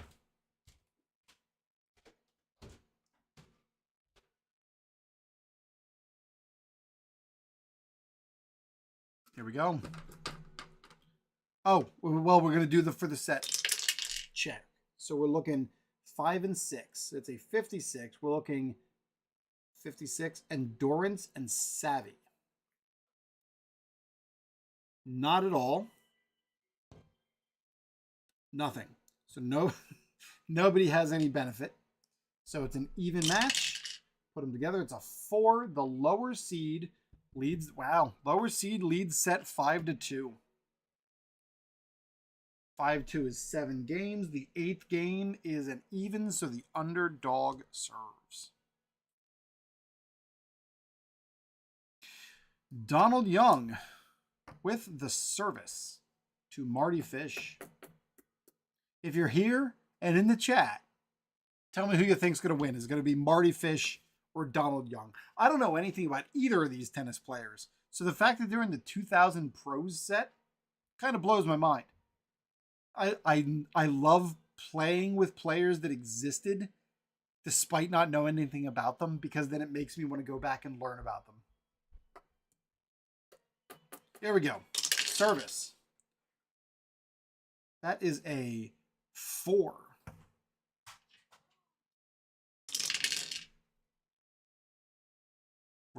Can't return. No good. Point. Donald Young. Look at this. Service.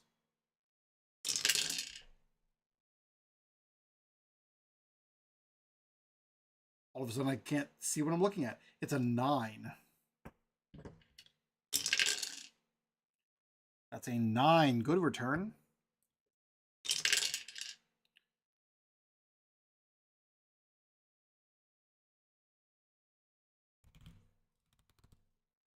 It's a 5. Outside the return range. Point. Fish. 15 all. That is a 9. That is an 8. It's a good return and drops one from his total.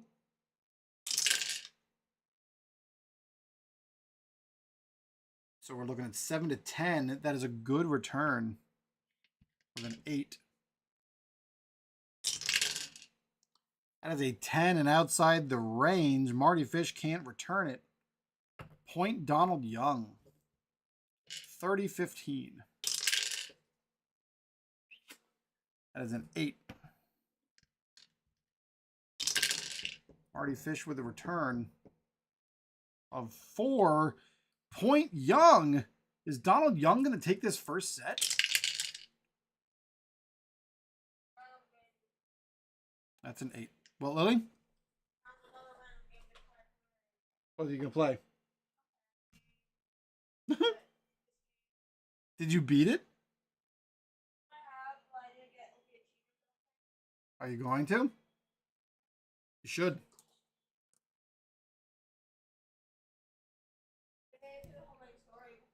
Returned by Marty Fish. It's 11. Can't do anything about it. That is game. Donald Young. 6-2. Not how that was expected to go. Wild.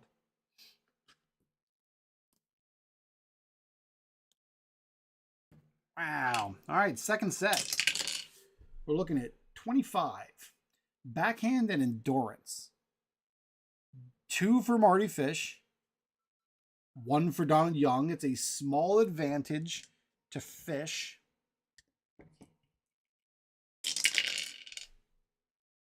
This is an 8.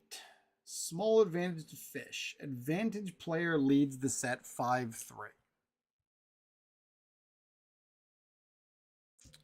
5-3, which is 8, which means this is the 9th, which is the favorite player serving. In case you don't know and you're watching this for the very first time, this is Let's Play Tennis from Play Games. Play is spelled with 2 A's. Looks like this. Oh, not that way. Looks like this.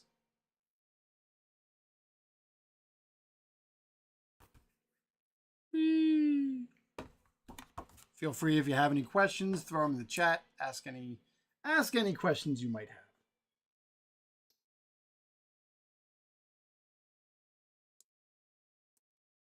All right, starting the set, or not the set, but the potential set finishing. Marty Fish, service. 4.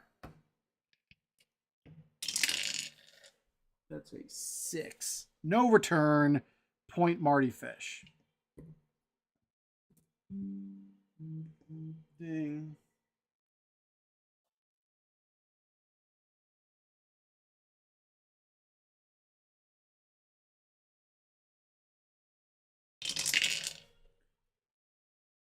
We got an 8. It's an 8. That's an ace for Marty Fish. All right. 9.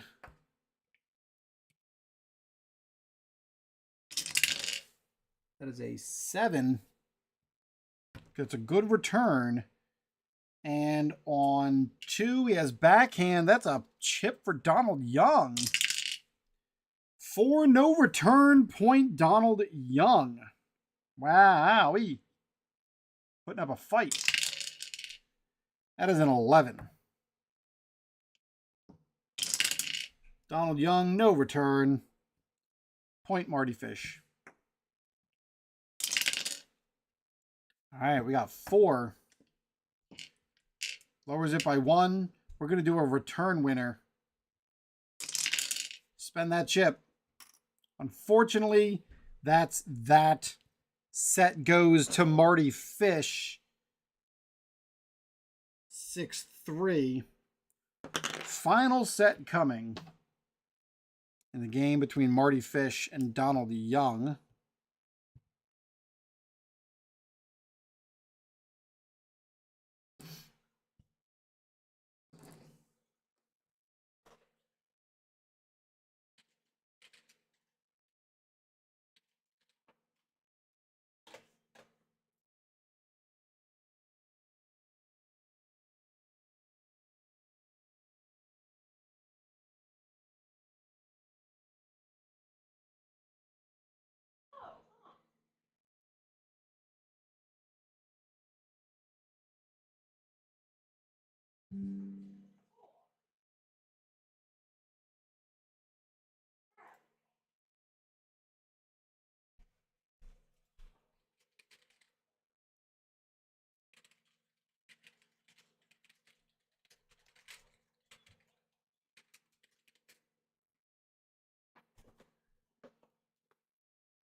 Ow. All right. Back and focused. What are you doing, Nightbot? Nightbot's being difficult. That's all I'm saying.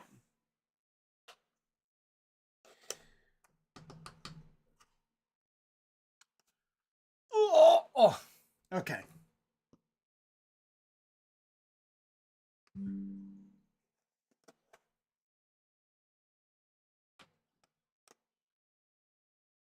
Here we go.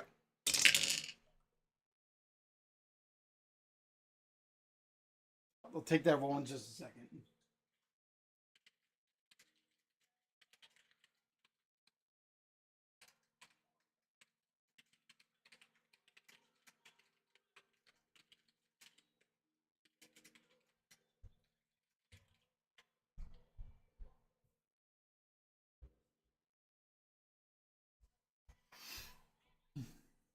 All right, that was an 11. That was our checks. Oh no, we already did our checks and seeds and all that stuff. So it was, no, we didn't. We didn't, because we're back to 0 games. Yes. So we're looking at a 56. It is endurance and savvy. It is, poor Donald Young. Oh no, nothing for savvy. Nothing for endurance. So there's no benefit, no advantage. 9, higher seed, leads set 5-3. All right, Marty Fish. All right, Marty Fish. 5-3, which is 8. You're going to find an odd. It's an Mandy.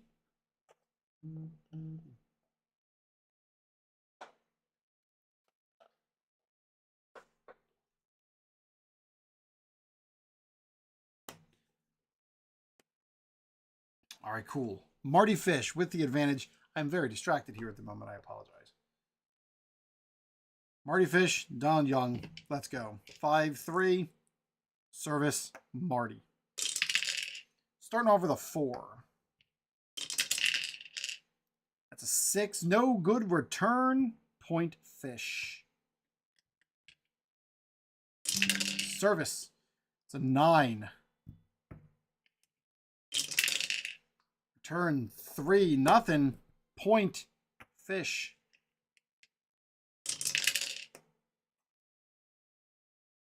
7. 7. And all for service, no service benefit. We're looking at a winner. Winner roll for Donald Young. It's a 3, and he misses with the winner roll. Oh, no. Bummer. Bummer. All right. Game, or this is match point. Match point for Marty Fish. 8. He finishes off with an ace. Marty Fish finishes off Donald Young 6-3. Final match 6-2. Or no, I guess it goes 2-6, 6-6, or 6-3, 6-3. Sorry, Donald Young. You have been eliminated.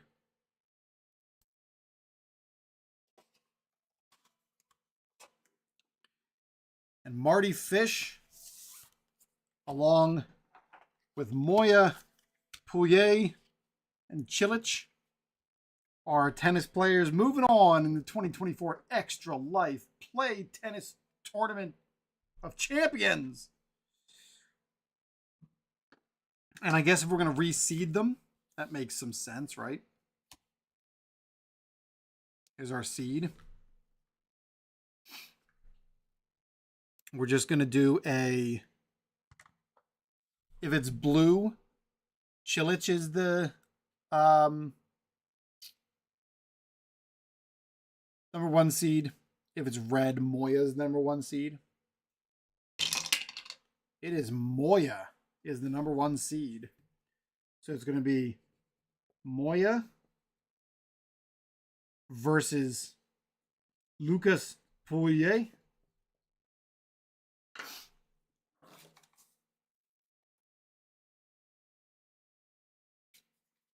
And it will be Chilich versus Fish.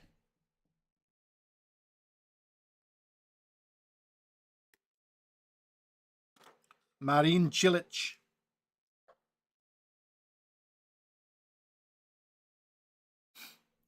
Hi, Lily. Is it annoying that I'm over here talking to myself?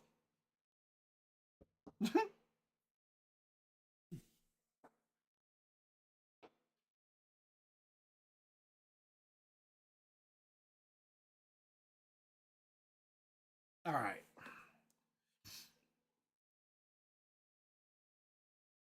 What are we doing?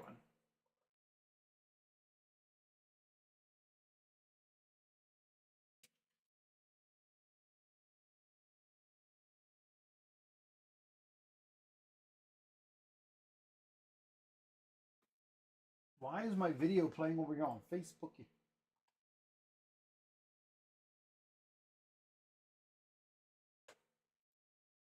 And I'm looking at my Nightbot setting real quick because I don't know what he's doing.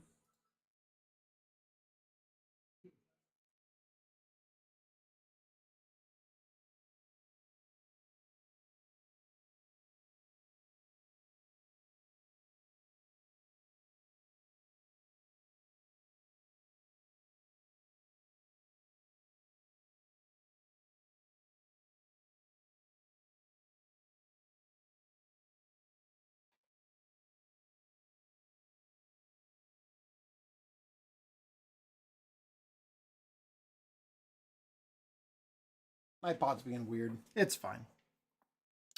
All right. Let's get on to the semifinals. Maybe I can get through this tournament before dinner, and then I can take a break and do something else.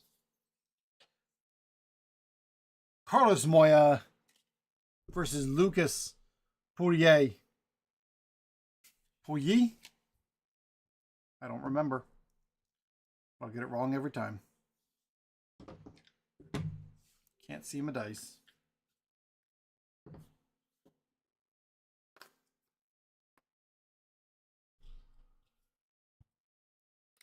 As we've continued to do, we're going to use the For the Set module just to get us to the final game before potential moving on. We're looking at 45, which is footwork and endurance. 1, 2, 3, 1, 2. Advantage goes to Moya. It's a small advantage. 10. Advantage player leads set 5-1. Woo-wee! 5-1 is 6. This is the 7th game, which means the favorite serves. Service Moya. 3. That's a double fault. Point to Poirier. Moya going to shoot himself in the foot. That is 2 double faults in a row. Oof. All right, that is a 7, and he gets a point for being on clay. Turn by Poirier. That's a 4 and drops return by 1. Oh, I missed. As a 5. Solid return. Luca with a 5. Another good return. That is an 8.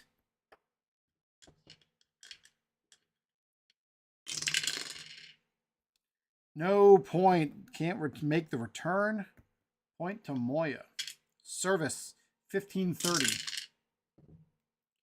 That is another double fault. 3 double faults in the very first in this set. That is not what you want to do there, Mr. Moya. Not what you want to do.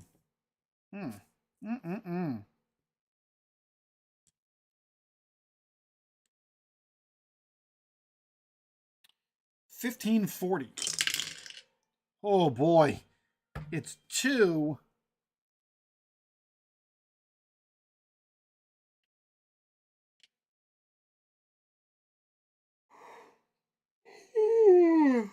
And his return is dropped by 1. Oh, we got an unusual return. With an 11. Fall to court after fabulous return. Opponent attempts winner. Add 1 to the winner's range. Fall to court after fabulous return. Okay, so Poirier has made a fabulous return to the opponent. Moya's got an opportunity to winner. And it's a 10. Add 1 to his winner. Moya gets a 9. He's going to add the chip and make it a 10. And he's going to take the winner. Woo, that was a close one. I bet you Poirier's upset.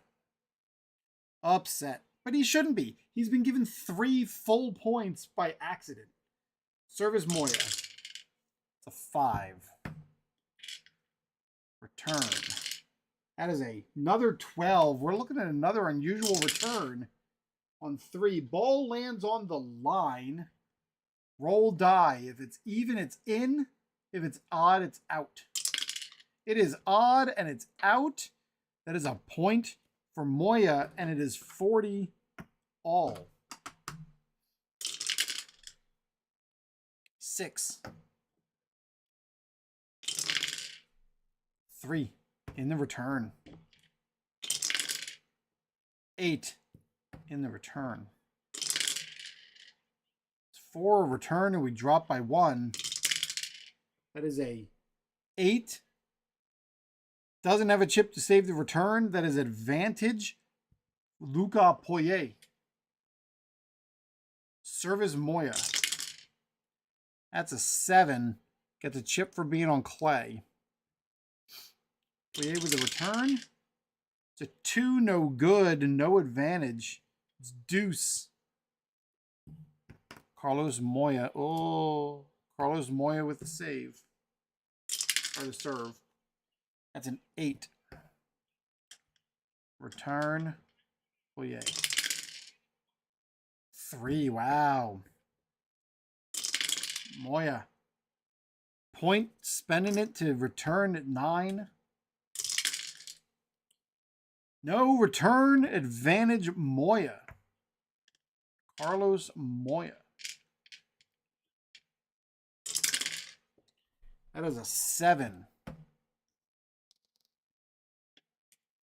I would say I've got performance chips down pat at this point. That is a 10 no return game and set to Carlos Moya, 6-1.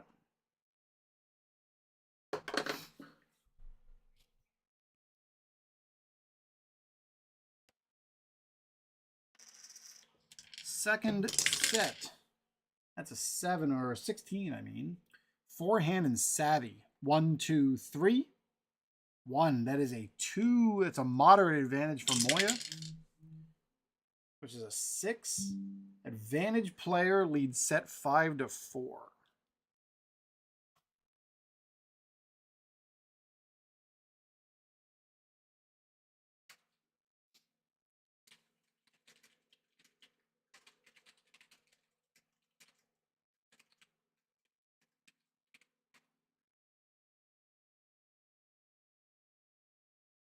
Where did Alex go, Lily?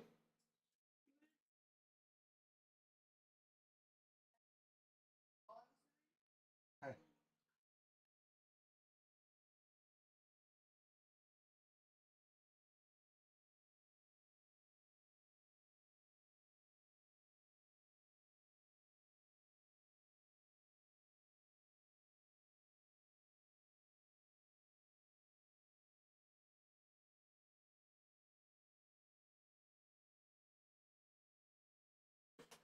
As of, well, I'm just seeing now there was a Facebook post 2 hours ago.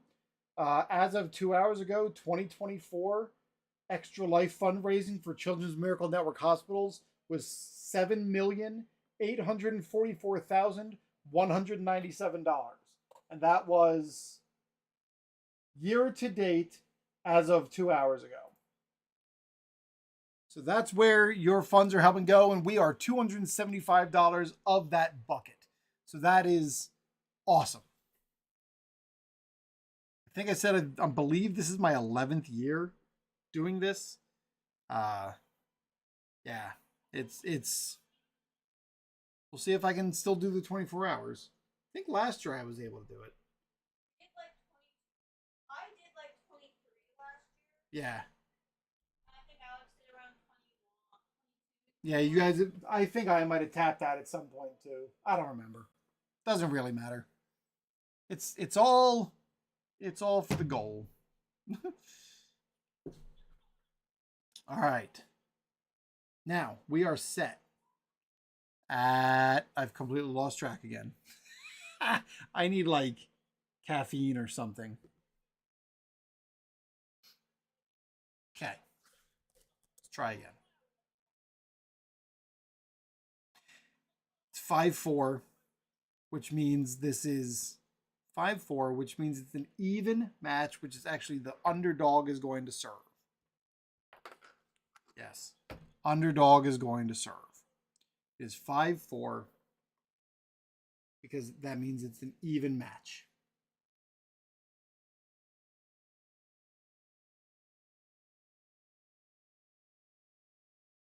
The Xbox over here is singing, "What's this?"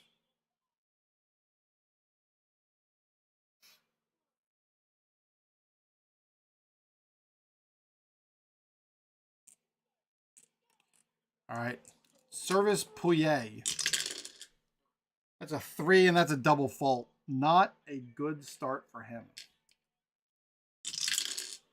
6. 10. Can't make the return. 11. 6. Good return.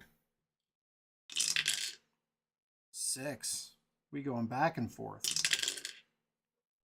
That is an 11. No return. Point Pouillet. I got to go back and listen to see if I'm saying that right again. It's bothering me. Serve. 3. Double fault. Oh no, is this going to come back and bite him like it did Moya earlier? Serve. 9. That's an ace. Look at this. That is a 7. No benefit, which means if it's a 7, and doesn't get the performance chip, he gets an opportunity to winner. Carlos Moya with a winner shot. That is a 10. No winner. Point Lucas Poye. And it is now 5-5. Ugh. I did it again. 5. No. Is that what time it is?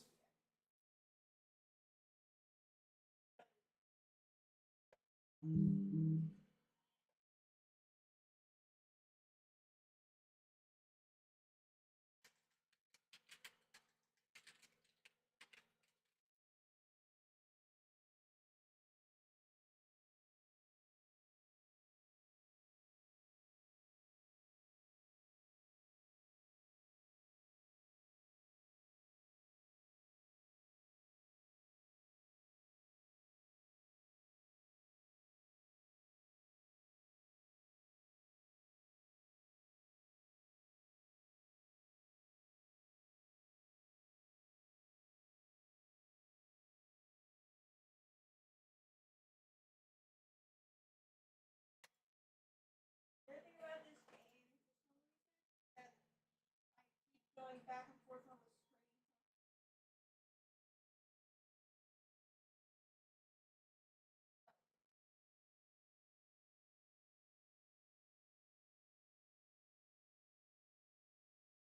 Oh, I know why Nightbot's not working.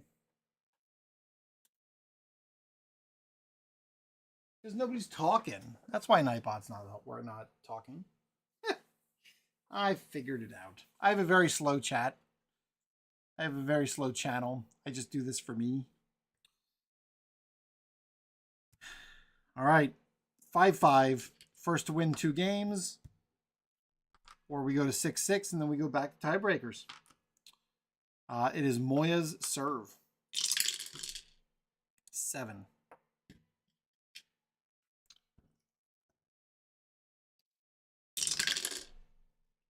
Four with a return. That's a unusual return for a 6. Unbelievable shot. Lands in point for return player plus a chip. Wow. Good job, Moya. I don't know why I'm congratulating him. I don't have a horse in this race. Service. Are you horse racing? No, I'm not horse racing. 7. It's another one.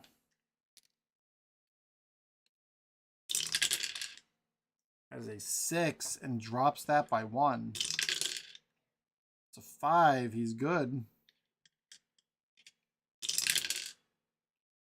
10, no return. Point Moya. That is an 8. Return is a 6 and it's good.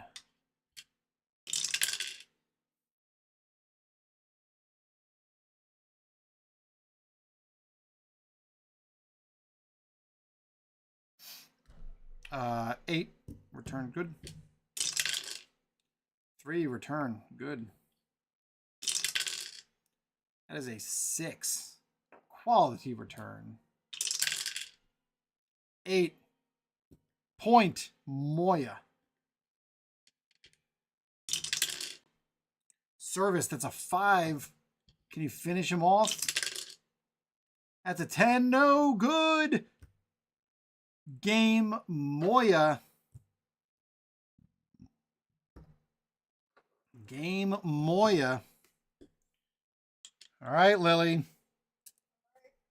Does Lucas Pouillet have the ability to win another game to take it to tiebreakers? Or is Carlos Moya going to walk this out in straight sets? Let's go. Service.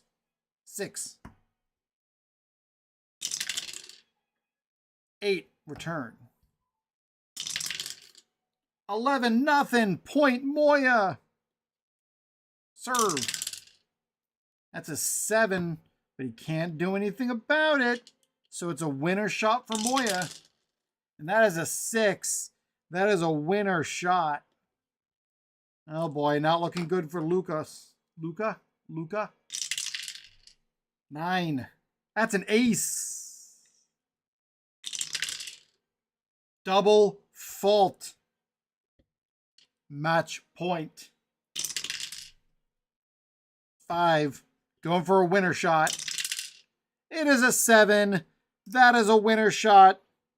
And Mr. Moya, Carlos Moya, wins 7-5. Lucas Poye, you have been eliminated. Dun, dun, dun, dun.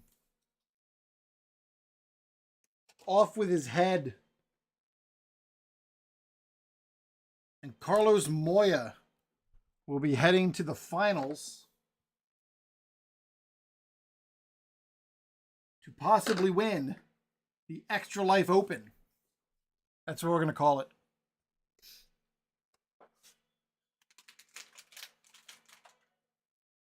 Oh.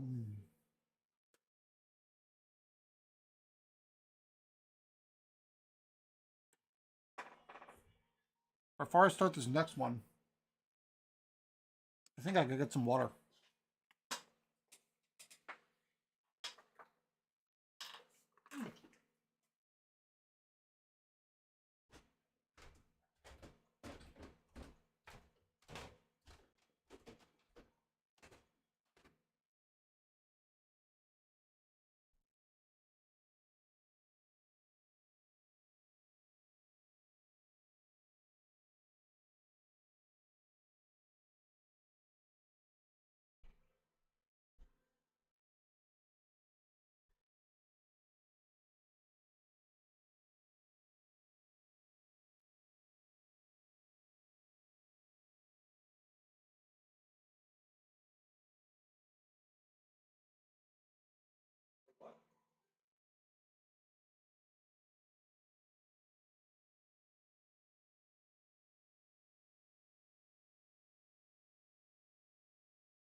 All right. We are back and rolling. All right. We are finishing our final semi-final match. Marin Cilic versus Marty Fish. Marin Cilic is of Croatia. Marty Fish is from the USA.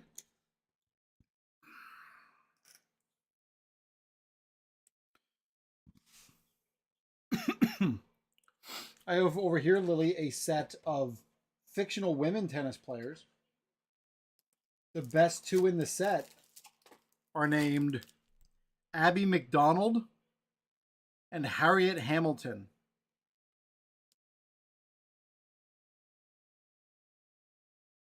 Yep. Apparently, Abby McDonald is not great at serving.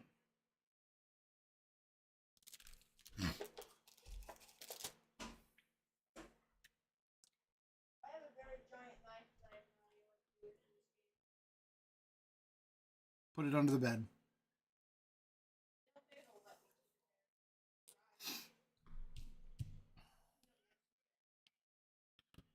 All right. Protection. We're looking at 12. Forehand and backhand. 1-2. 3 or 1-2-1-2. No advantage. I will be back. Okay, see you soon. It's a 7. Higher seed leads 5-4. Chilich leads 5-4. This is an even, so it's going to be served by the underdog. Service by fish. That's a 6. Lowers return by 1. That's a point for fish.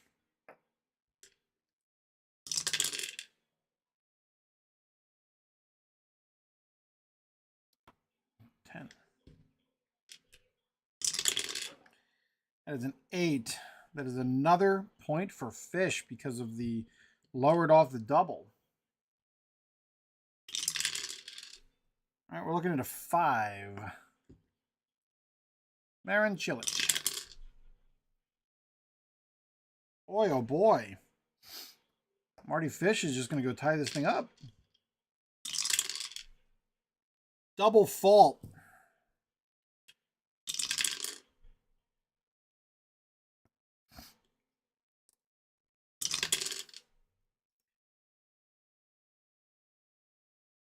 Game fish.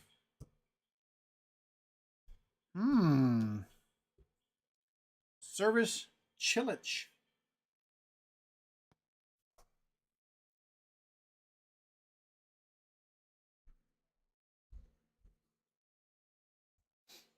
Service Chilich.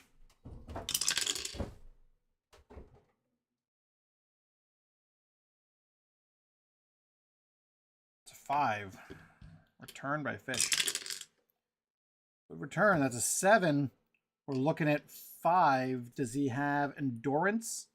No, which is a winner roll for Chilich. That's a 7-point Chilich. Service. 10. It's a double. So we're looking at a 9. You can't return it. Sorry, Marty. Service. Chilich.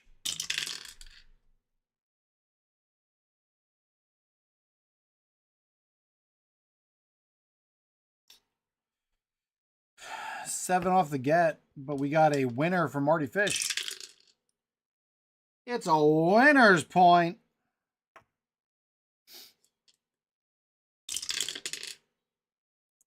Five. Point. 40-15. We got a 7 with a winner return. No good. Game. Chilich.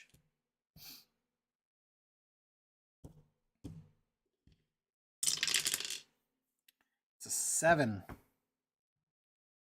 And we're looking at a winner return. Yes, sir. Winner point. Serve. It's a 6. Good return. Fish.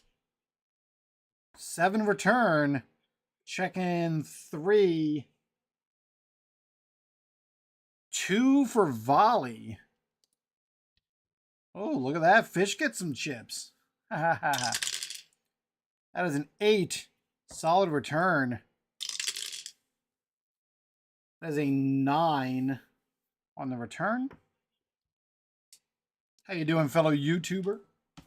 Facebook person, Twitch person.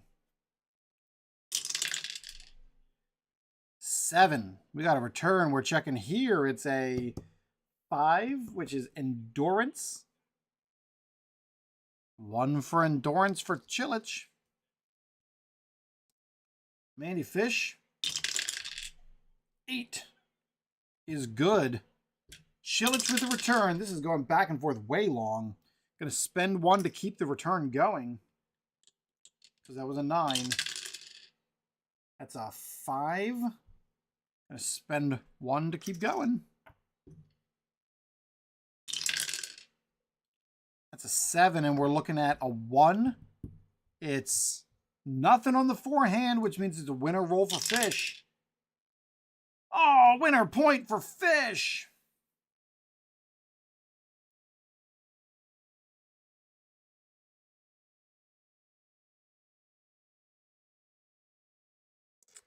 Service Marty Fish. 7. Looking for a winner roll for Chilich. Winner. Winner Chilich.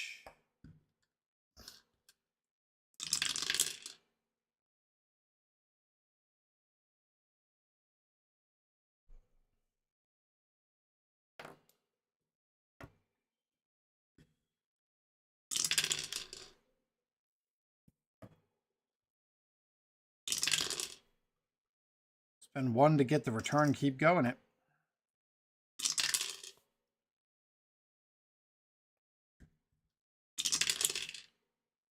Oh, point Chilich. Serve. That's a double fault. It goes to Chilich. 7-5. Marty Fish double faults their way out of a set. Oof. Not the way you want that to go in a semifinal. All right, we are looking at 36. Volley and Savvy. 1, 2. It's a 2-point advantage to Chilich.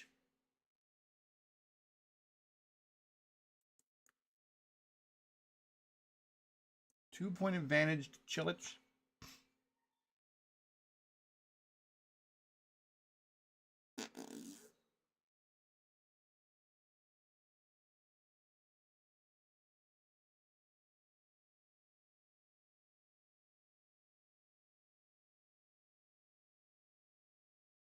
Two-point advantage to Chilich.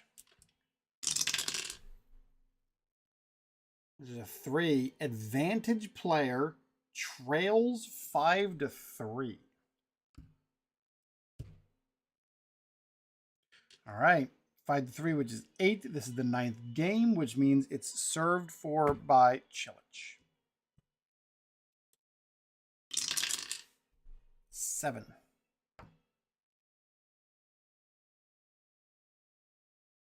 Means it's a winner's roll by Fish. Ah.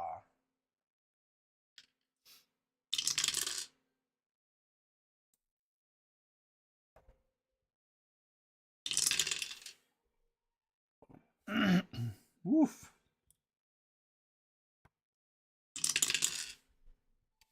5. 6. 6. 8. 7. We're looking at a 2. Which is backhand. 2 points for Chilich.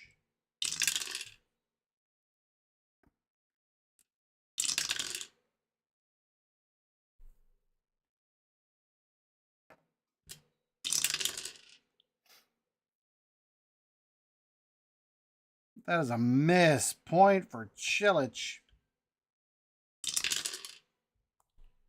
Service. That's a 5.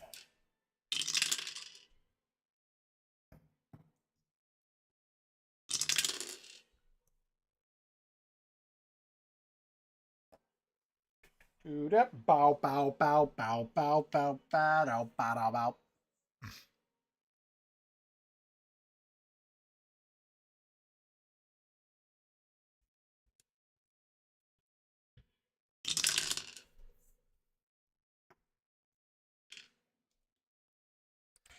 Winner roll point. Game goes to Chilich. Game Chilich. This is actually a pretty interesting matchup.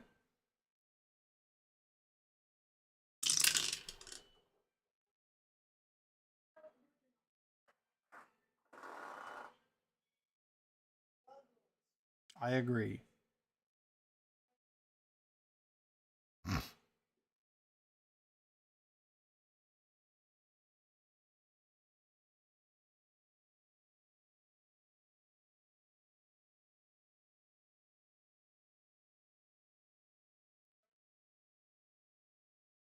Wait, there's no fridge in this house. I guess you need to build How one. does this person make food? Hot plate? Okay, well, there's this. That's a stove. What's this? Don't know what that is. It's probably like a George Foreman grill. Oh, I got it.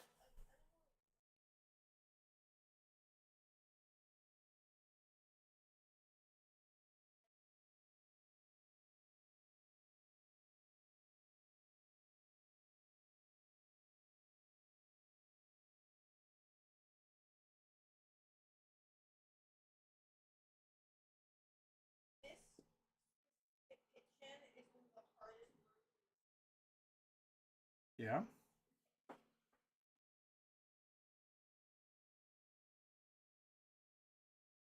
I'm happy for you.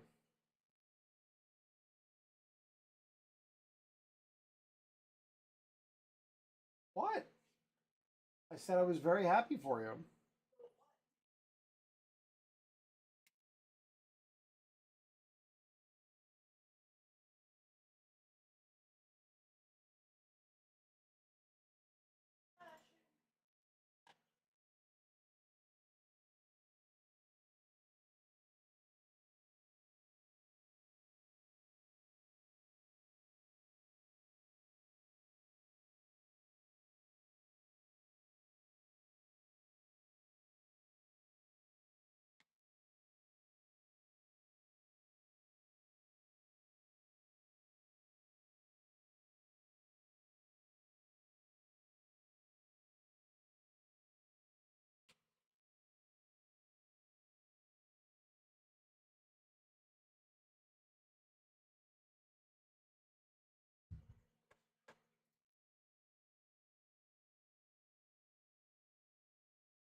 All right. Oh, I got to do this too.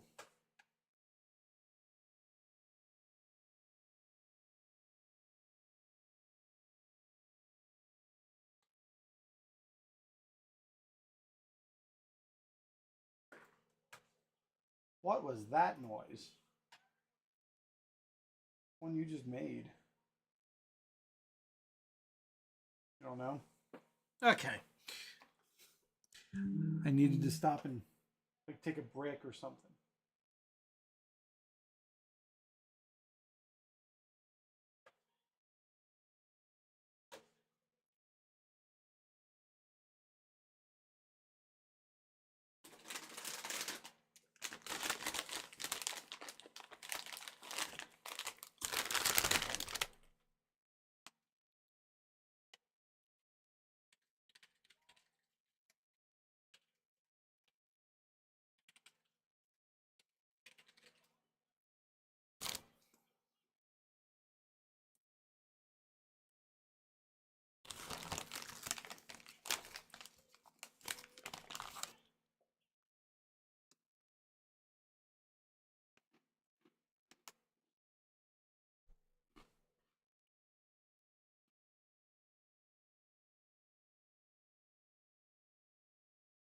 I've lost track of where I was, Lily.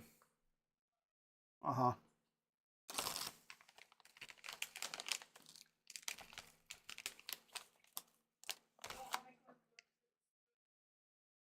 Huh? Well, and I shut the door because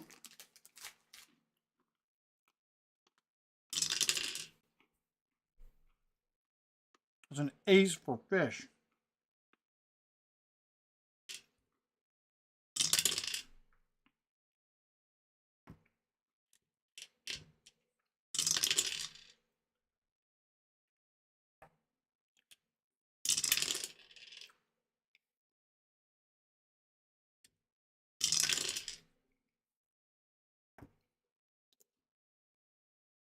Winner roll. Spend it.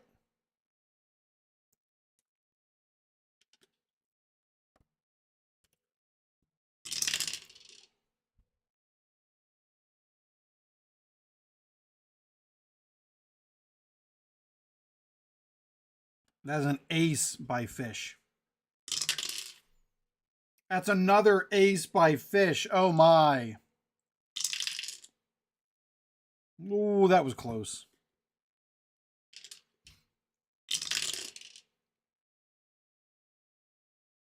Oh man. Fish just took it, Lily. Fish just won the second set.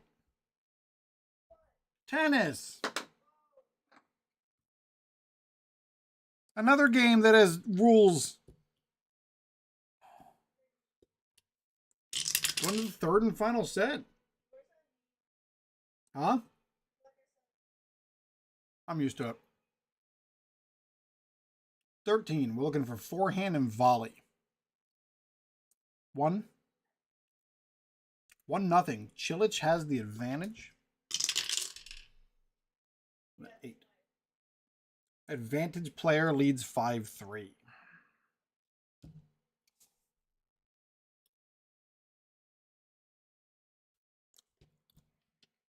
Five three is 8, which means it's an odd game served by the favorite. All right, let's go. That is an 11.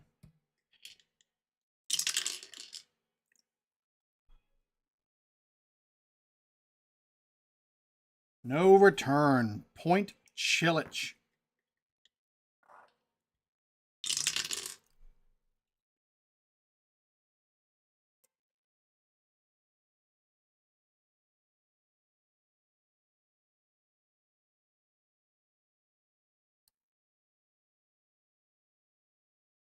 That's a 7.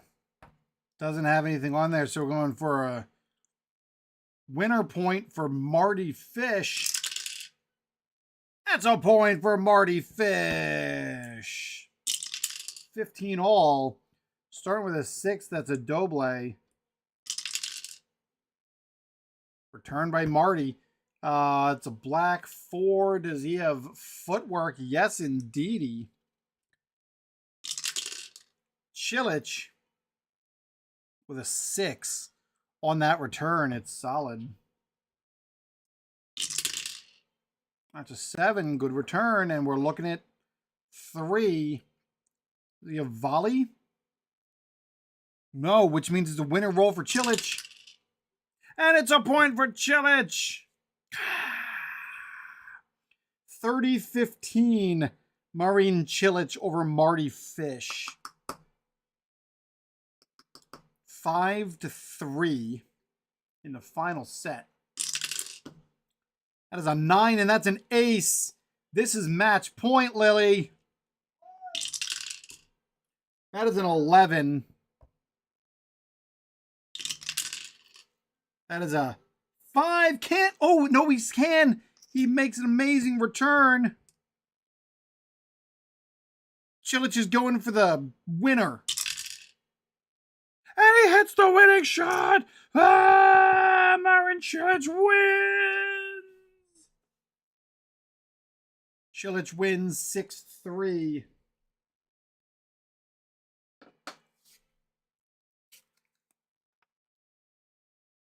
Sorry, Marty Fish. You've been eliminated. Oh, no.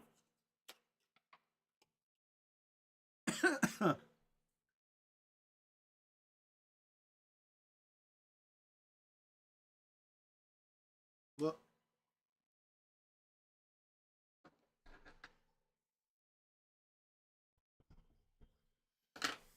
All right, we have our finalists.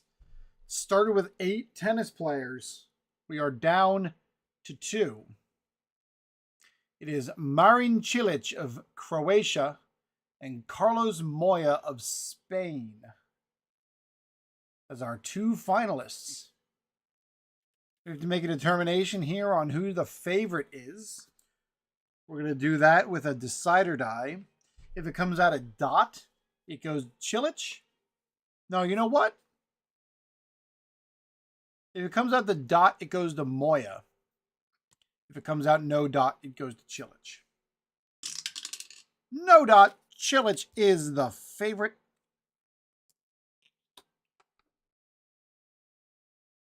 I'm putting down a star to indicate that Chilich was the favorite.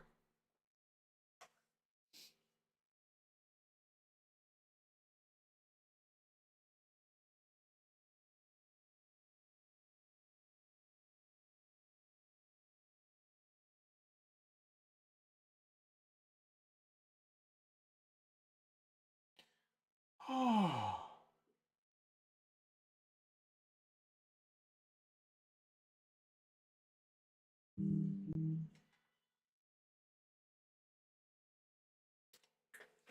I need to put the crock pot on warm.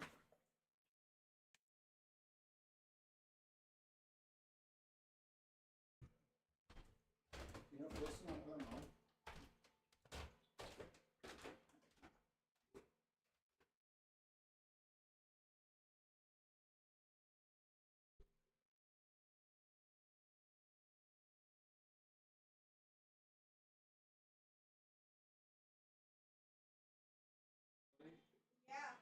You like a soda?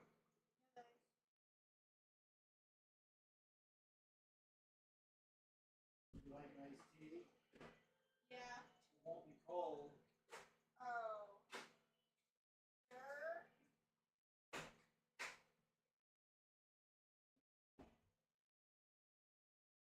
Or you just want me to put it in the fridge for later? I have water down here, so I'm fine for now. Alright. Did you buy little ones? Huh? Do we have little ones? They're diet raspberry iced tea.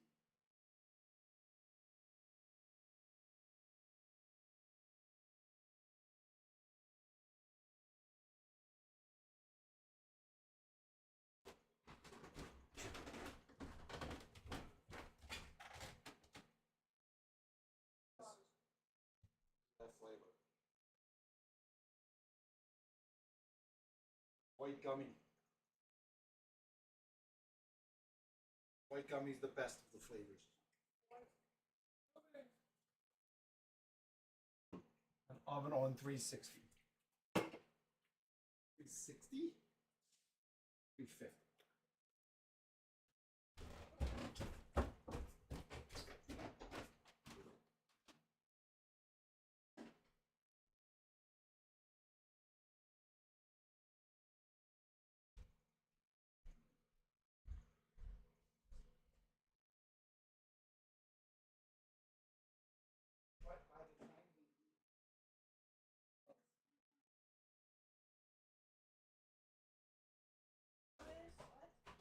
Nothing. Nothing.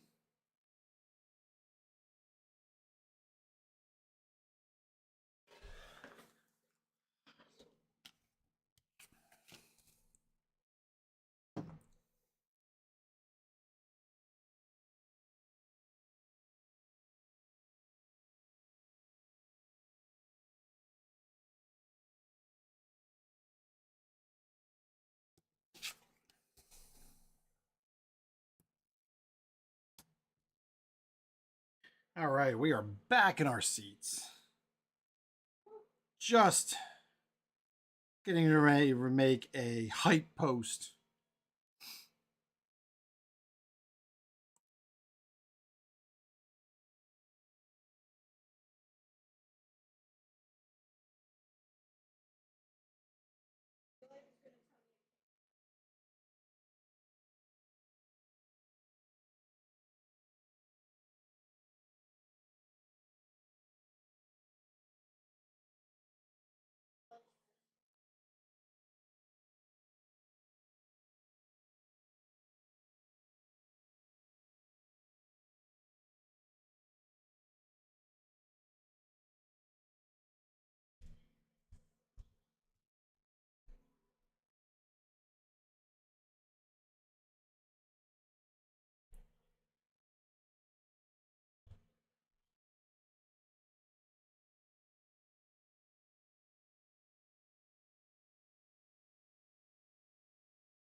Toenail clippers can go in the cabinet above the sink.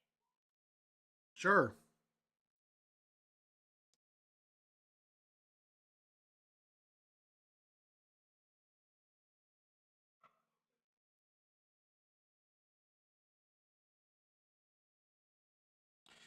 We're just about getting ready.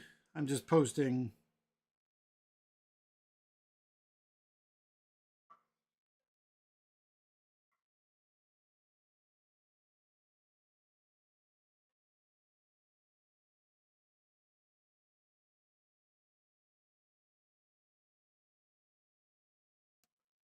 What is...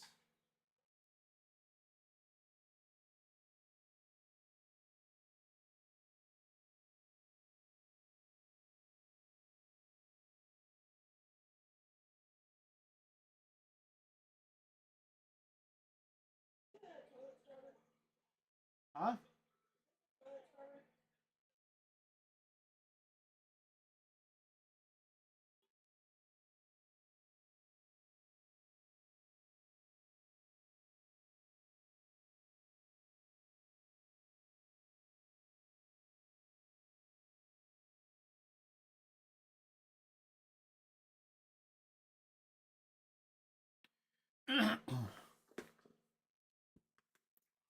All right, let's see.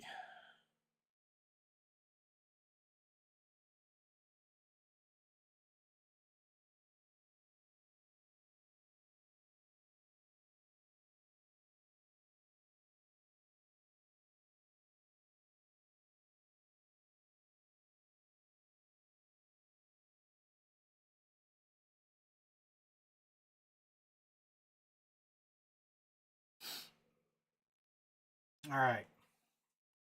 Let's get this road on the show. I did. Let's get this road on the show. All right, our matchup here between Marin Cilic, Carlos Moya for the 2024 Extra Life Open. That's what we're going with. Whoa. Cilic was able to take down Tomas Berdych and Luca Poirier. That's right. And Carlos Moya was able to defeat Stan Wawrinka.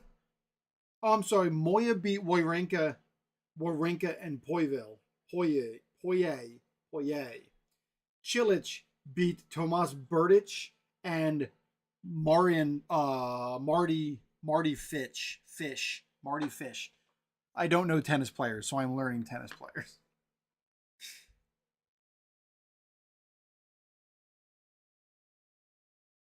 Let's go.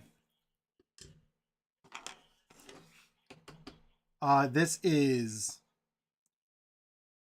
Let's reset the board. Figure out what's happening. That is a 26. We're looking at backhand and savvy. 1, 2, 3 versus 1. Cilic has the advantage. It is a moderate advantage. 3. Advantage player trails 5-3. Advantage player trails 5-3.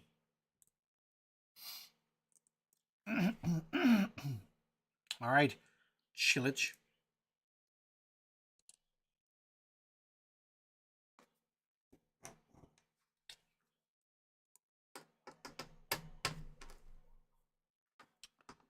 And since it's 5-3, that means it's 8 games. It's an odd game. Favorite serves.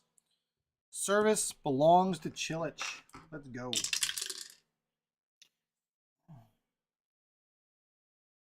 That is a 7 to start. Doesn't matter that it's on clay, but that means Moya gets a return attempt. Winner point for Moya. Winner point for Moya. 4. That is a 7. Good return. 4 is footwork. That's 2 chips for Moya. Cilic with a 3. Wow, good return. That is a 10. 2 chips spent for Moya to keep the return going. That is a 6. That's a good return. That is a good return as a 3. That's a tough one. That is an 11-0. Moya with the point. Service Chilich. That is a 5. That is a 7. And we're looking at a savvy return. 1 point for Moya. That is an 8 return.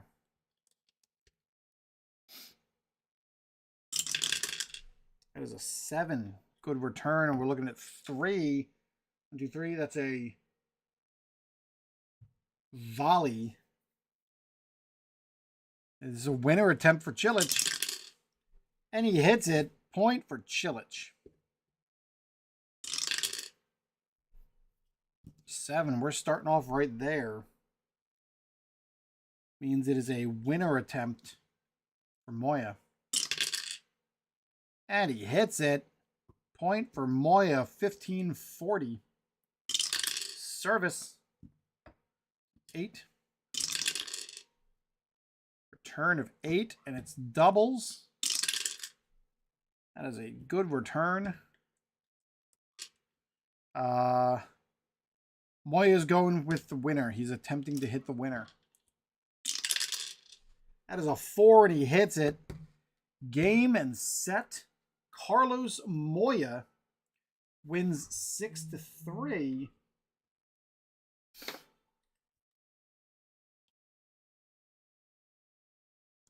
Chilich has his back against the wall.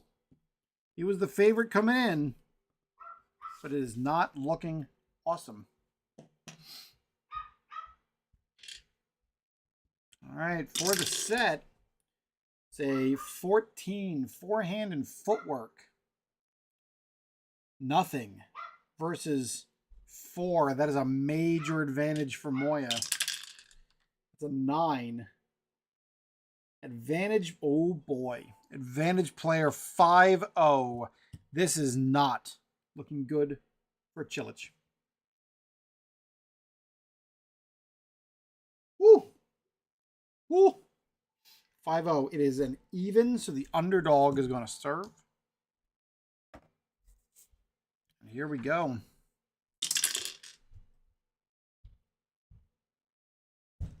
That is a 7 to start. Off of clay, so he gets himself a point. Chilich with the return. That's a 7. He's looking at 6. He gets a point for being savvy.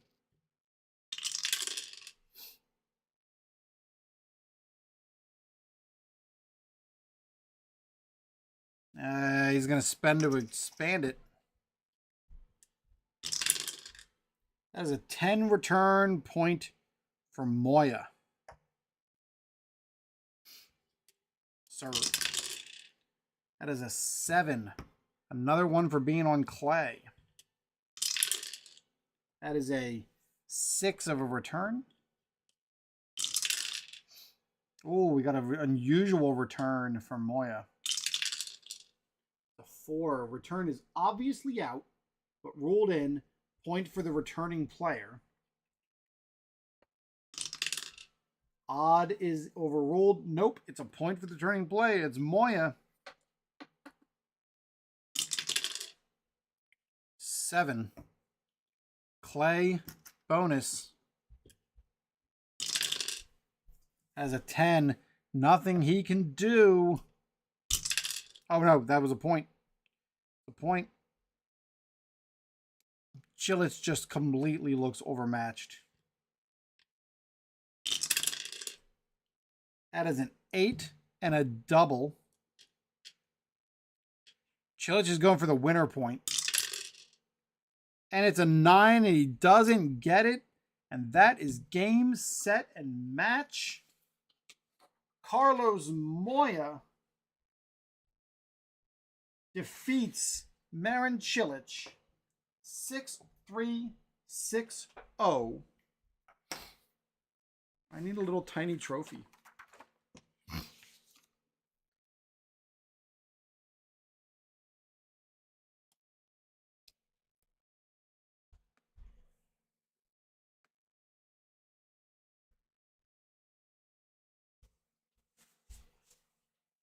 I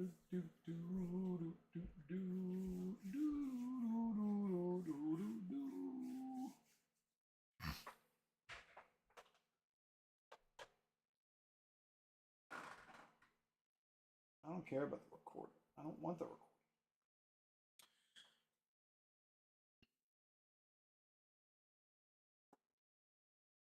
Look at that.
Cleaning up dice. Cleaning it up. Or not dice. Cleaning up tennis. Tennis was cool. Literally, I went from playing the game like 3 times to 1, 2, 3, 4, 5, 6, 7 tennis matches today alone. Now I might actually have a reason, not a reason, but like the feeling that I could open those fictional sets that I have and run some tournaments. That would be similar to what I started with bowling. I need to go back and work on bowling too. You know, I just need to go back and work on all of them. Sending data. Did my Facebook stream finally die?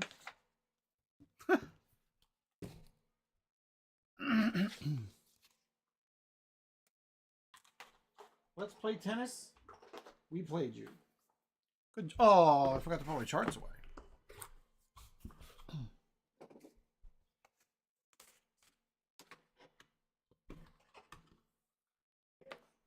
Yeesh.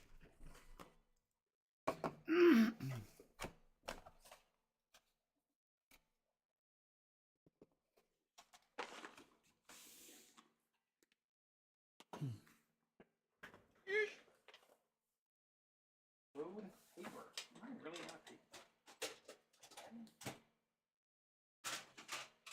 Dude, bro.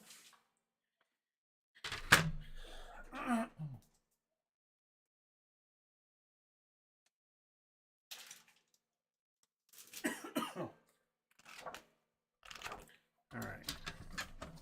We are going to print and try a game that I've never tried before.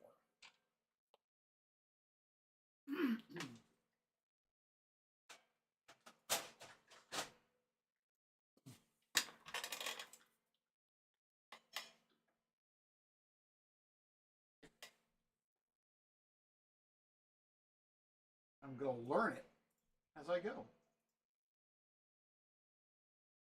Huh?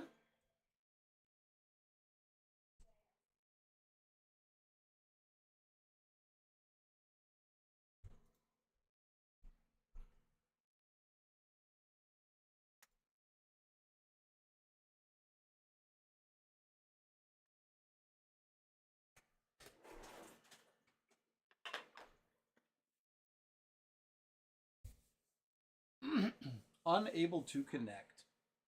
My Facebook stream died. They finally saw and they were like, "What are you doing? Why are you streaming for more than 8 hours?"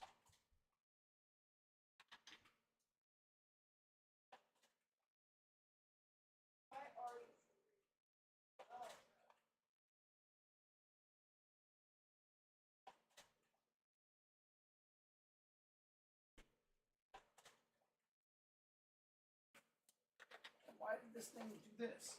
I told it to print on both sides and it just said, "No, you know what?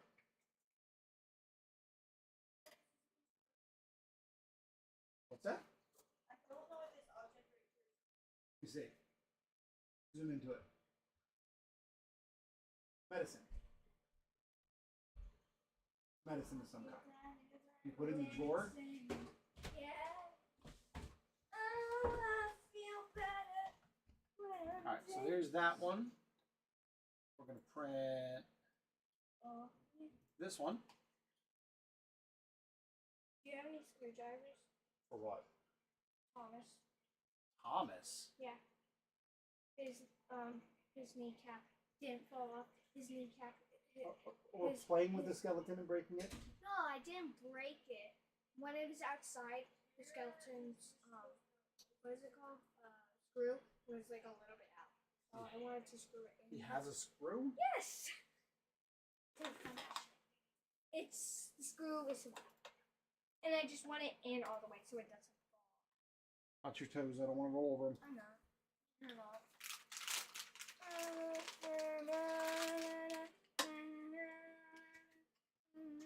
That's way too small. It's way too small. I don't know where one is at the moment. I'll have to see if I can locate one.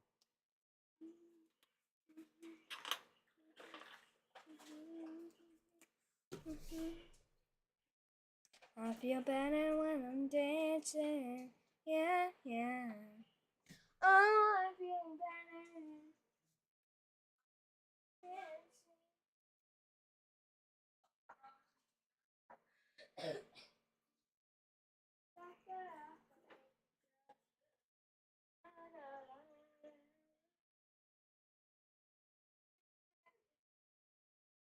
I got Funyuns.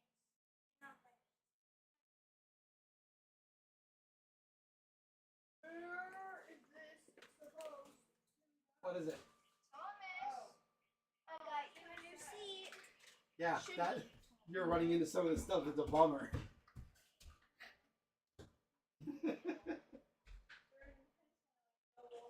Right. So they make you put it away in a sad spot. Hey, well, what's this?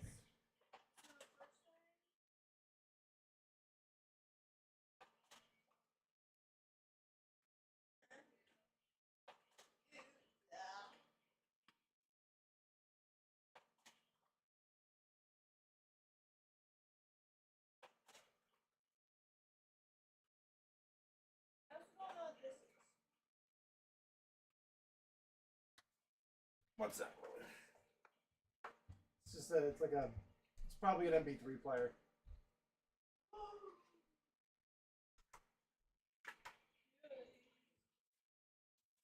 Who did Penn State play this week?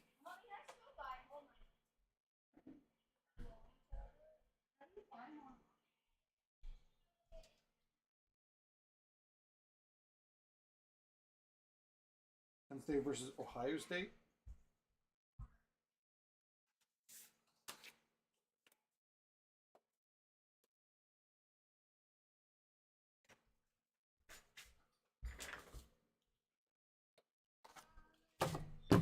We're going to give this a shot.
Ba, ba, ba, ba, ba.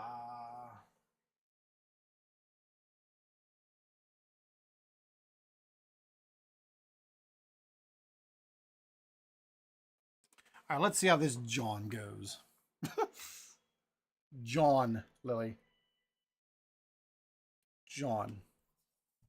Does that still wash out if I turn that on? Yes.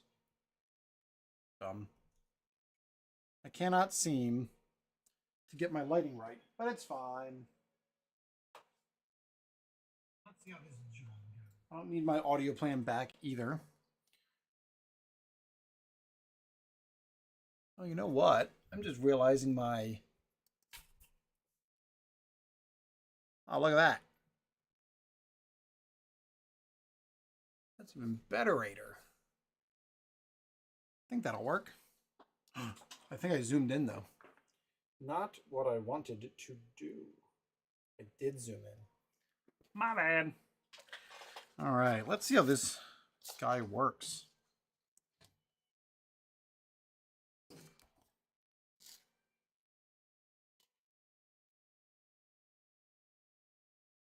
All right, Nightmare Before Christmas Minecraft, you can go away.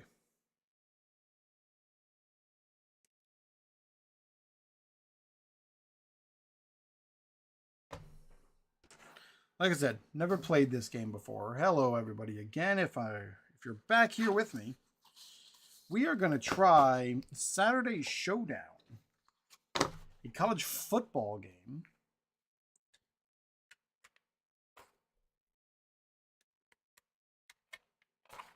I think I have everything printed, but we'll find out here in a minute, I guess, won't we?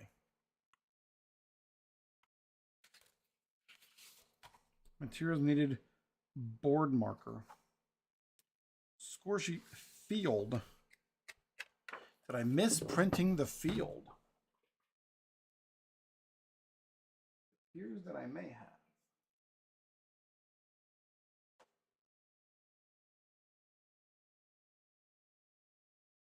Game rules, charts, pre-play teams, sample teams, stat sheet.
We got our charts. I think that's all I need for these. I think.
right, I need this.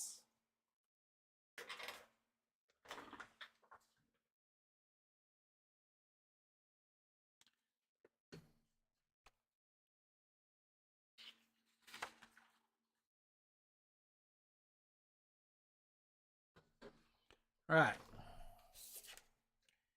Let's see how this works.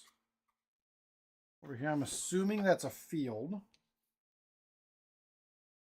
I'm assuming that's what that is. And then this is an individual stats chart.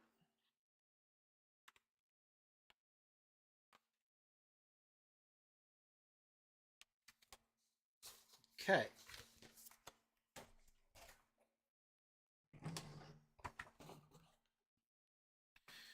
Let's see. We are going to learn how Saturday Showdown by NBT works. I honestly don't know. So we're going to learn together.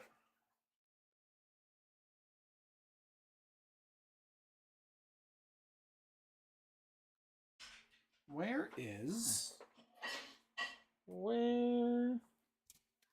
Oh no.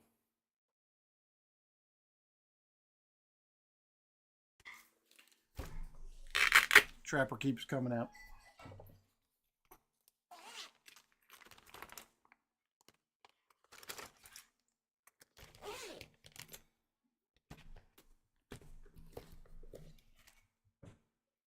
All right, so the game says this game is called Saturday Showdown. It's made by NBT Sports.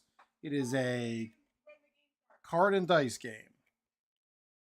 And like I said, never played it. It's developed by Nick Tuori. And I am at this point, post-playing.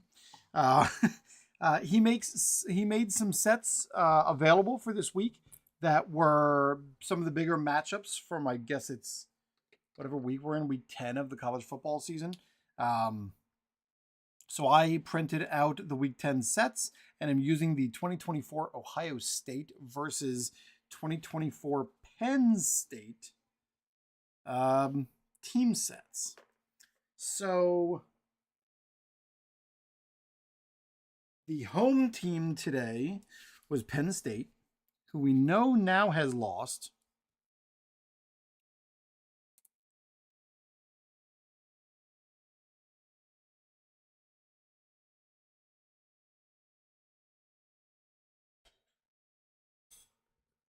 And Ohio State was the away team. It says we're just grabbing dice here. 5 6-sided dice. Team cards. I'm assuming this is the field. A score sheet and the gameplay charts. And I've got up here, we got the clutch chart, the highlight reel chart, and the penalty chart. Those are the charts, I guess. We also need 5D20 dice. 5D20 dice. I don't think I will be playing this game today. Never mind, I don't have D20s. The best I could do would be virtual dice rolls. I thought that it was 5D6s. I don't think I have D20s. Womp womp. Hold on.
check. I don't know if I actually have D20s or not.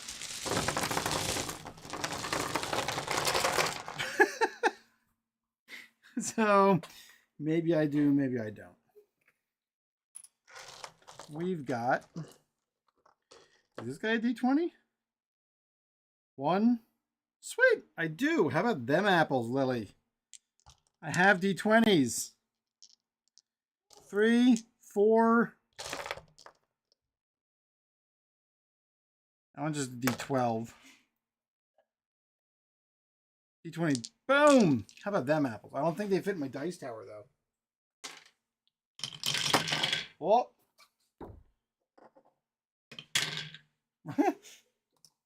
Womp womp. Well, I have them. So let's... Maybe we can give this a try.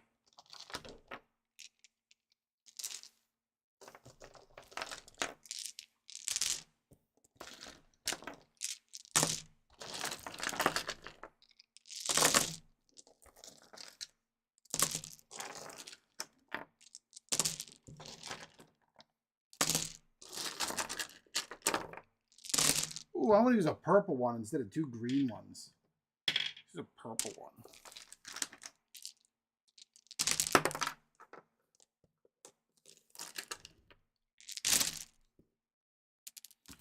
Well, these D4s never get cleaned up right. I know, they're little triangles, little pyramids. No, they're not a pyramid. What's the side? What's the shape that's an actual triangle on all sides? No, that's a... It's not pyramid because a pyramid's four sides on the bottom.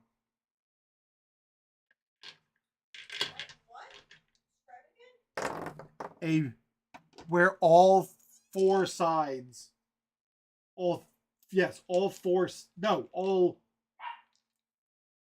4 sides are 3-sided, 3-edged. Because a pyramid has 4 edges on the bottom. All right, we got our 5 D20s. How about that? Determine the tempo of the game. All right, Saturday Showdown. We're going to learn you, even if it's ever so slowly. Determine the tempo of the game and the number of plays that will occur in the game in each quarter. Add a tempo rating for each team together and divide by 2.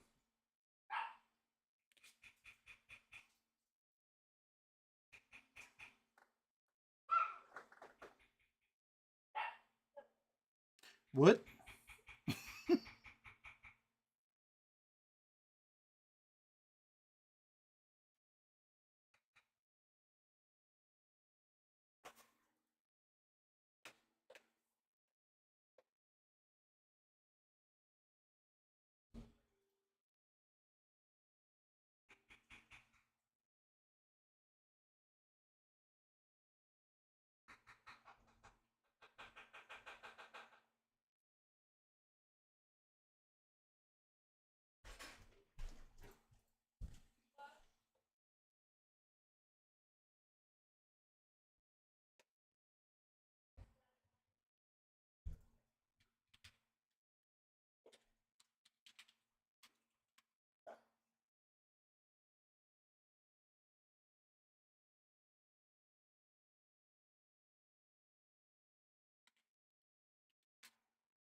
So, like, determine the tempo of the game and the number of plays that will occur in the game and each quarter. Is that something? Oh, I get it. Okay. Determine the tempo of the game and the number of plays that will occur. That happens as a result of the two ratings that are here on the team cards. Got it. Add the tempo rating of each team together and divide by 2. Let's get our calculator out. 107 plus 125. It's a 232. And divide by 2.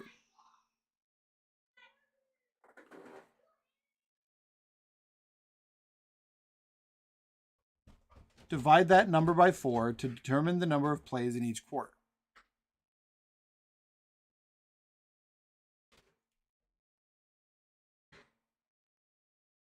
PATs and kickoffs do not count as plays for the sake of tempo. Penalties may count for plays, depending on the infraction. Live ball plays do, dead balls do not. Okay, so we're going to have 29 plays a quarter. So I guess we're going to mark that off here and say it's 29, 29, 29, 29. Got it. Determine the control ratings for both possession scenarios. Subtract the home offense and road defense from each other. Home offense is 16 minus the road defense. Is that there? Okay. Consult the correct ratings chart below based on season to determine the proper rating. 1 is the best ranking, so when you do the math, you're looking for the difference from that ranking. 7 offense versus 82 defense is a 75 difference. Okay, so we're looking at a what?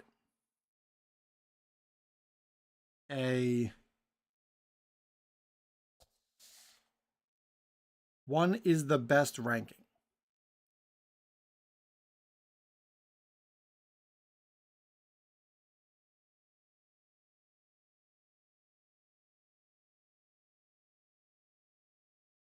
Subtract the home offense and road defense rating from one another. Consult the ratings chart below.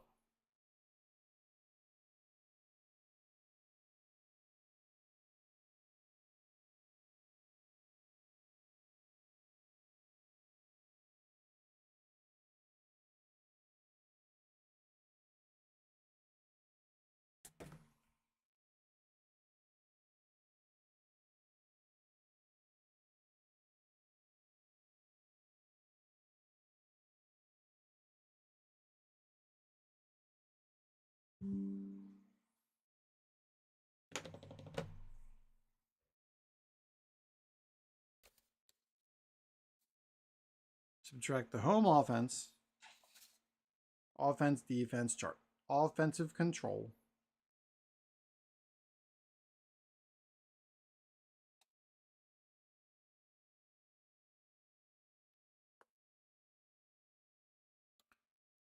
number 1 is the best ranking. So you're looking for a difference from that ranking. Oh, I get it. Number 16 offense versus number 1 defense. Got it. That is a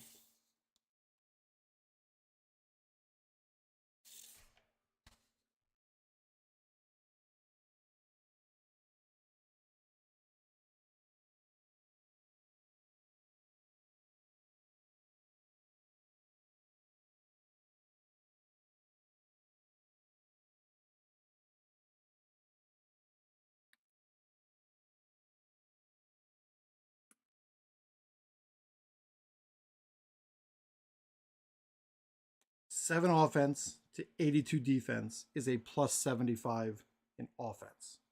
So we're talking 16 offense to 1 defense. We're talking a -15. a negative 15.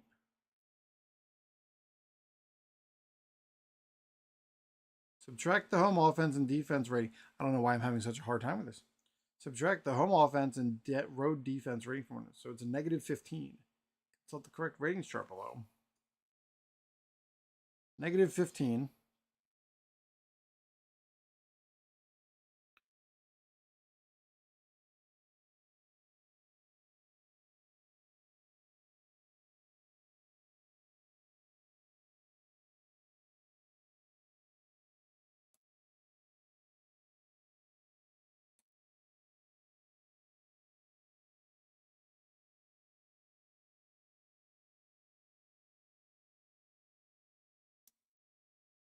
So offensive control is 1 to 9. And defensive control is 10 to 20, I guess. And then it's away offense, which is 7, and home defense, which is 4. So 7 minus 4 is a plus 3. We're looking at 1 to 11 and 12 to 20.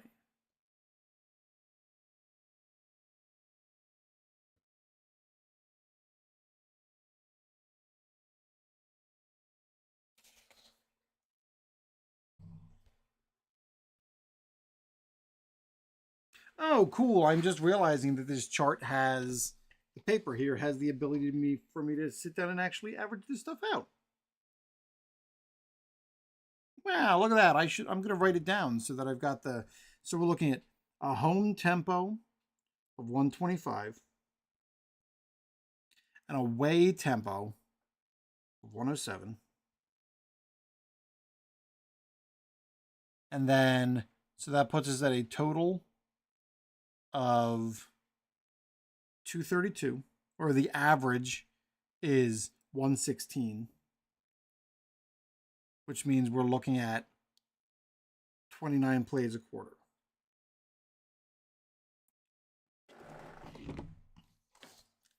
And then take the average penalty rating of the two teams. So penalty of 1 and 1.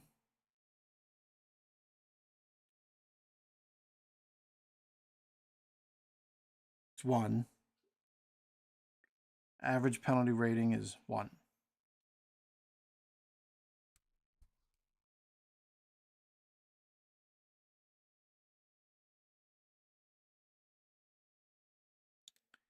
Anytime that the penalty die is rolled at equal adjusted penalty rating.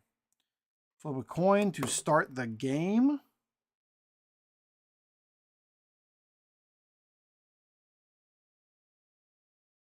Does the away team choose the coin toss, Lily?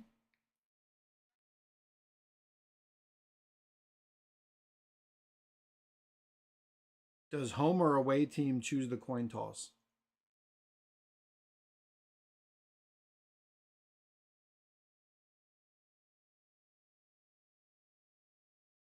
Away team. So Ohio is going to make the coin toss. I don't have just a coin.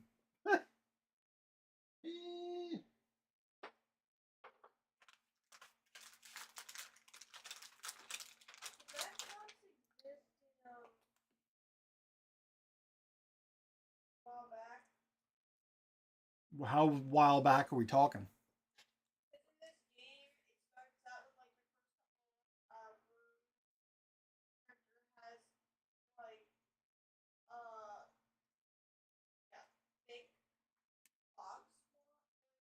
You're starting over. Yeah. Yeah, I mean, 96 was when we got our first home computer and people didn't really have laptops then.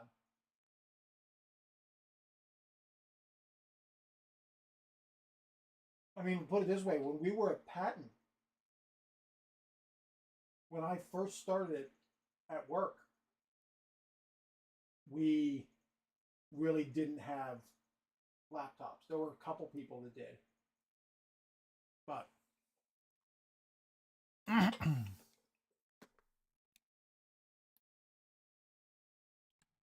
all right. So I'm going to heads or tails. Here we go. The away team. We're going to flip these, even though personally I think home team should be on the bottom. But according to my little chart here,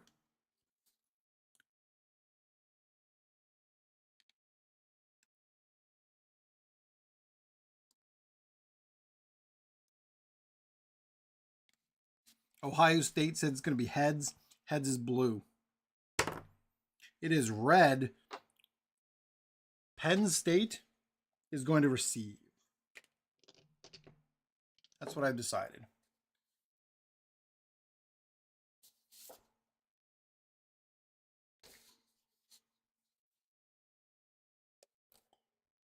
Penn State's going to receive.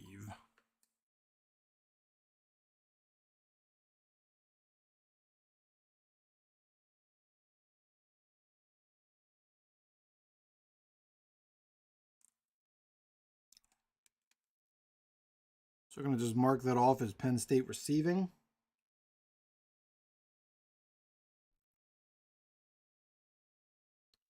Over here we got a paper for keeping track of things.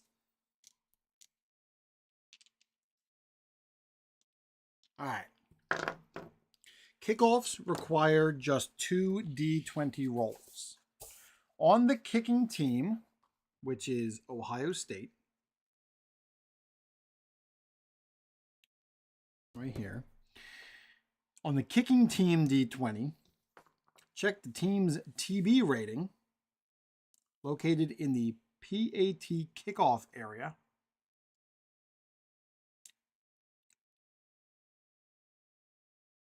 All right, so here is our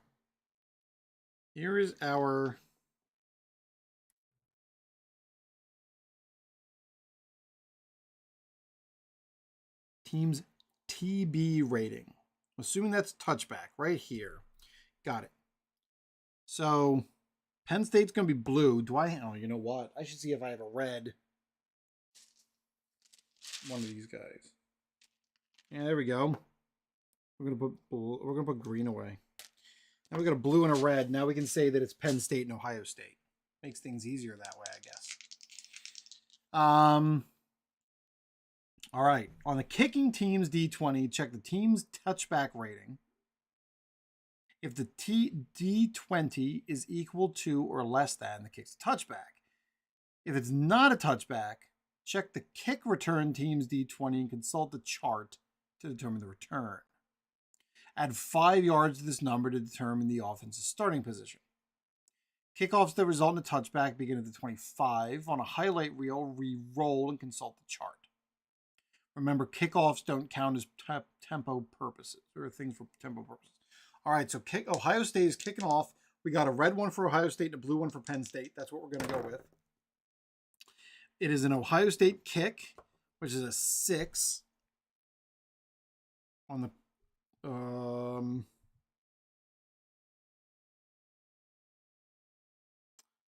assuming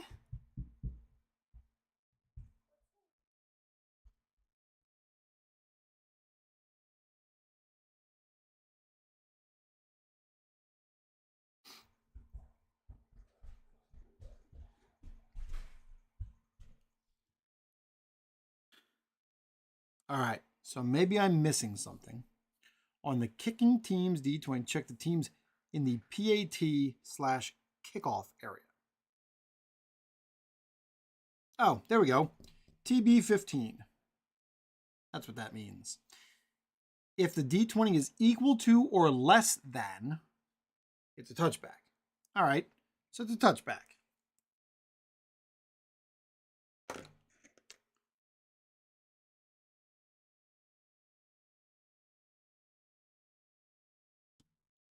So this is for keeping individual charts or stats, I guess.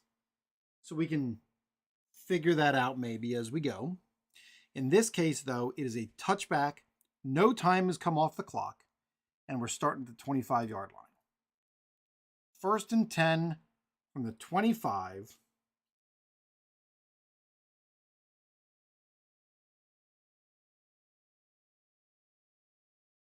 At 5 yards to this number, if it's not a not a touchback, or it is a touchback, because it was a 6. The touchback rating is a 15.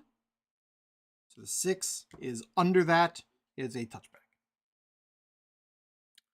Each. Oh man. Roll all 4 dice on each possession. First, check which team will control the possession. Use the adjusted control rating calculated above. Next, check for whether the controlling team has committed a penalty. If not, if there's no penalty, go to play calling die and then go to the result.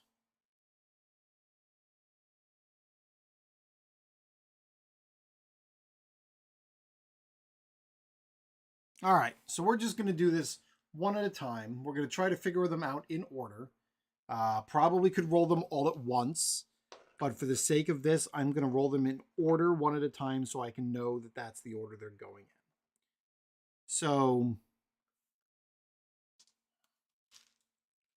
let's see here real quick. Is this one? Oh, look at that. We got a red, white, and blue. Those can read in order, and then black. We're going to go red, white, blue, black will be our order. Red, white, blue, black.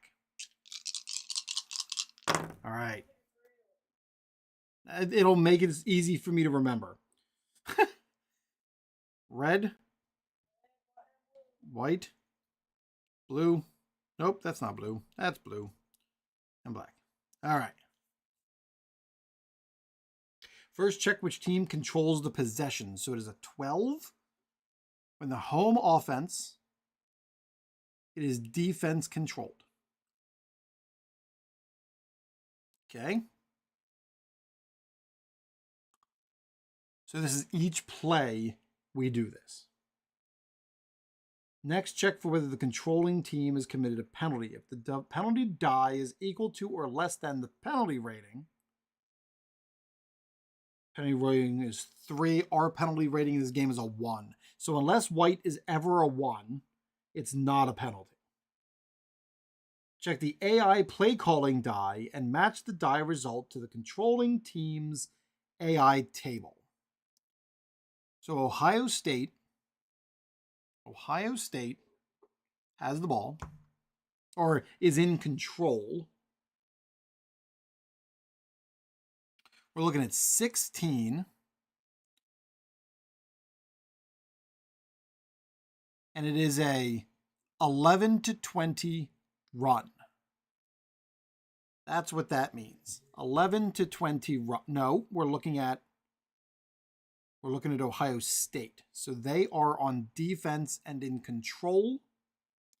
So it is a 10-20. 10-20. It is a 16, so it's a run. 16, so it's a run.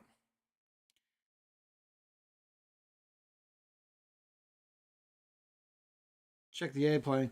Certain scenarios such as down distance or time remaining may lead to scenario adjusted AI play calling. There's a separate section for that. You may use manual play calling practices. However, for the most realistic results, it's best to consider the ratios. After determining the play call, check the final D20 to determine the outcome of the play. If a highlight reel is rolled, 1 additional D20. If an interception or fumble is called,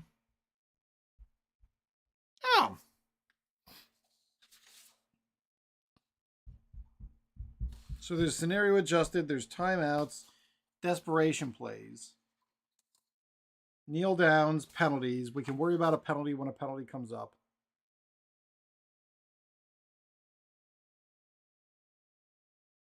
Optional rules. Optional rules, superstar bonus. When a superstar touches the ball, additional yardage comes into play. All right, we're just going to give this a go. I think I've got this generally figured out. We'll worry about defensive stuff in a minute. All right, let's go. So it is a... Do I look, since it's defense, I'm assuming it's, since it's the defense that's in charge, it's the run defense penalty or play. So we're looking at the value. 16 says it's a run. So we look on the rushing defense side, and it is a 2-yard loss. So the first play, it's a 2-yard loss.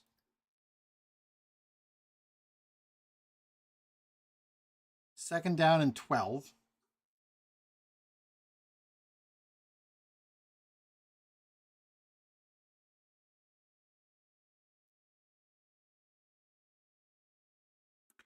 And then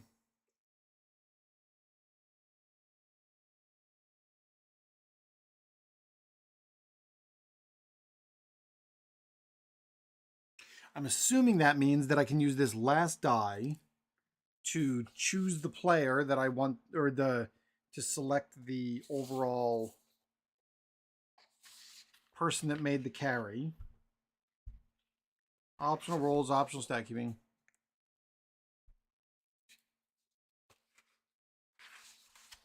Penalties, kneel downs. All right. So in this case, it is 14 on Penn State was rushing. So that means it's N Singleton.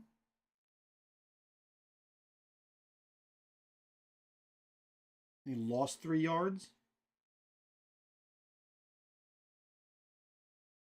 to start.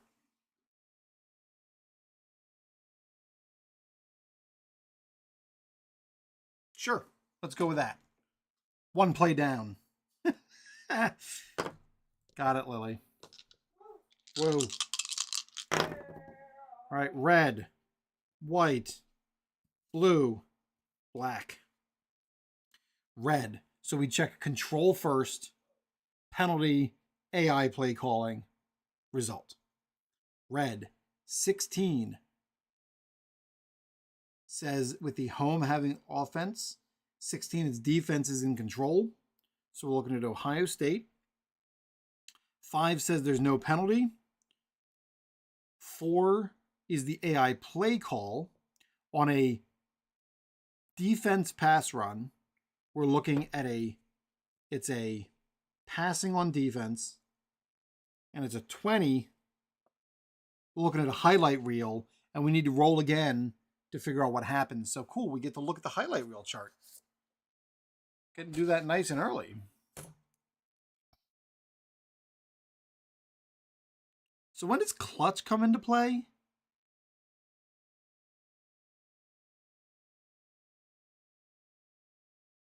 Highlight reel passing. Pardon me. 19. Oh, man. In the clear touchdown.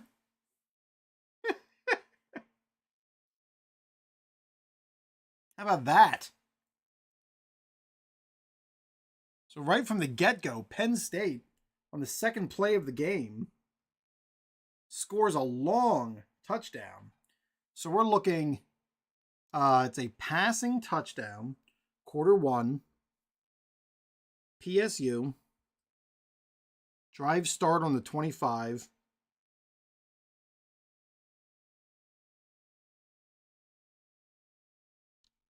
Two plays, 7-0. Drive summary. I guess it's a 77-yard pass.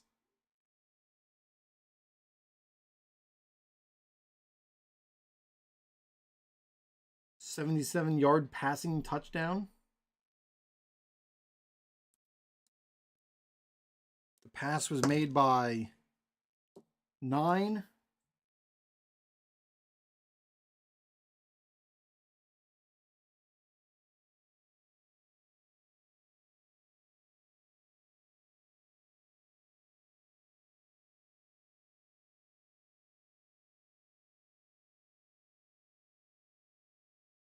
77-yard passing touchdown. This is Howard.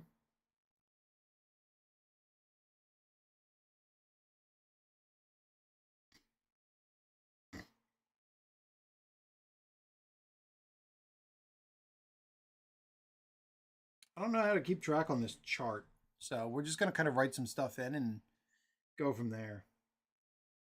And the reception is 17. On the wide receivers, Q Judkin. Say 77.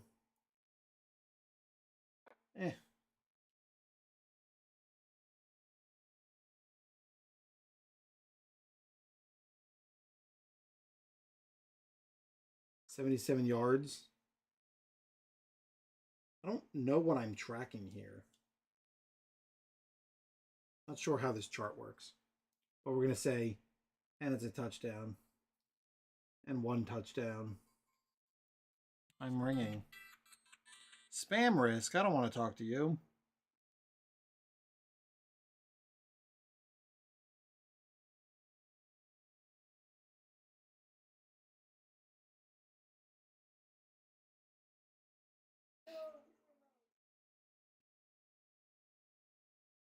What'd you say?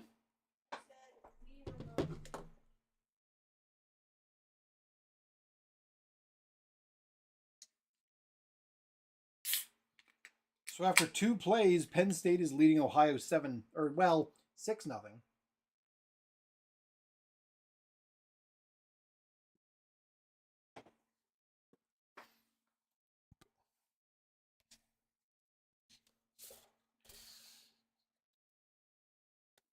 Move the ball accordingly and reset. Field goal attempt. When kicking, roll a d20. Match it to the field goal chart. I'm assuming there's a point after touchdown chart. Yeah. It's good. So it's now 7-0. This pass was Singleton to Judkin. Great. We've got our first score, first drive. It was only 2 plays, but that's what happened. We're resetting.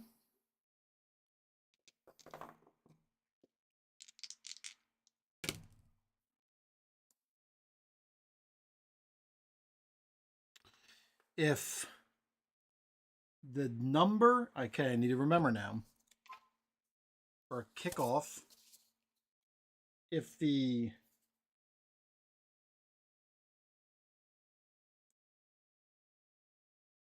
penalty, nope. If the D20 is equal to or less, is a touchback. If not a touchback, use it to choose to get the chart. So it's a 13. So in this case, it's not a touchback. But on the Ohio State side, a 1 comes up as a kick return.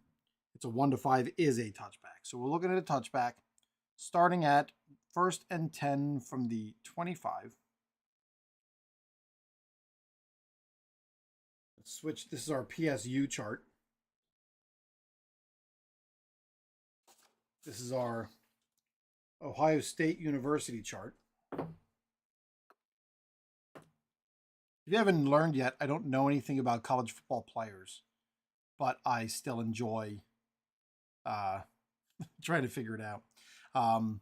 If you haven't noticed through all the rest of the stream, this is Extra Life, a 24-hour gaming marathon to help raise money for Children's Miracle Network hospitals. Specifically, I'm raising money for Children's Hospital of Philadelphia. Behind me, my one daughter is playing Unpacking on the Xbox One. One of my kids is upstairs playing Octodad, and I'm sitting here playing Dice College Football. For the first time, this is the time I'm playing this one. So if you're so inclined, the link is in the description and chat.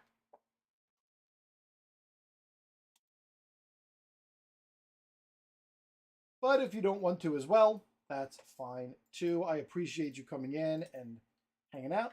Feel free to just chat, talk to me, tell me what I'm doing wrong, ask questions about what I'm playing, because that's the only way I learn what I'm doing. All right, 1st and 25. Ohio State has the ball. We're doing red, white, blue, and black. Hooah! Red, white, blue, black. Pardon me. Red is a 5. In this case, away team, it is offensive control. Ohio State has the ball. It is not a penalty. 12. I have to remember what I do with 12. 12 determines that it is a run. Got it. Number 7 is a run. A 3-yard gain. 1, 2, 3. 2nd and 7. And the run was performed by number 11.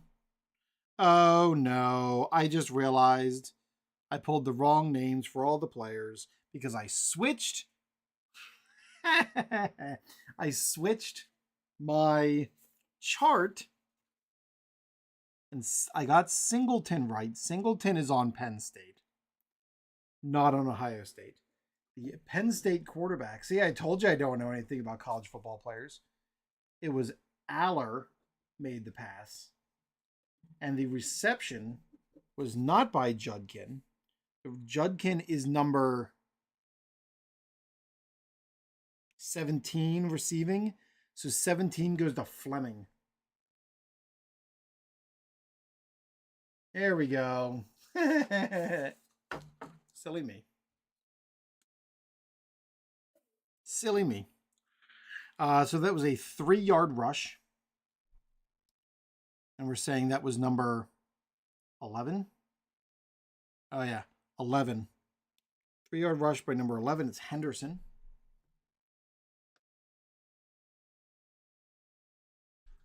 One, two, three. Great. Got it. Red, white, blue, and black. 2nd and 10. Oh, that was the 3rd play of the game. I need... even when I'm playing fast drive football, I forget to mark off plays. This is play number 4. Red, white, blue, black. Red is a defensive control. No penalty. 12 is our defensive pass run. It is a run. That's a 6. No gain. No gain. No change. 3rd down. So on the looks like on the player charts, we don't keep track of, if you're keeping individual stats, you're not going to keep track of number of carries, number of attempts, that kind of thing. It's just total yards, touchdowns, interceptions. That's fine. Play number 4.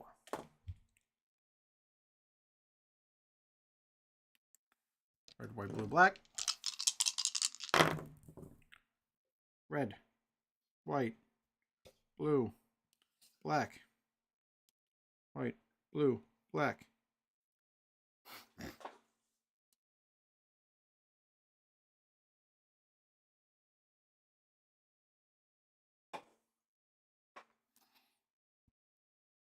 Red means it is a defensive control. White means no penalty. Blue means it is a rushing play again. And 14 means it is a 3-yard gain. 1, 2, 3. 1, 2, 3. We're going to 4th down. It's a 3-yard carry. It is number 20, Mr. Howard.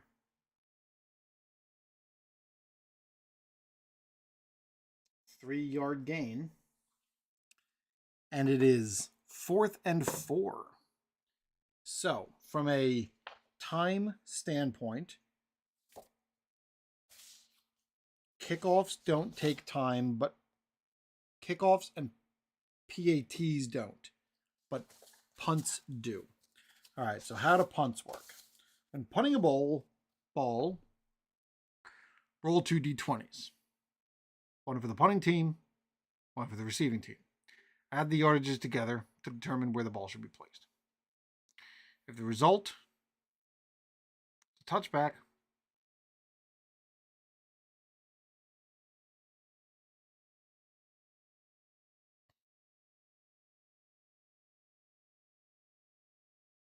oh, I get it. Okay.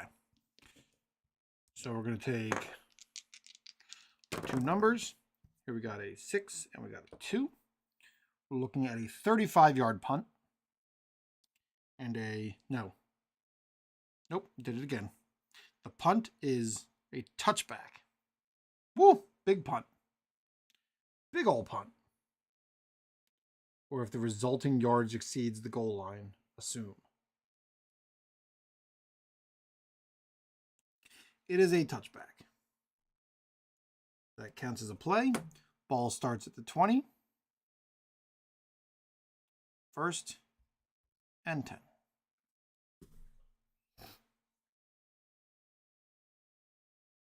Blah, blah, blah, blah.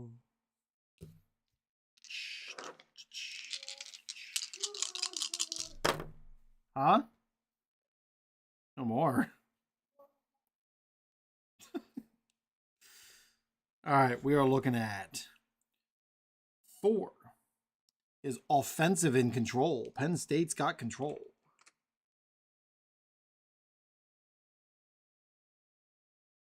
It is a no penalty. 17 means that it's a run play. And 5 is our number. No gain. No gain. Second and 10 from the 20. And that is a play.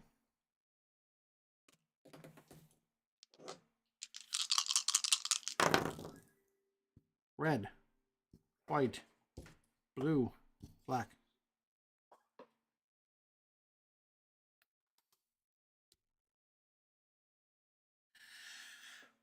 Red is in control. No penalty. 1 means that it is a passing play. And 12 is our number. As a 10-yard gain. To the 30. That's a first down passing play.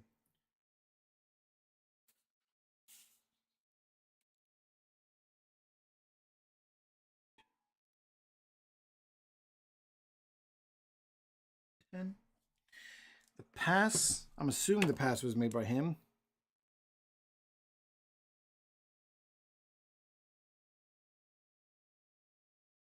Nope. According to the die roll, the pass was made by Brown.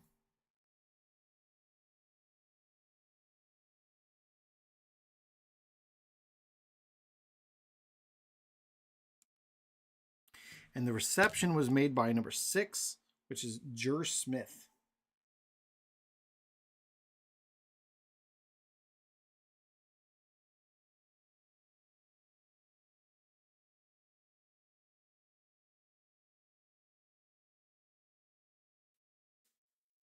Ten yards for Jer Smith.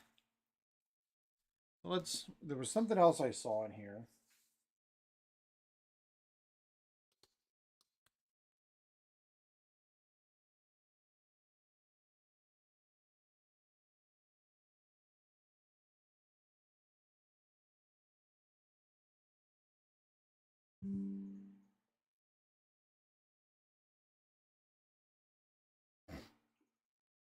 Okay, we're just going to say that this guy is our quarterback for this drive.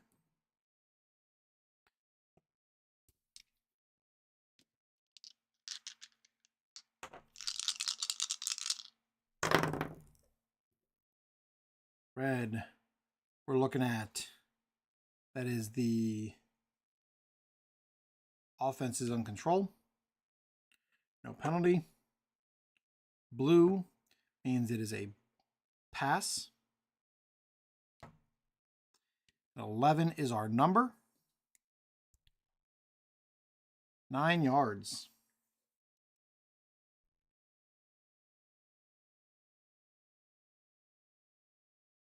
And the pass goes to 16. Pass Scott.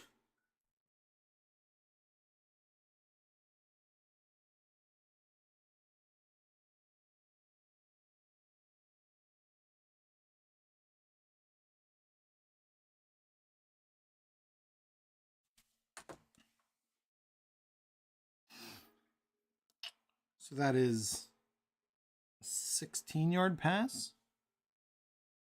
Make sure I'm getting that right. It's 11. Or is it 9? What? What am I doing here?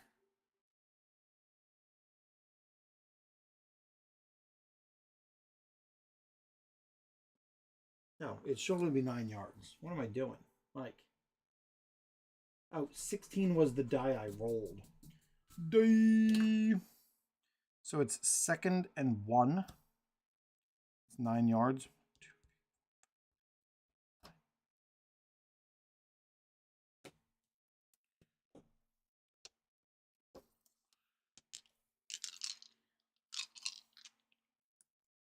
So it was touchdown, 1, 2, 3, 4 and out. No. 1, 2 plays. 1, 2, 3, 4 and out. First one, second one. Now I'm on play 9. Red is defense in control. No penalty.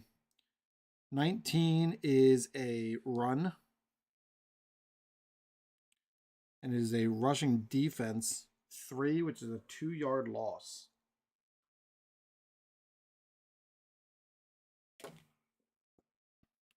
The run was 3, which was K. Allen.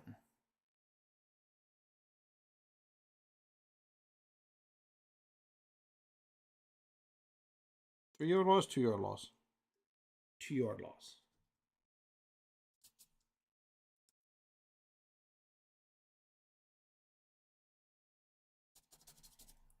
Two-yard loss.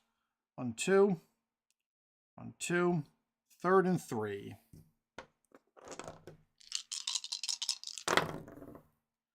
15 is a defense is in control. No penalty. 20 means that it's a defensive rush. And it's a 20, which is a 4-yard gain. Oh, I didn't mark that one again. I'm so bad at that.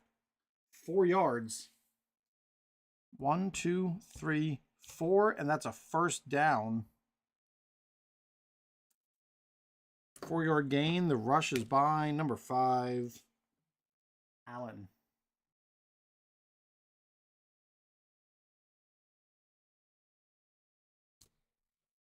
Five-yard gain by Allen.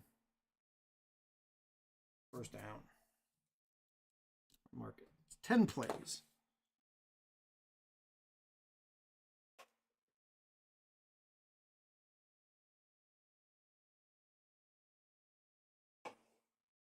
All right.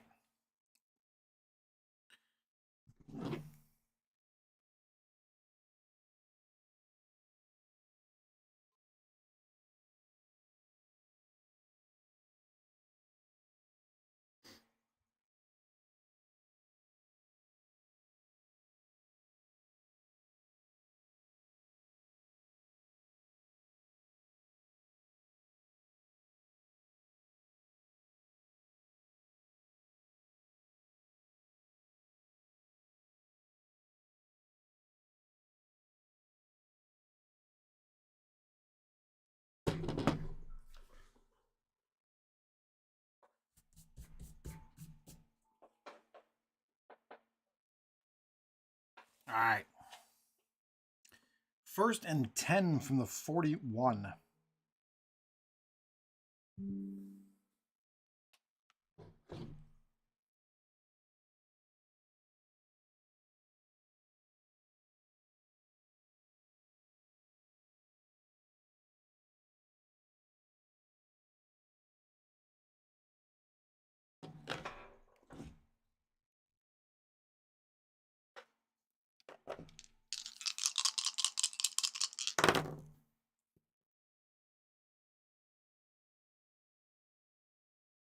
Home offense has the ball.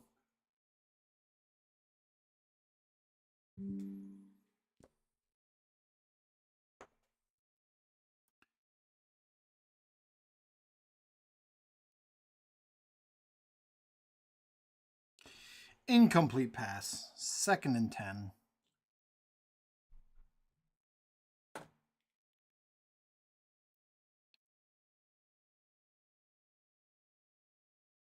This is still Brown with the ball.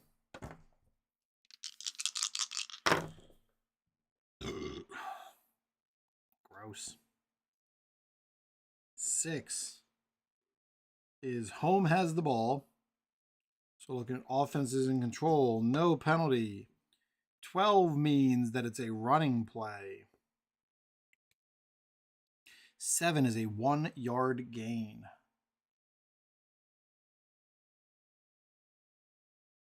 And the 1-yard gain is by number 7. Number 7, Allen.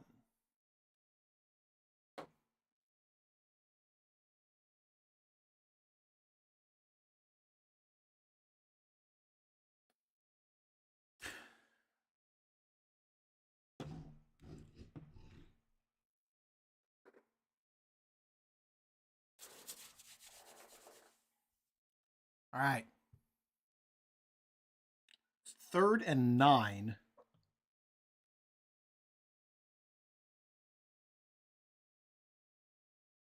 So we got scenario adjusted AI play calling. To enhance the realism of play calling, certain scenarios can result in automatic play calls. A passing down is when a team faces any of the following scenarios.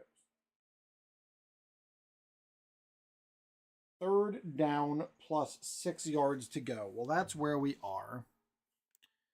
What does that look like? So we got 3rd down offense clutch, 3rd down defense clutch. How do you do that?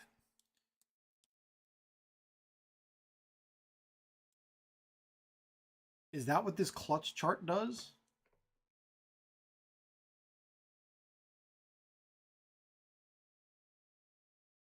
Third down offense, which is a 10, versus 3rd down defense, which is a 6. 3rd down offense, which is a 10. 3rd down defense, which is a 6.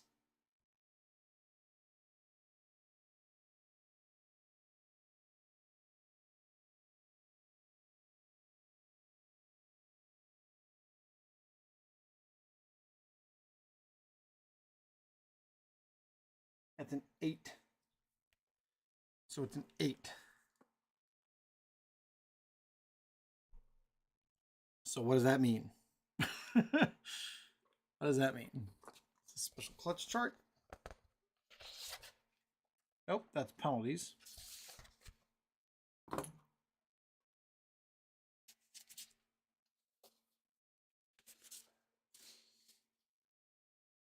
Still roll 4d20.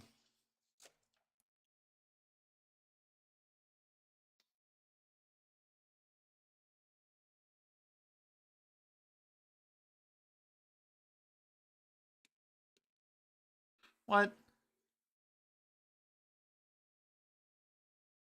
Control check, penalty, result. Check the clutch rating. If the die is less than or equal to,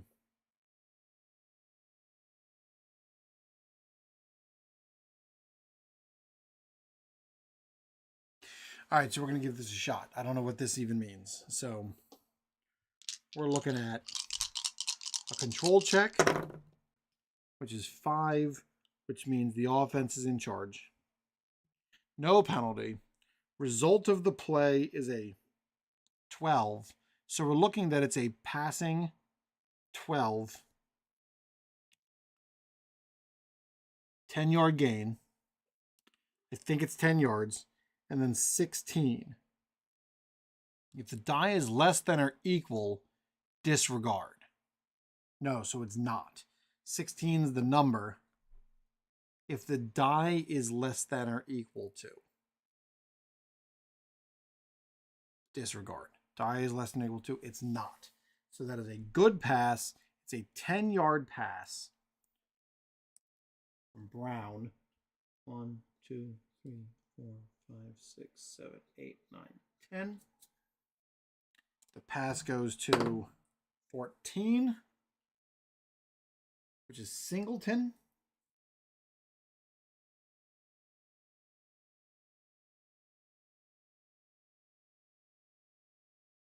Ten. 10-yard pass to Singleton.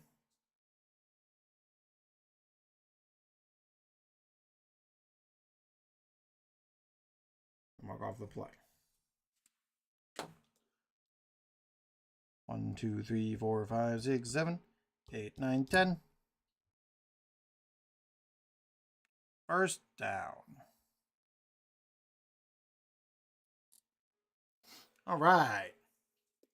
We are moving this ball down the field. That was figuring out the clutch charts. Got that figured out. Got the highlight reel figured out. Brown is still moving the team down the field. We are 1st and 10 on the Ohio State 48.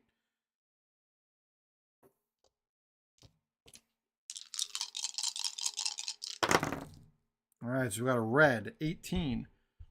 Well, pardon me. Red 18. That means this part I still have to keep remembering. It's a defensive control. No penalty. 5 says that it is a passing play. Passing defense. And then it's an 8. It's a 1-yard gain. It's a pass by Brown. It's 1 yard to 17, which is Fleming. 2nd and 9. And we mark off play 13. 2nd and 9. Red, we're looking at 9. That is offensive control. No penalty. 19 says that it is a run play. And the number is a 1. We're looking at a 3-yard loss with a fumble check. Let's check on fumbles. I don't know how they work. Penalties, kneel downs. I didn't actually look. You look? If the fumble check is called, roll a d20 to determine whether it occurs. If the number is within the rating range, then it's a turnover. If the number is... I'm reading at the moment. I'm reading at the moment, kiddo. Not when I'm... Not, I mean, that's instructions. All right, we got an 18. So one of my... That's not going to work, Felicity. No, it's not. That's a special screwdriver. So 18. Listen, I need you to let me focus to get this thought down, and then I will find your screwdriver for you. So it's an 18. We need to check against the fumble rating. So up here. Oh, okay. So we're checking here. If it's in the range, it's a fumble. Is that right? If it's in the range, it's a fumble. Okay, so there's no fumble. If the number is equal to or less than, okay, so there's no return there. So this was a 3-yard loss. We're going to go 3-yard loss. So it's 3rd. 1, 2, 3. The 3-yard loss belongs to 6, which is Allen. 1, 2, 3. Take his yards away. It is 3rd and 12, and we're back in another passing down. So let's see if we can do this without having to look it up. Red, white, and blue. We are looking at a defensive control. White, there's no penalty.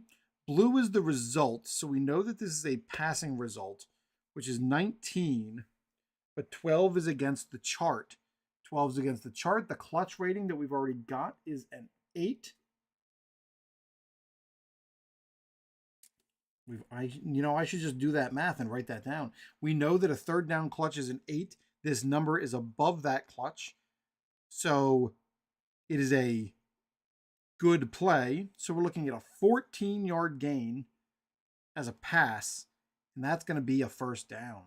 So our pass is 14 yards by Brown. 1, 2, 3, 4, 5, 6, 7, 8, 9, 10, 11, 12, 13. 14 yards to number 12, which is Clifford.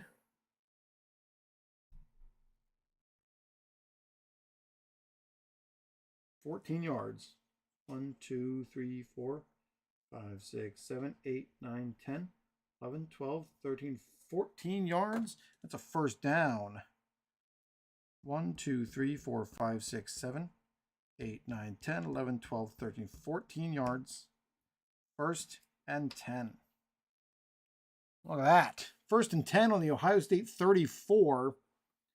And I have a feeling that I have failed to mark multiple of these plays here in the quarter. I wish I had a better way to be better about that. Every time that I'm playing any of these football games, whether it's this one, second season, fast drive football, it doesn't matter. I have a terrible time. I did the same thing when I was playing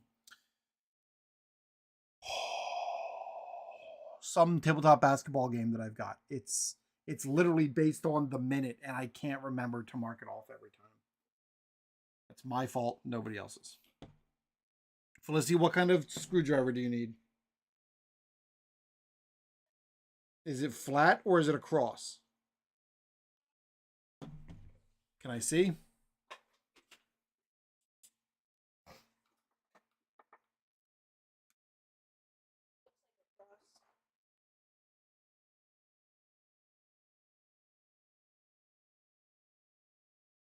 Stop moving.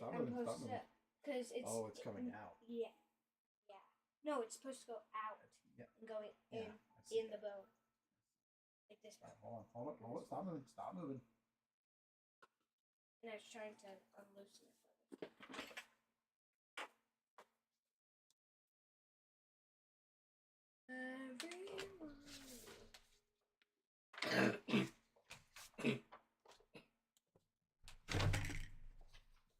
How do you have a cough Mm-hmm. Alright, back up. Here's his foot.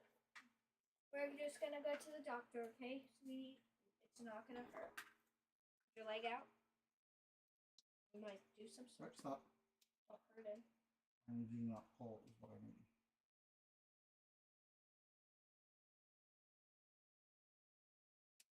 I don't think that was ever in. It was. Okay, now you can screw I it don't back think in. it was. Let's see. It was. I'm telling you. Look at this one. Yes, I understand that one is. I don't think this one ever was. Are you putting it in? I'm trying to figure out how to get them to line up.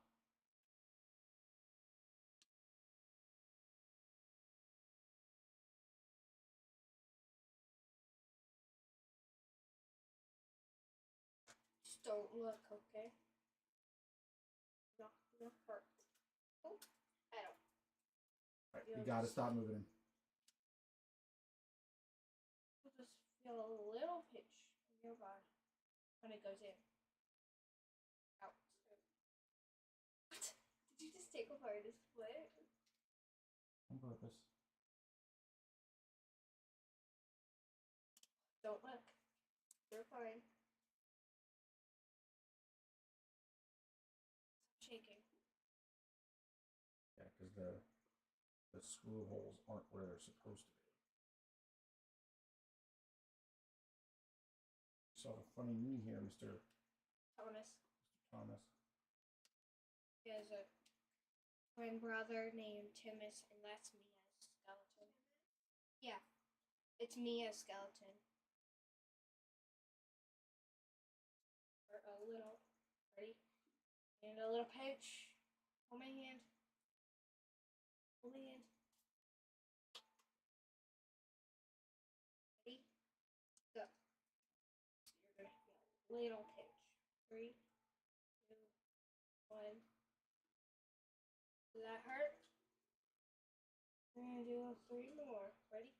And a little pinch. Woo. One more. Ready? 1, 2, 3, pinch. Oh, you were brave. Can you see not that as one? bendy as that one. Can you see this? Yeah, there's nothing to do for that one. That one's fine. See, Thomas, it wasn't that bad. Oops, sorry. That wasn't so bad. Okay. How about this Had to do skeleton surgery.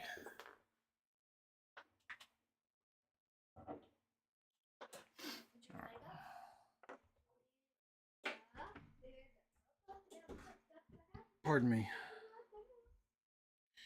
All right. Red, white, blue, and black. First and 10 on the 34. 2. That means it is a offense. Is in control. No penalty. Blue means it's a running play. It's a 20. Means it's running play. And a 5. No gain. Second and 10. No gain. And say mark it off. 10. Home. Defense is in control. 1 means there's a penalty. We have a penalty. So let's learn how we do penalties since we haven't done those yet.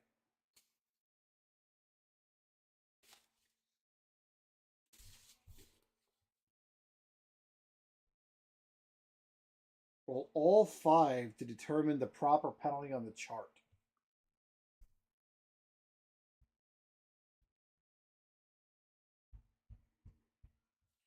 Okay, so we've got a separate penalty chart. We roll all 5 and read off of the chart. Okay, here we go. Add them together. 10, 17, and 9, 26. Clipping, 15 yards. Well, how do I know if the penalty was on? Oh, DO means it was a defensive penalty or roughing the passer. To compare the penalty ratings of both teams. If one has a greater penalty rating than the other, they commit the penalty. Otherwise, follow below. Defensive penalty. Automatic first down. So we're looking at 15 yards. 1, 2, 3, 4, 5, 6, 7, 8, 9, 10, 11, 12, 13, 15 yards. Automatic first down. And that kind of play counts as a play that's ran because it was a live ball foul. So that one counts against the clock.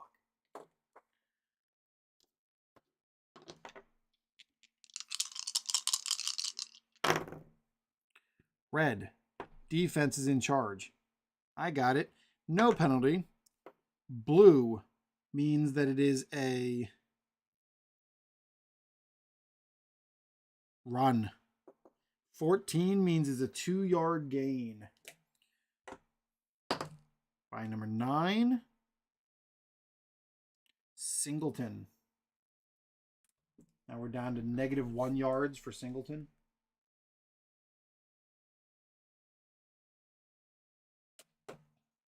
Two yards, second down, 2 yards. And mark it off.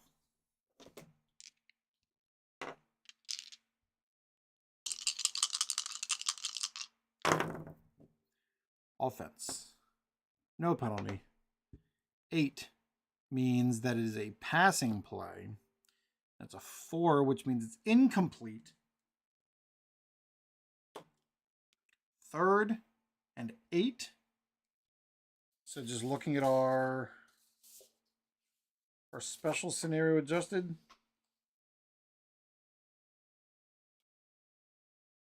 Third and 6. We're looking at it. It's an 8.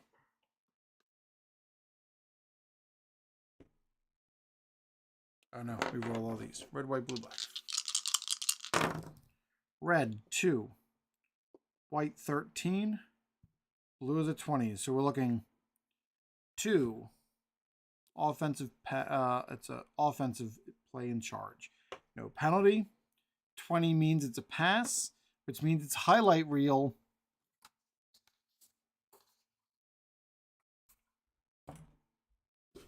And over here is an 8.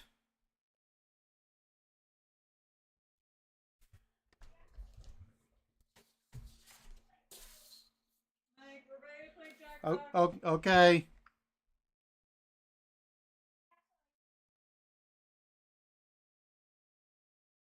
Control check, penalty check, result of the play. Control check, penalty check, result of the play is a highlight reel. Check the clutch rating, pairing the clutch rating.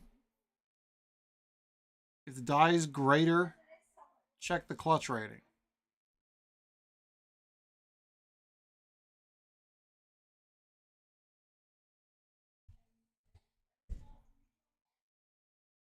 Less than or equal to.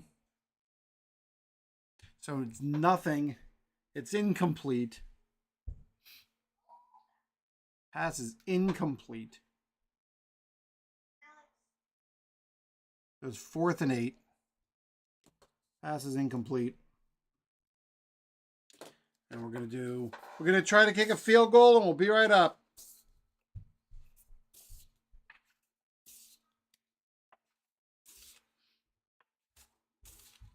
When attempting to kick a field goal, roll 1. Remind me, Lily. Kickoffs and point after touchdowns don't count. That's right. Roll a d20. Huh?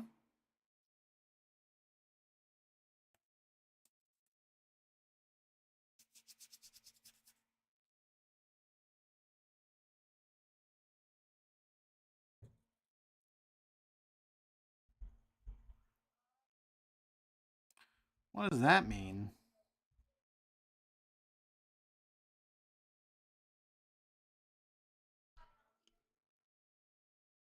Oh, we just matched to the chart. It is a 6. It is a 17-yard field goal.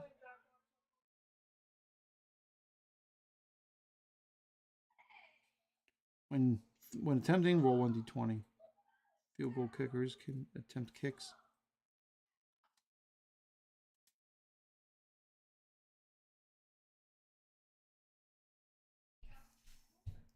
Field goal is good. Quarter 1, Penn State. Drive started at the 20. Guess what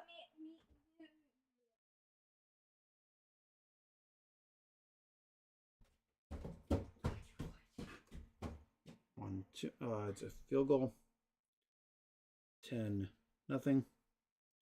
17. 34-yard field goal.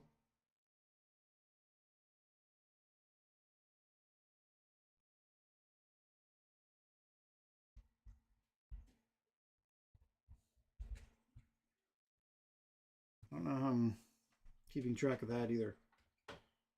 Field goal kicked by Barker.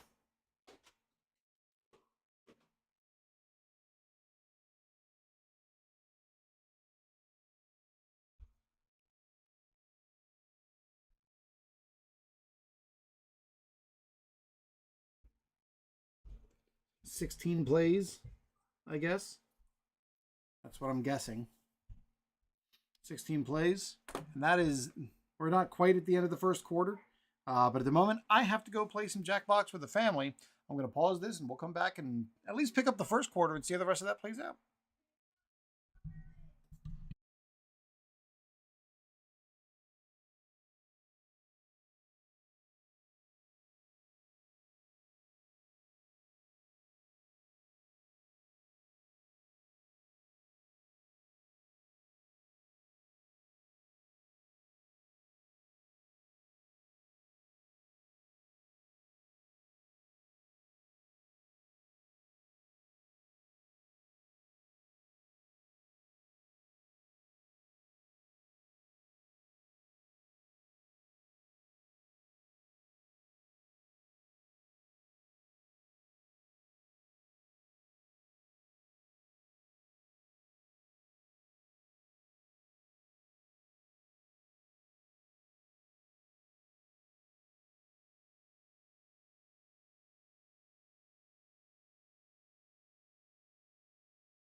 Let's do this. We're gonna try to give this. I'm gonna turn off this light. I don't think I need this light anymore.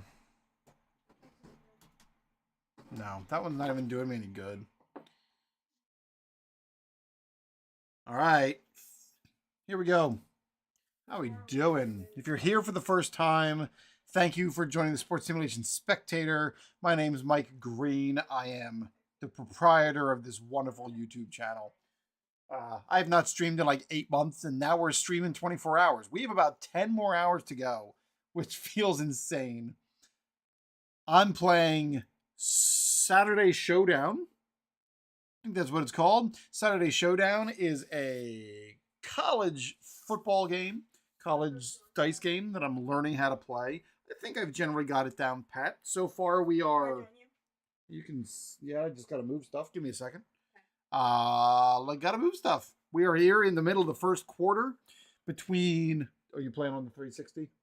I'm just gonna join you. Okay. We're in the middle of the first quarter of 2024 Penn State versus 2024 Ohio State. And Penn State is currently up 10-0 in the first quarter. Move this. Just don't kick it. I might go back and play some more fascinating baseball. I was enjoying that today. We should play hockey Dang. to break out my team.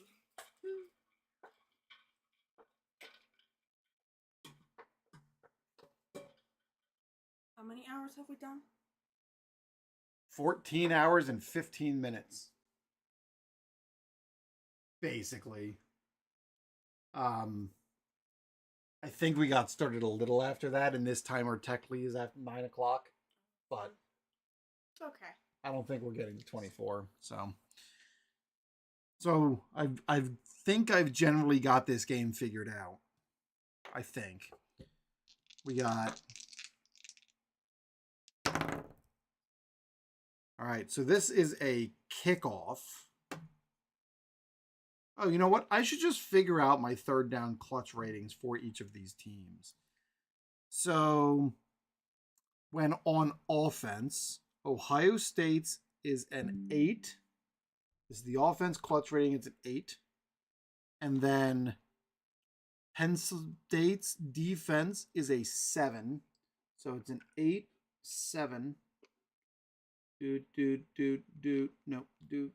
chart is Wild Town. I need like a flat thing. I probably should just be doing this so it's not on the table and I can put it away. Got an 8. It was defense was an 8. Penn State's. What am I putting together? This is Penn State's fourth down clutch.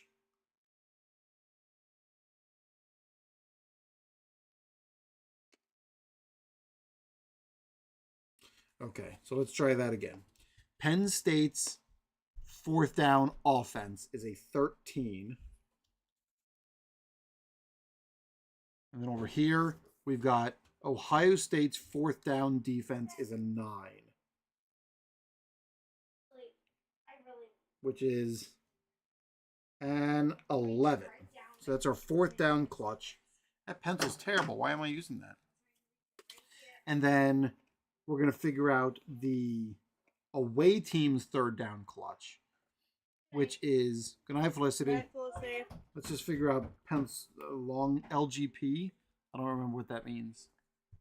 LGP is... What are you chewing on? It smells like a cough drop. It's not. It's some drop candy. Just cold pat them.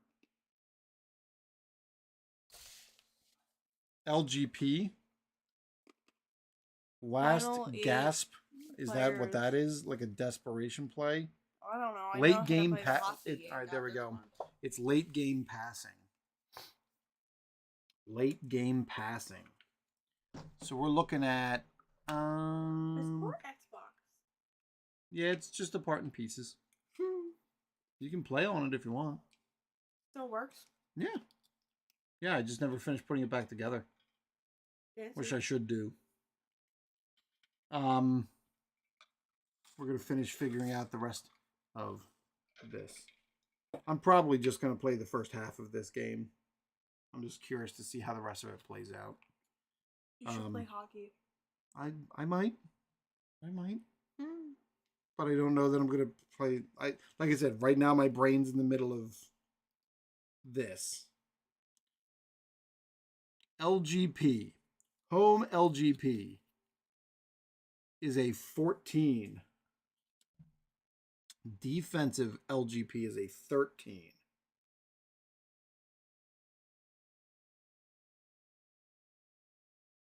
Right there. So it's a 13 is the LGP clutch for Penn State. Ohio State's third down offensive clutch is an 8. And Penn State's third down defense is 7. They are a 7. Fourth down is a Ohio State's offense is a 15. Oof. And Penn State's is an 11.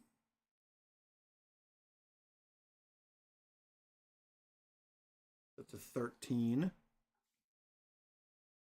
And then their LGP is Ohio State's LGP offense is a 14. And Penn State's LGP defense is 11. Which means it is a 12. All right. There we go. I don't need this chart anymore. At least not right now. That sounds great.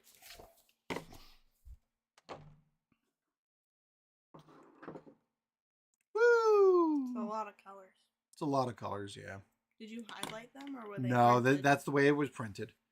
Did The it guy come that in like a board game? Oh, did you get it from somebody? no, I just printed all this. Like, You have Oh. colors? yeah, Oh, cool. yeah. All right. So this is. That's right. We're going back to Ohio's only had the ball for through 4 plays before they kicked off. I think that's the number of plays. So we're gonna end here. Oh, that's a good way to mark that. We could do that. If we're going to keep track of how many drives. Oh, you know what? Also, I should have kept track of the punt, but I didn't. That was technically a drive that got punted off and became a touchback. So I guess for the next one, we'll keep track of that. So we're gonna roll this to figure out our punt. 14 and 14. So on our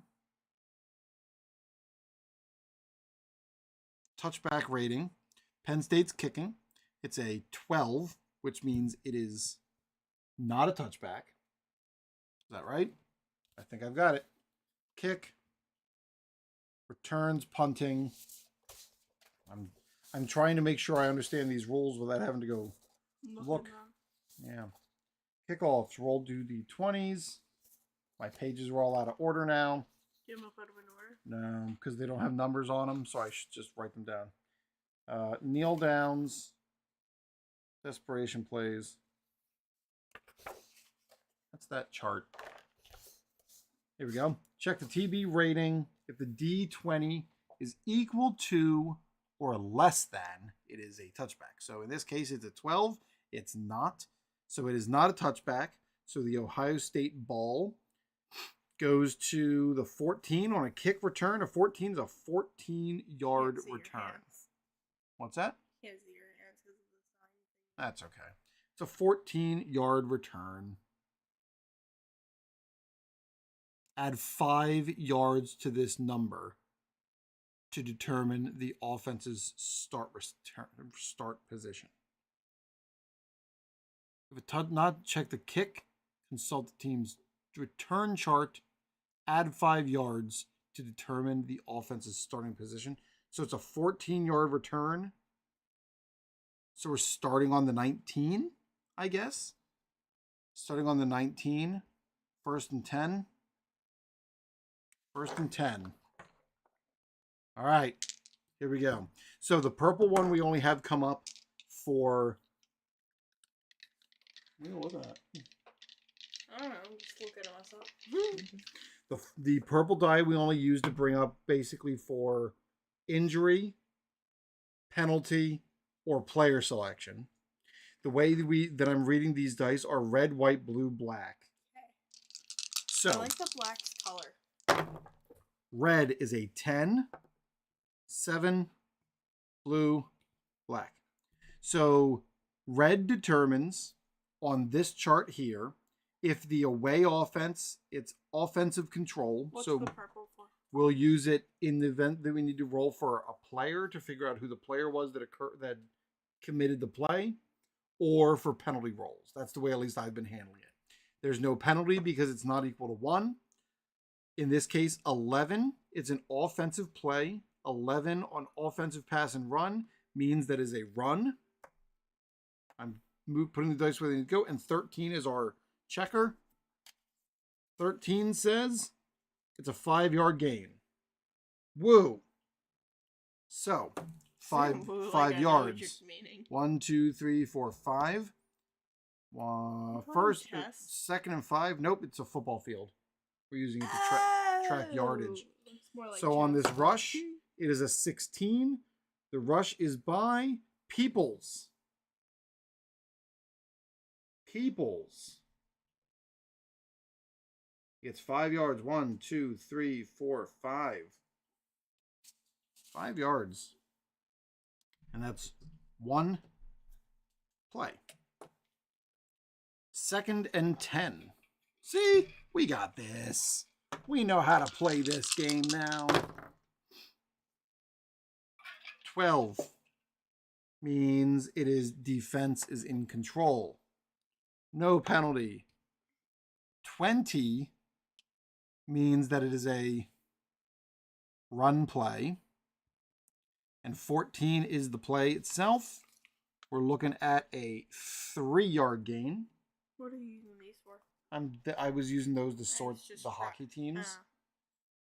Are you just using them as trackers? Right at the moment. That's a Purple. 6. So this is a 3-yard rush. 1, 2, 3. 1, 2, 3. 3rd and 2. The run goes to number 6, which is Judkins. Yes.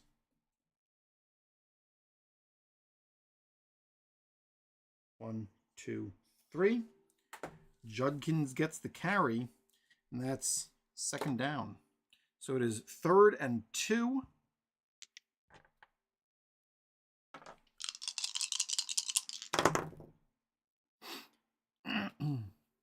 Three, which means offense is in control.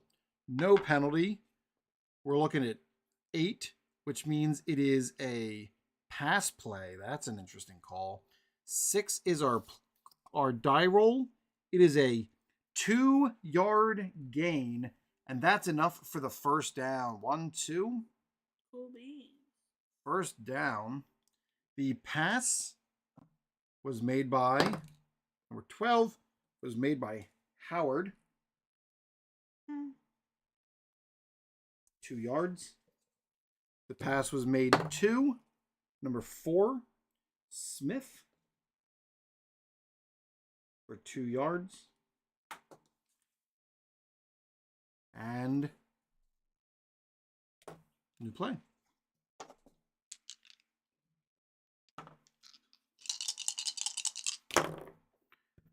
Two means it is offense. 8 means no penalty. Oh, we got this. We're moving now. 19 means it is a running play, and the play is a 7. We're looking at a 1-yard gain. 1-yard gain. The run is by 14. Are you able to set the Xbox upstairs when you're done this? For what? Down here.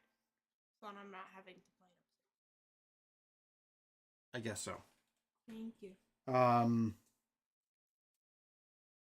Threw me off. Sorry. It's okay. 1-yard gain by number 14. It was Peoples. 1 yard for Peoples. Bam. It is 2nd. I never reset that one. And 9. 1-yard gain. Let me finish this set, and then I will go get it. Sorry. Thank What? you. You're good. We're just going to roll everything. Because purple, I know, is our player die. 2, offense. No penalty. 1 says this is a pass play. 1, it's an incomplete check, not an interception. Or an interception, not an interception. Incomplete pass. 3rd and 9. So we're looking at a clutch roll. 4 means offense is in charge. Excuse me. No penalty. In the case of the clutch checks, it is result of the play, since we know it's passing. It is a 21-yard gain. Whoa, doggy. But it's a 9 if it's above the clutch or if it's inside the clutch. If the die is greater than the clutch rating. 3rd down clutch, it is. The play is successful. That is a 21-yard pass on 3rd and 9. The pass is 21 yards from Howard. 1, 2, 3, 4, 5, 6, 7, 8, 9, 10. 21-yard pass. The pass goes to number 9, who is Igbuka.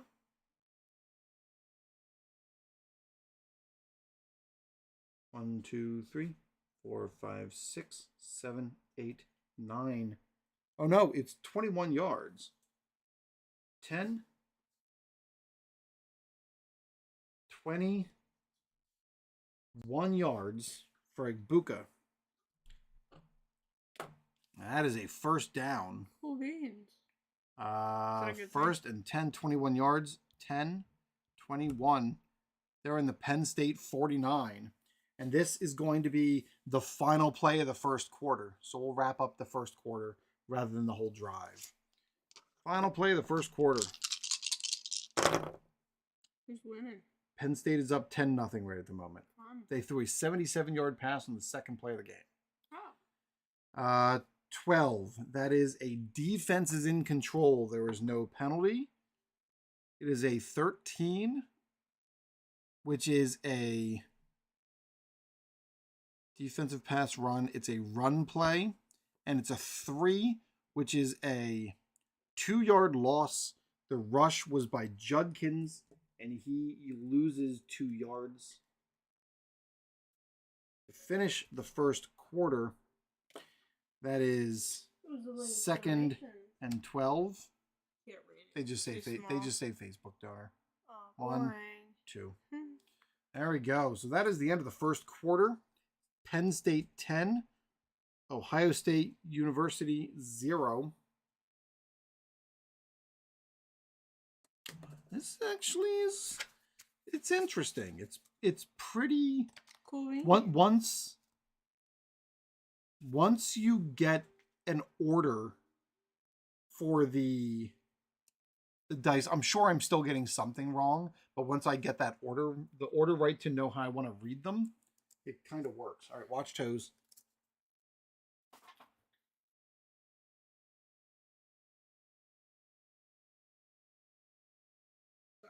That's fine. He wasn't saying be sorry.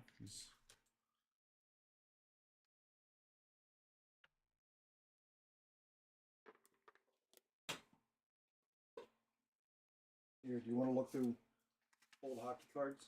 Sure. There you go. You can look through. Can I take them? Can I use No. them? Oh, boring. You can look through the old hockey grades. This one got creased. Cool beans. Don't mix them, but I won't. So keep them in a stack. you can. I mean, you can take them out of the envelope. Just don't mix them. Toss them in. Oh, don't mix the envelopes.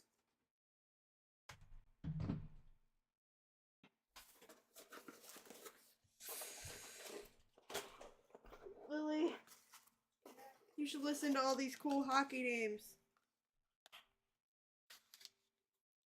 I'm gonna read them out loud to you. Ready? Are you listening? Yeah. Okay, ready? Craig Simpson.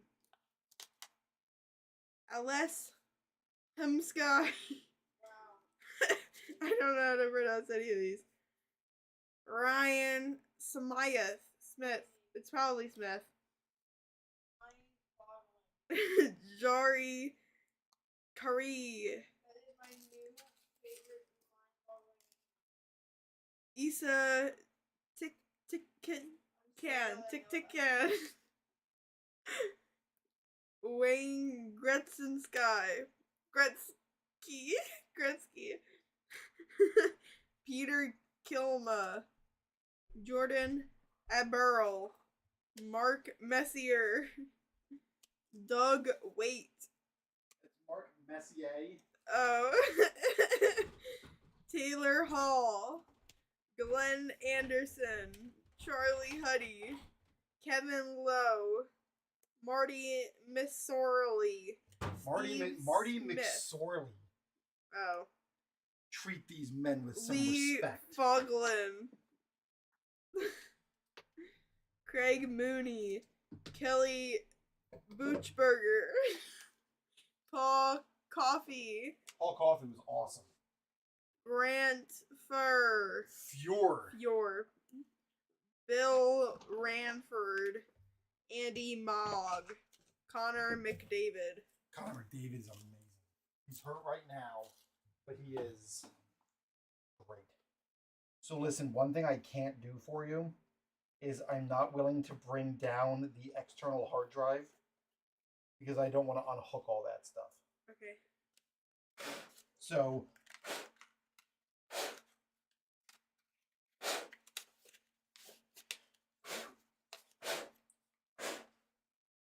Really blowing on him?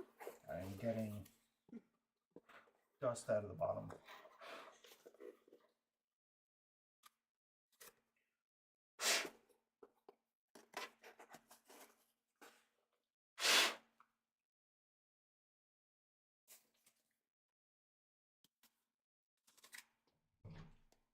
So I need to. These can go in the trash. I need. What would it do if you didn't connect the external hard I drive? have no idea what you're saying to me. The thing you're not connecting because of So